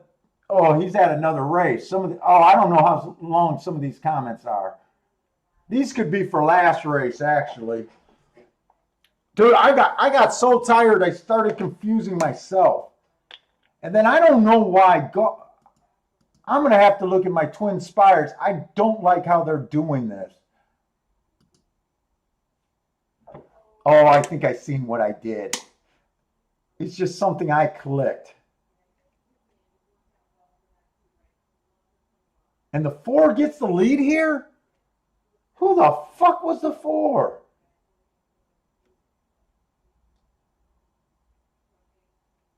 I don't think I can win from here.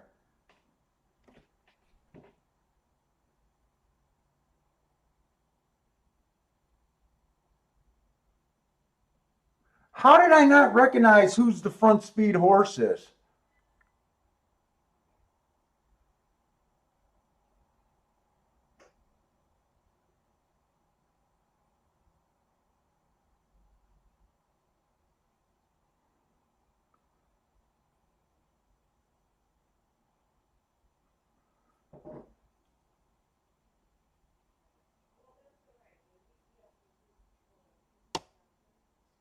Man, if this 5 had a gear.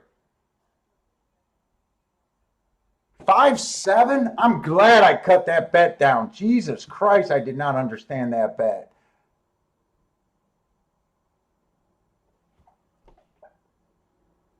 Five was able to close again.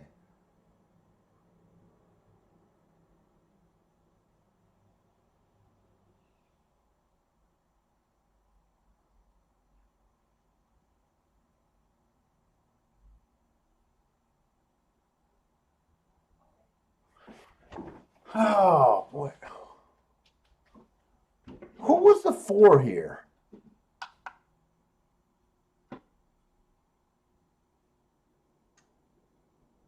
Okay, 4 getting the lead, I should have seen that. 4-1.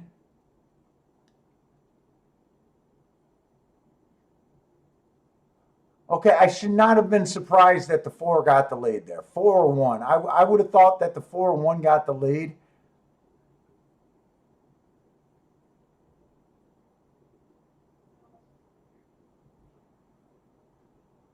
Five, 7, 4. The 7 horse I knew I was playing against. I don't have a problem with him.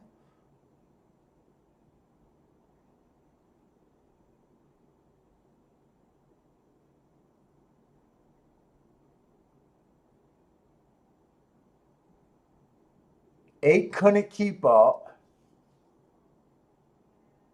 Man, I got completely lost in the double. I didn't realize that this 8 horse went down to 5-2.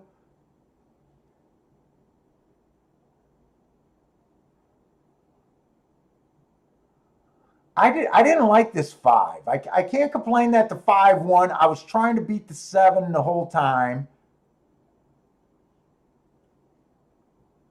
I didn't care for the 4.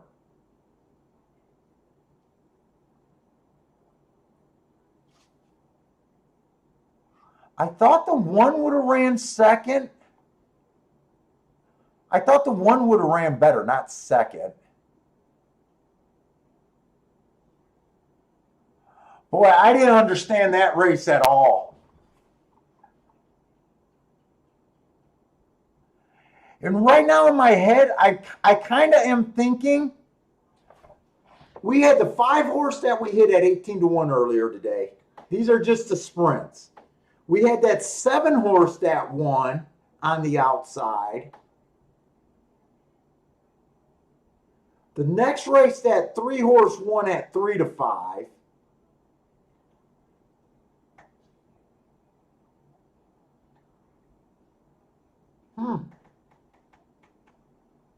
I'm kind of wondering if this track was favoring outside today, and I didn't really catch on because I liked everything that happened so far.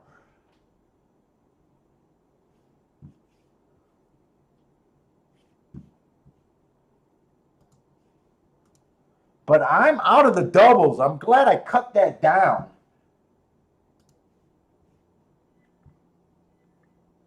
Cole liked the 5 there. I think Premier was on the 5 also. If that's Gulfstream.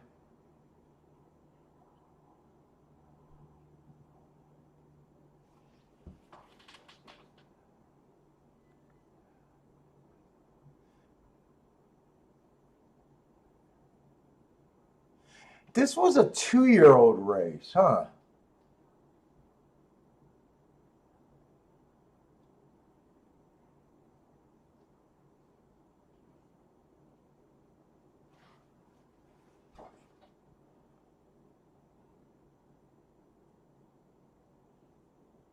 I'm gonna be really interested how I chart this race today. How I chart these results. 5 rated. I actually want to watch that replay again. Man, that 5 horse had a freaking eye-catching move.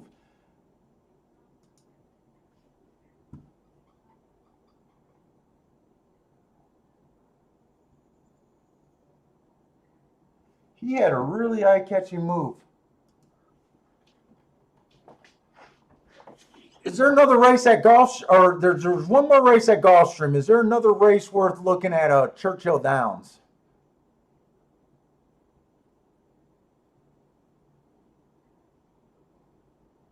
I know I don't like the 9th race at all. I barely got this 8th race at Churchill Downs, so I don't even know if I'm going to flip over to Churchill Downs and really look at it.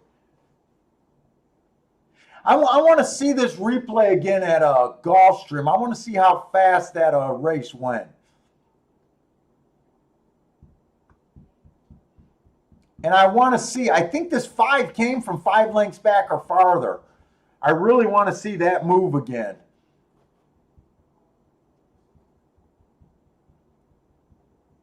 That's what I really want to see again.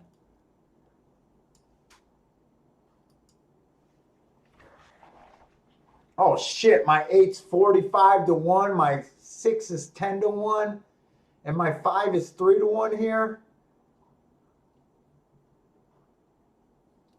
All right.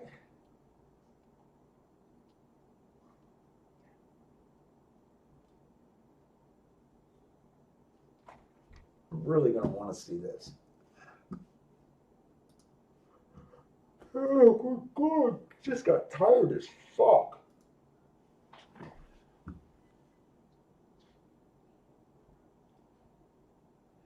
Yeah, Frankie's, I was even going to say, wow, that 5 got a lot out of that stakes race, didn't he? I want to see if the pace was what I would consider super fast today. I don't know. I haven't been looking at the fractions all that much today.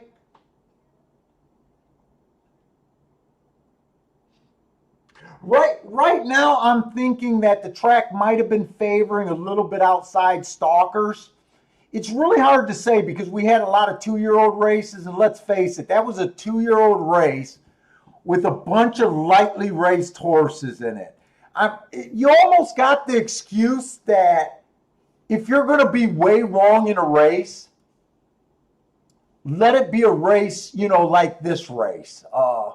These races don't get me upset. Sometimes it gets me upset when I invest too much money in a race like this. Honestly, it wasn't the case. When the race first opened up, I was a little shocked by the 4-horse getting that lead. But when I re-looked at the form, I mean, it really looked like it was either going to be the 1 or the 4-horse getting the lead. So I have no problem with that.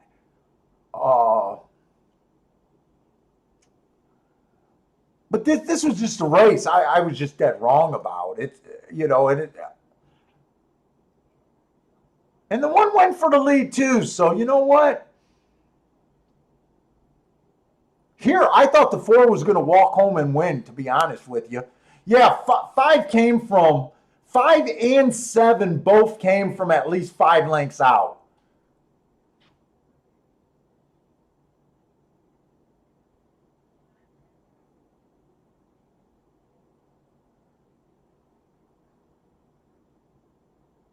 Shit, the 5's still 6 lengths out or 5 lengths out. It's hard to tell around the turn.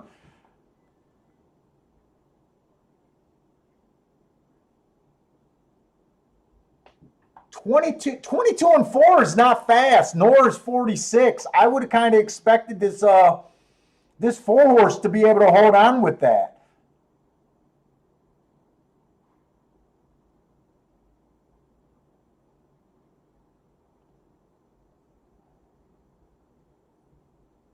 Yeah, I honestly don't know what to take from that race. I don't know what to take.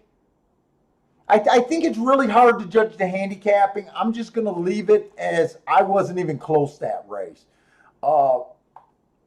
My first thought in watching the race replay, I'm a little shocked that the 4 could not win going those fractions. But these are 2-year-olds.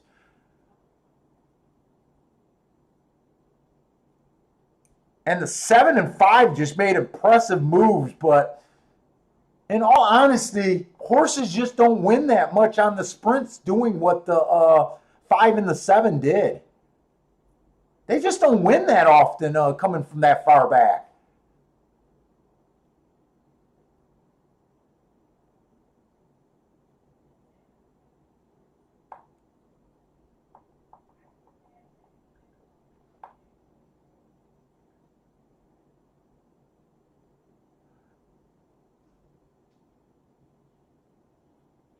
I think the 8 could have lodged an objection there, but I'm kind of glad he didn't. He didn't get cost the place or anything, but I'm kind of glad he didn't do the crybaby route and just lodge an objection. The 4 kind of bullied him out of the way, but I don't think that, even if he would have did an objection, I don't think it would have went anywhere. Let the people who supported the 5-horse win there. I'm completely okay with that. I wish I could have got alive in this double because right now, fuck, I'm amped that the 8 is 30-1. My 6 is 10-1 and the 5 was 7-2. I don't know what I'm going to come back to do here. But man.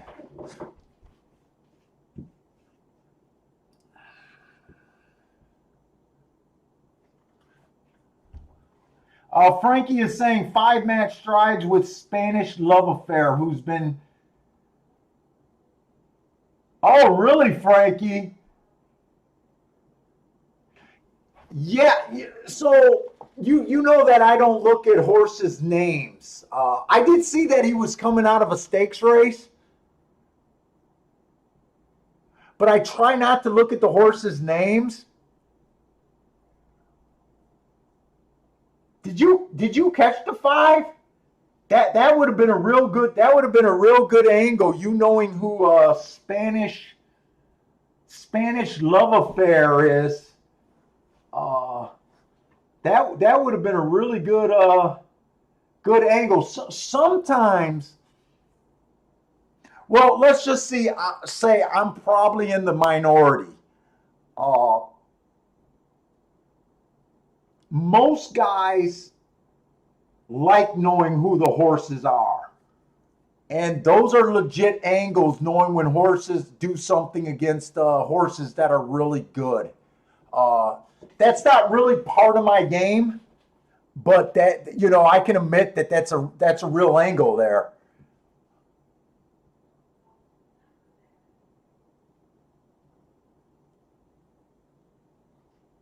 He did have an eye-catching freaking move, man. I mean, his run was impressive.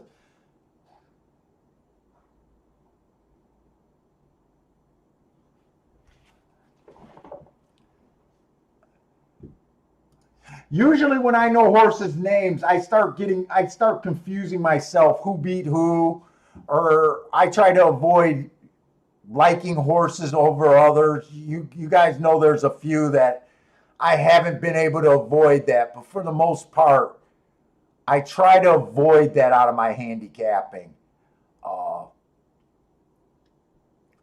But I do know guys that use it, and it can be helpful.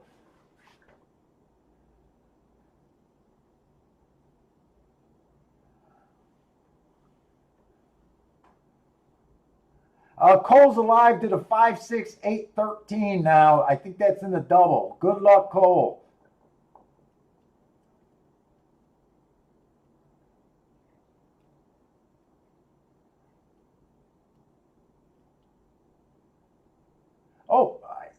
I can't tell how old those comments are. I was going to say, I think Premier hit the 5 too. A lot of you guys liked them.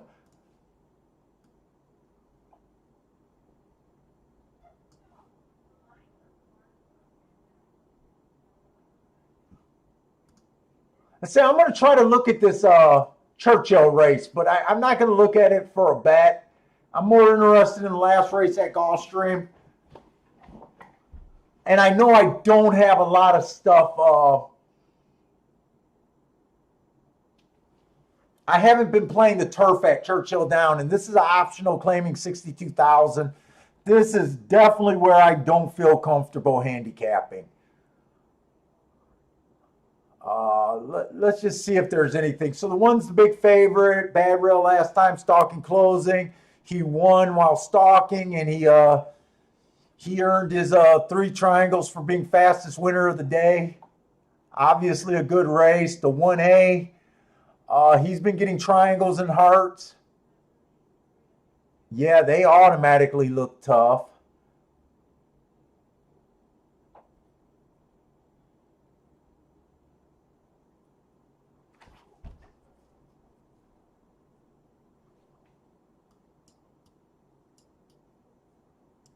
Trying to get that out of the way. Oh, I wanted to see his name. I thought that was Sturgeon for a minute, who usually races at Gulfstream. Oh, the 4 had a bad rail last day and a stalking closing day. He went way too fast. He earned 3 hearts. He's been going fast a couple races in a row now. I I'm not sure if I really like speed at the turf at Churchill, but I try to root for my marks when I'm not in a race. 5, I got nothing on. 6 horse is one of those shippers from another country. I don't even know where he's coming from. Just adds more confusion. 7, I don't have anything great on. The 8 horse, 2 races ago, stalking closing day, I gave him an asterisk, and he went too fast to win. I guess I'll be rooting for the 8 and the 4. Just kind of rooting for my best marks, but I'm not going to have a play there.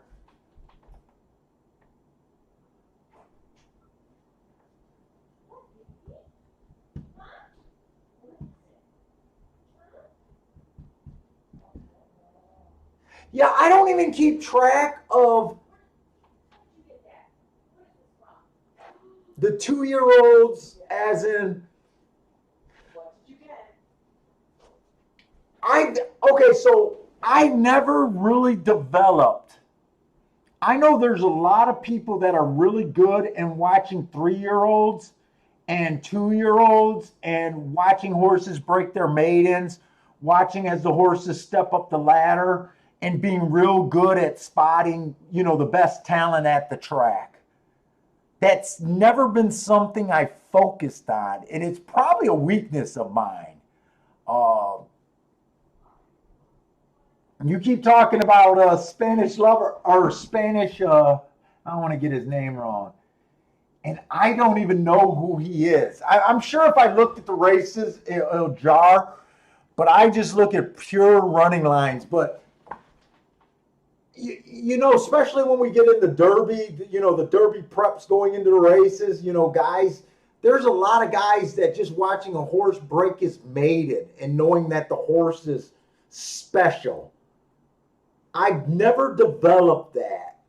I can tell you if I thought the horse ran hearts or good, but I can't take, I've never been able to take it farther than that.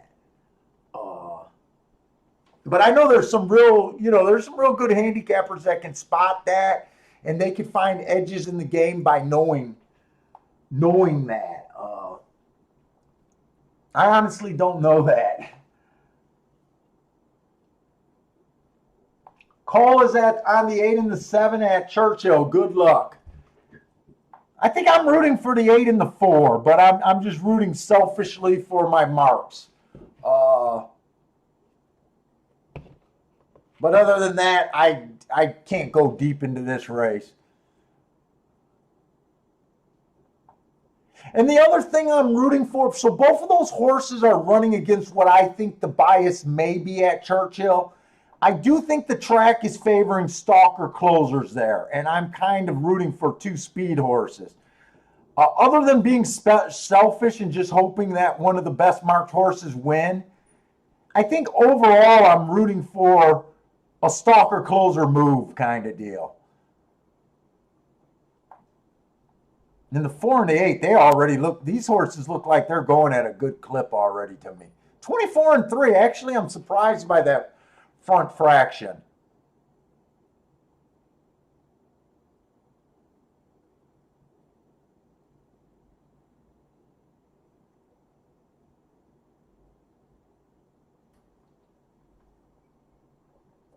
Boy, usually when you get 24 and 3 at the first call, you don't separate from the field this far.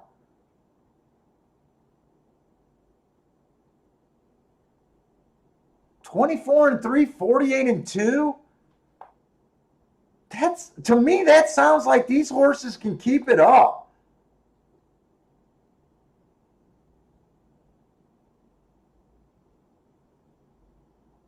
Come on with this 4-8. I want to see it.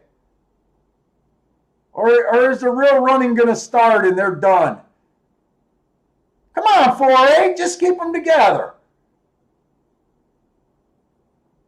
Keep them together because I think someone might have played this 4-8.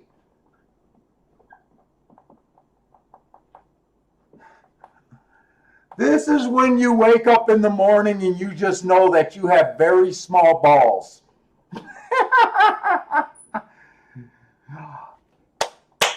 Hey, Abby, it's for you, buddy. You put 20 on him? Nice job, Abby. Love it. Love it. I got small balls. I'm okay with the day. I honestly love it, and I'm glad you hit that race. I'm glad someone bet that horse. Trust the hearts. I don't even trust the hearts all the time, but dude, you get a stand, you get a clap, you get a standing O on that one. 16-1 too.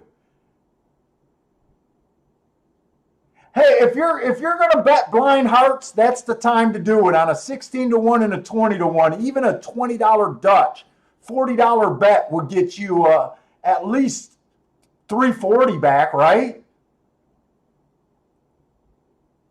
At least 340 back. You might even get some breakage.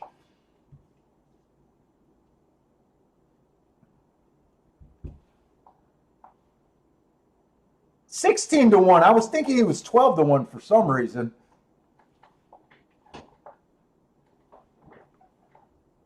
Boy, I was, for a long time, I was like, oh my God, this is going to be the exacta too. I thought it was going to be the exacta. The two had to come up and split them.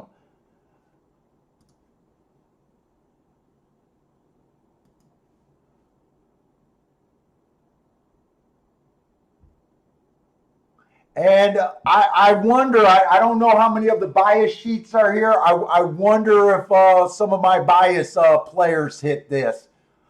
They wouldn't have had the heart information, but they would have seen that the 4 ran against the bias 2 out of 3 races.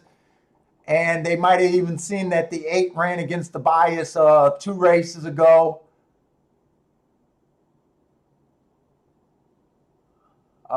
One ran with the bias, so one you grade down, but I wasn't getting cute that race.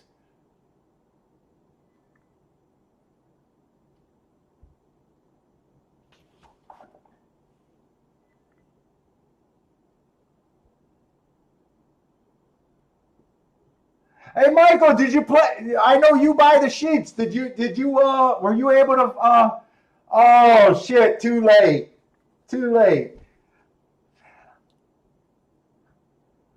If this was a cheaper race, I might have loosened up the purse strings. I didn't have the whole race handicapped. That's part of the reason. Uh, and honestly, when I get to optional claiming 62.5, I'm not comfortable at that level. Uh, some days on a losing day, I might have pulled the trigger in a race like this. But all honesty, it is a bit out of my comfort zone. And the other thing is, I'm not playing many turf races over there at Churchill. And in the back of my head, I was kind of leaning towards stalker closers anyway. So I knew I didn't want to deal it, but I'm glad some of you guys are seeing this.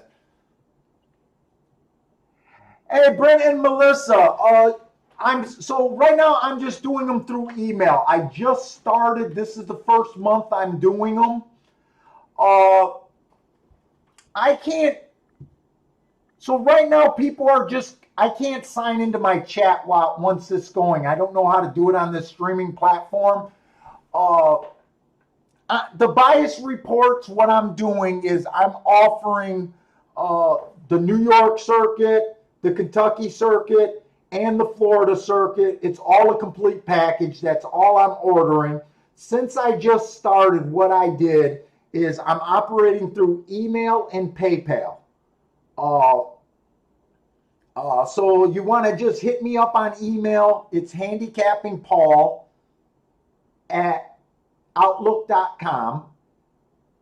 Is how you do that. And then I just, right now I'm selling them $30 a month. I update them once a week on Tuesdays.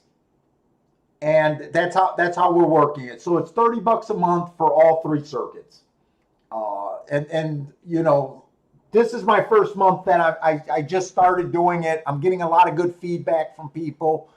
I haven't seen you in here very much. So what I'm doing is basically it's a breakdown. I'm keeping a total of the running positions and the running styles on all 4 surfaces. I got a couple videos on my YouTube page talking about the bias reports and how to use them. I'm going to be doing more of that. I don't know your level of handicapping if you're new to the game or what. I don't want to. You need to understand handicapping and biases. It's not for a beginning player.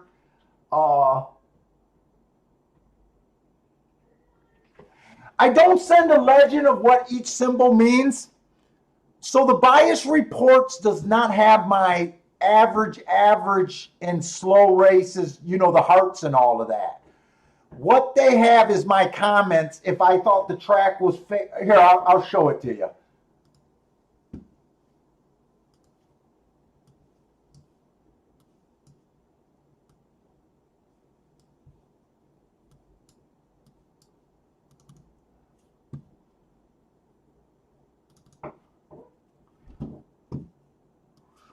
So right now, this is what it is. I'll try to blow it up.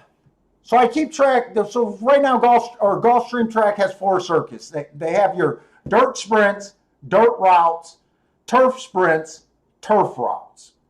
So the first thing I do is basic. I'm just keeping tabs of all the winners, what positions they're coming from. So this first group here is post 1 through 3, 4 through 6, 7 on out. Then the second group is wired, stalk, close. Okay. So that gets you basically a profile what to kind of look at. So for instance, Gulfstream, closers are only winning 11% of the time. They're not a good bet unless you're getting 10 to 1 or higher. You know, it's kind of to focus on what you should look at. Right now it's saying speed and stalkers are what you want to be looking for. So that's the first thing that it shows you. It's a breakdown on each circuit. So it gives you a breakdown. That's pretty easy to do. A lot of people do that themselves. But what's really important and what most people don't keep track of are the comments. These are when I think the inside of the track is good, bad inside.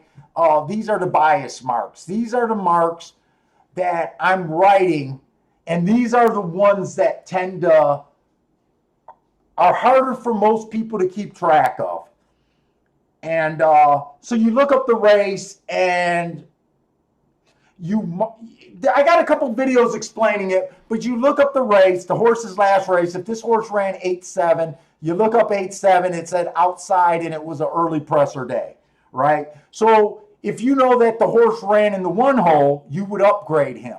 He didn't have a good chance. The track was favoring. So that's how you use it. It's a higher level of handicapping. It'll help explain a lot of, if you're a speed figure guy, it explains a lot of these fluctuations in speed figures from race to race, week to week. A lot of times when a horse runs against the bias, their speed figures go down. Or when they run with the bias, it goes up. So it's a handicapping aid, but you got to be you got to understand handicapping. So that's what I do. I don't sell my marks and everything with it, but so you don't get my symbols. When we do the symbols, I basically say what the symbols are when you watch the live stream. That might be the next step. It might not be of where I'm going to go. But I got a couple videos where you might, okay, I have been betting for 40 years now, own a couple of horses that ran, don't know which one is more expensive, owner or betting, laughing out loud. I will look at some of your old video. Yeah. The highlighted video, the top one, is the first thing introducing my bias sheet. It'll tell you, it'll explain using the bias reports in its simplest form. Then after I explain it, then I go into just looking at the results for the 3 days and seeing how it worked. And then on the third day, the track completely changed. So it was a really good example of showing you guys how I make adjustments when saying a bias change. And then after that video, it'll prompt the next video for the bias sheet. And then I go into the more things. So check it out. I plan on continuing these bias sheets for a while. You know, if you want to reach out at me at handicapping paul@outlook.com. I answer questions all day long because I know that people that I bought them are at all different levels. Some people are loving them right off the bat. Some people are just getting used to looking at racing a different way. So, you know, feel free to hit me up, ask me questions. Dude, I do this because I like helping people handicap. And I love the game. And I love I love the sport. So I have no problem in asking questions or answering questions. And I honestly like hearing other people's thoughts about what they're doing too. So, and shit.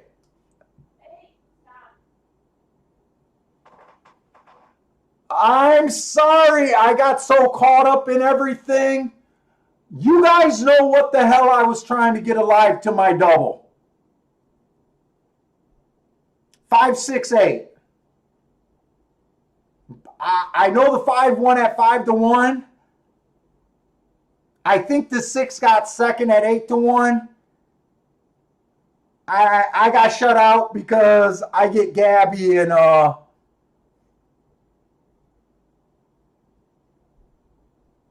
I'm pretty sure the 6 got second. If the 6 got second, I got shut out of a major hit right here. Hopefully you guys remembered what I was looking at in the double and caught the exacta there because there was no other place to go there. And I'm sorry, Abby, you were trying to warn me that but it's okay. I really wanted to answer the questions, and I'm actually going to put out some more videos this weekend. I got some ideas. I'm going to do some with the bias reports, but I think over the weekend when I was on vacation, hanging out by Lake Michigan, I think I'm going to do a series for the new handicappers, where to start reading the form. Some of it is going to be pretty basic.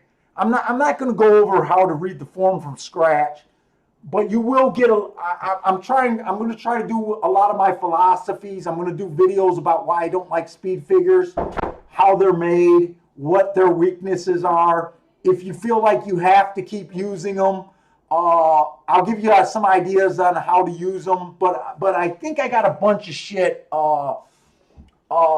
that I just got to get around to making, and I think I'm gonna take this weekend to try to put out some content for you guys.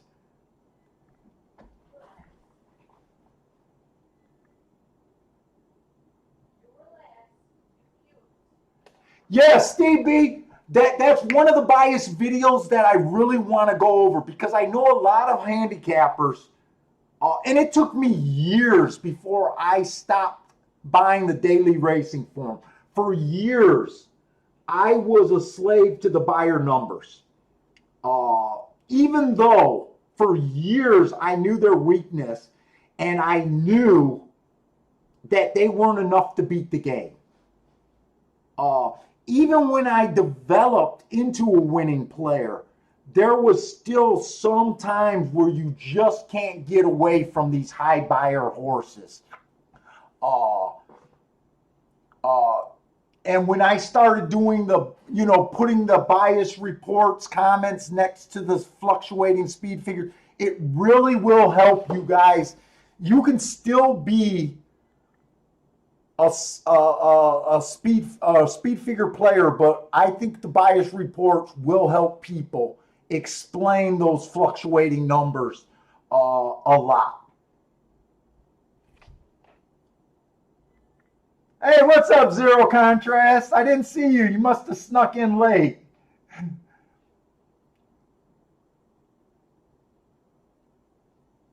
Oh, Cole hit the double 5 times. Nice. Nice, nice, nice. Five double, 2 5 to 1s. Did anyone hit this exacta? I know I would have hit the exacta here. Because the eight horse was 30 to 1, and I know that I probably would have did a 3 horse bet. I would have probably put a little bit on the 8 horse and Dutch the 5 and 6 evenly too, because I knew the 8 horse. There was a little something I liked off of that route race, but you guys know that I don't like route to sprint. But it was still a good day, man. We ended the day off good. Sorry we couldn't get back on track to do this race, but I know a few of you guys hit that 4 horse. We started the day off with an 18 to 1 winner. I think we only lost like 2 relatively low bets. So, Zero Contrast hit the exacta. Nice.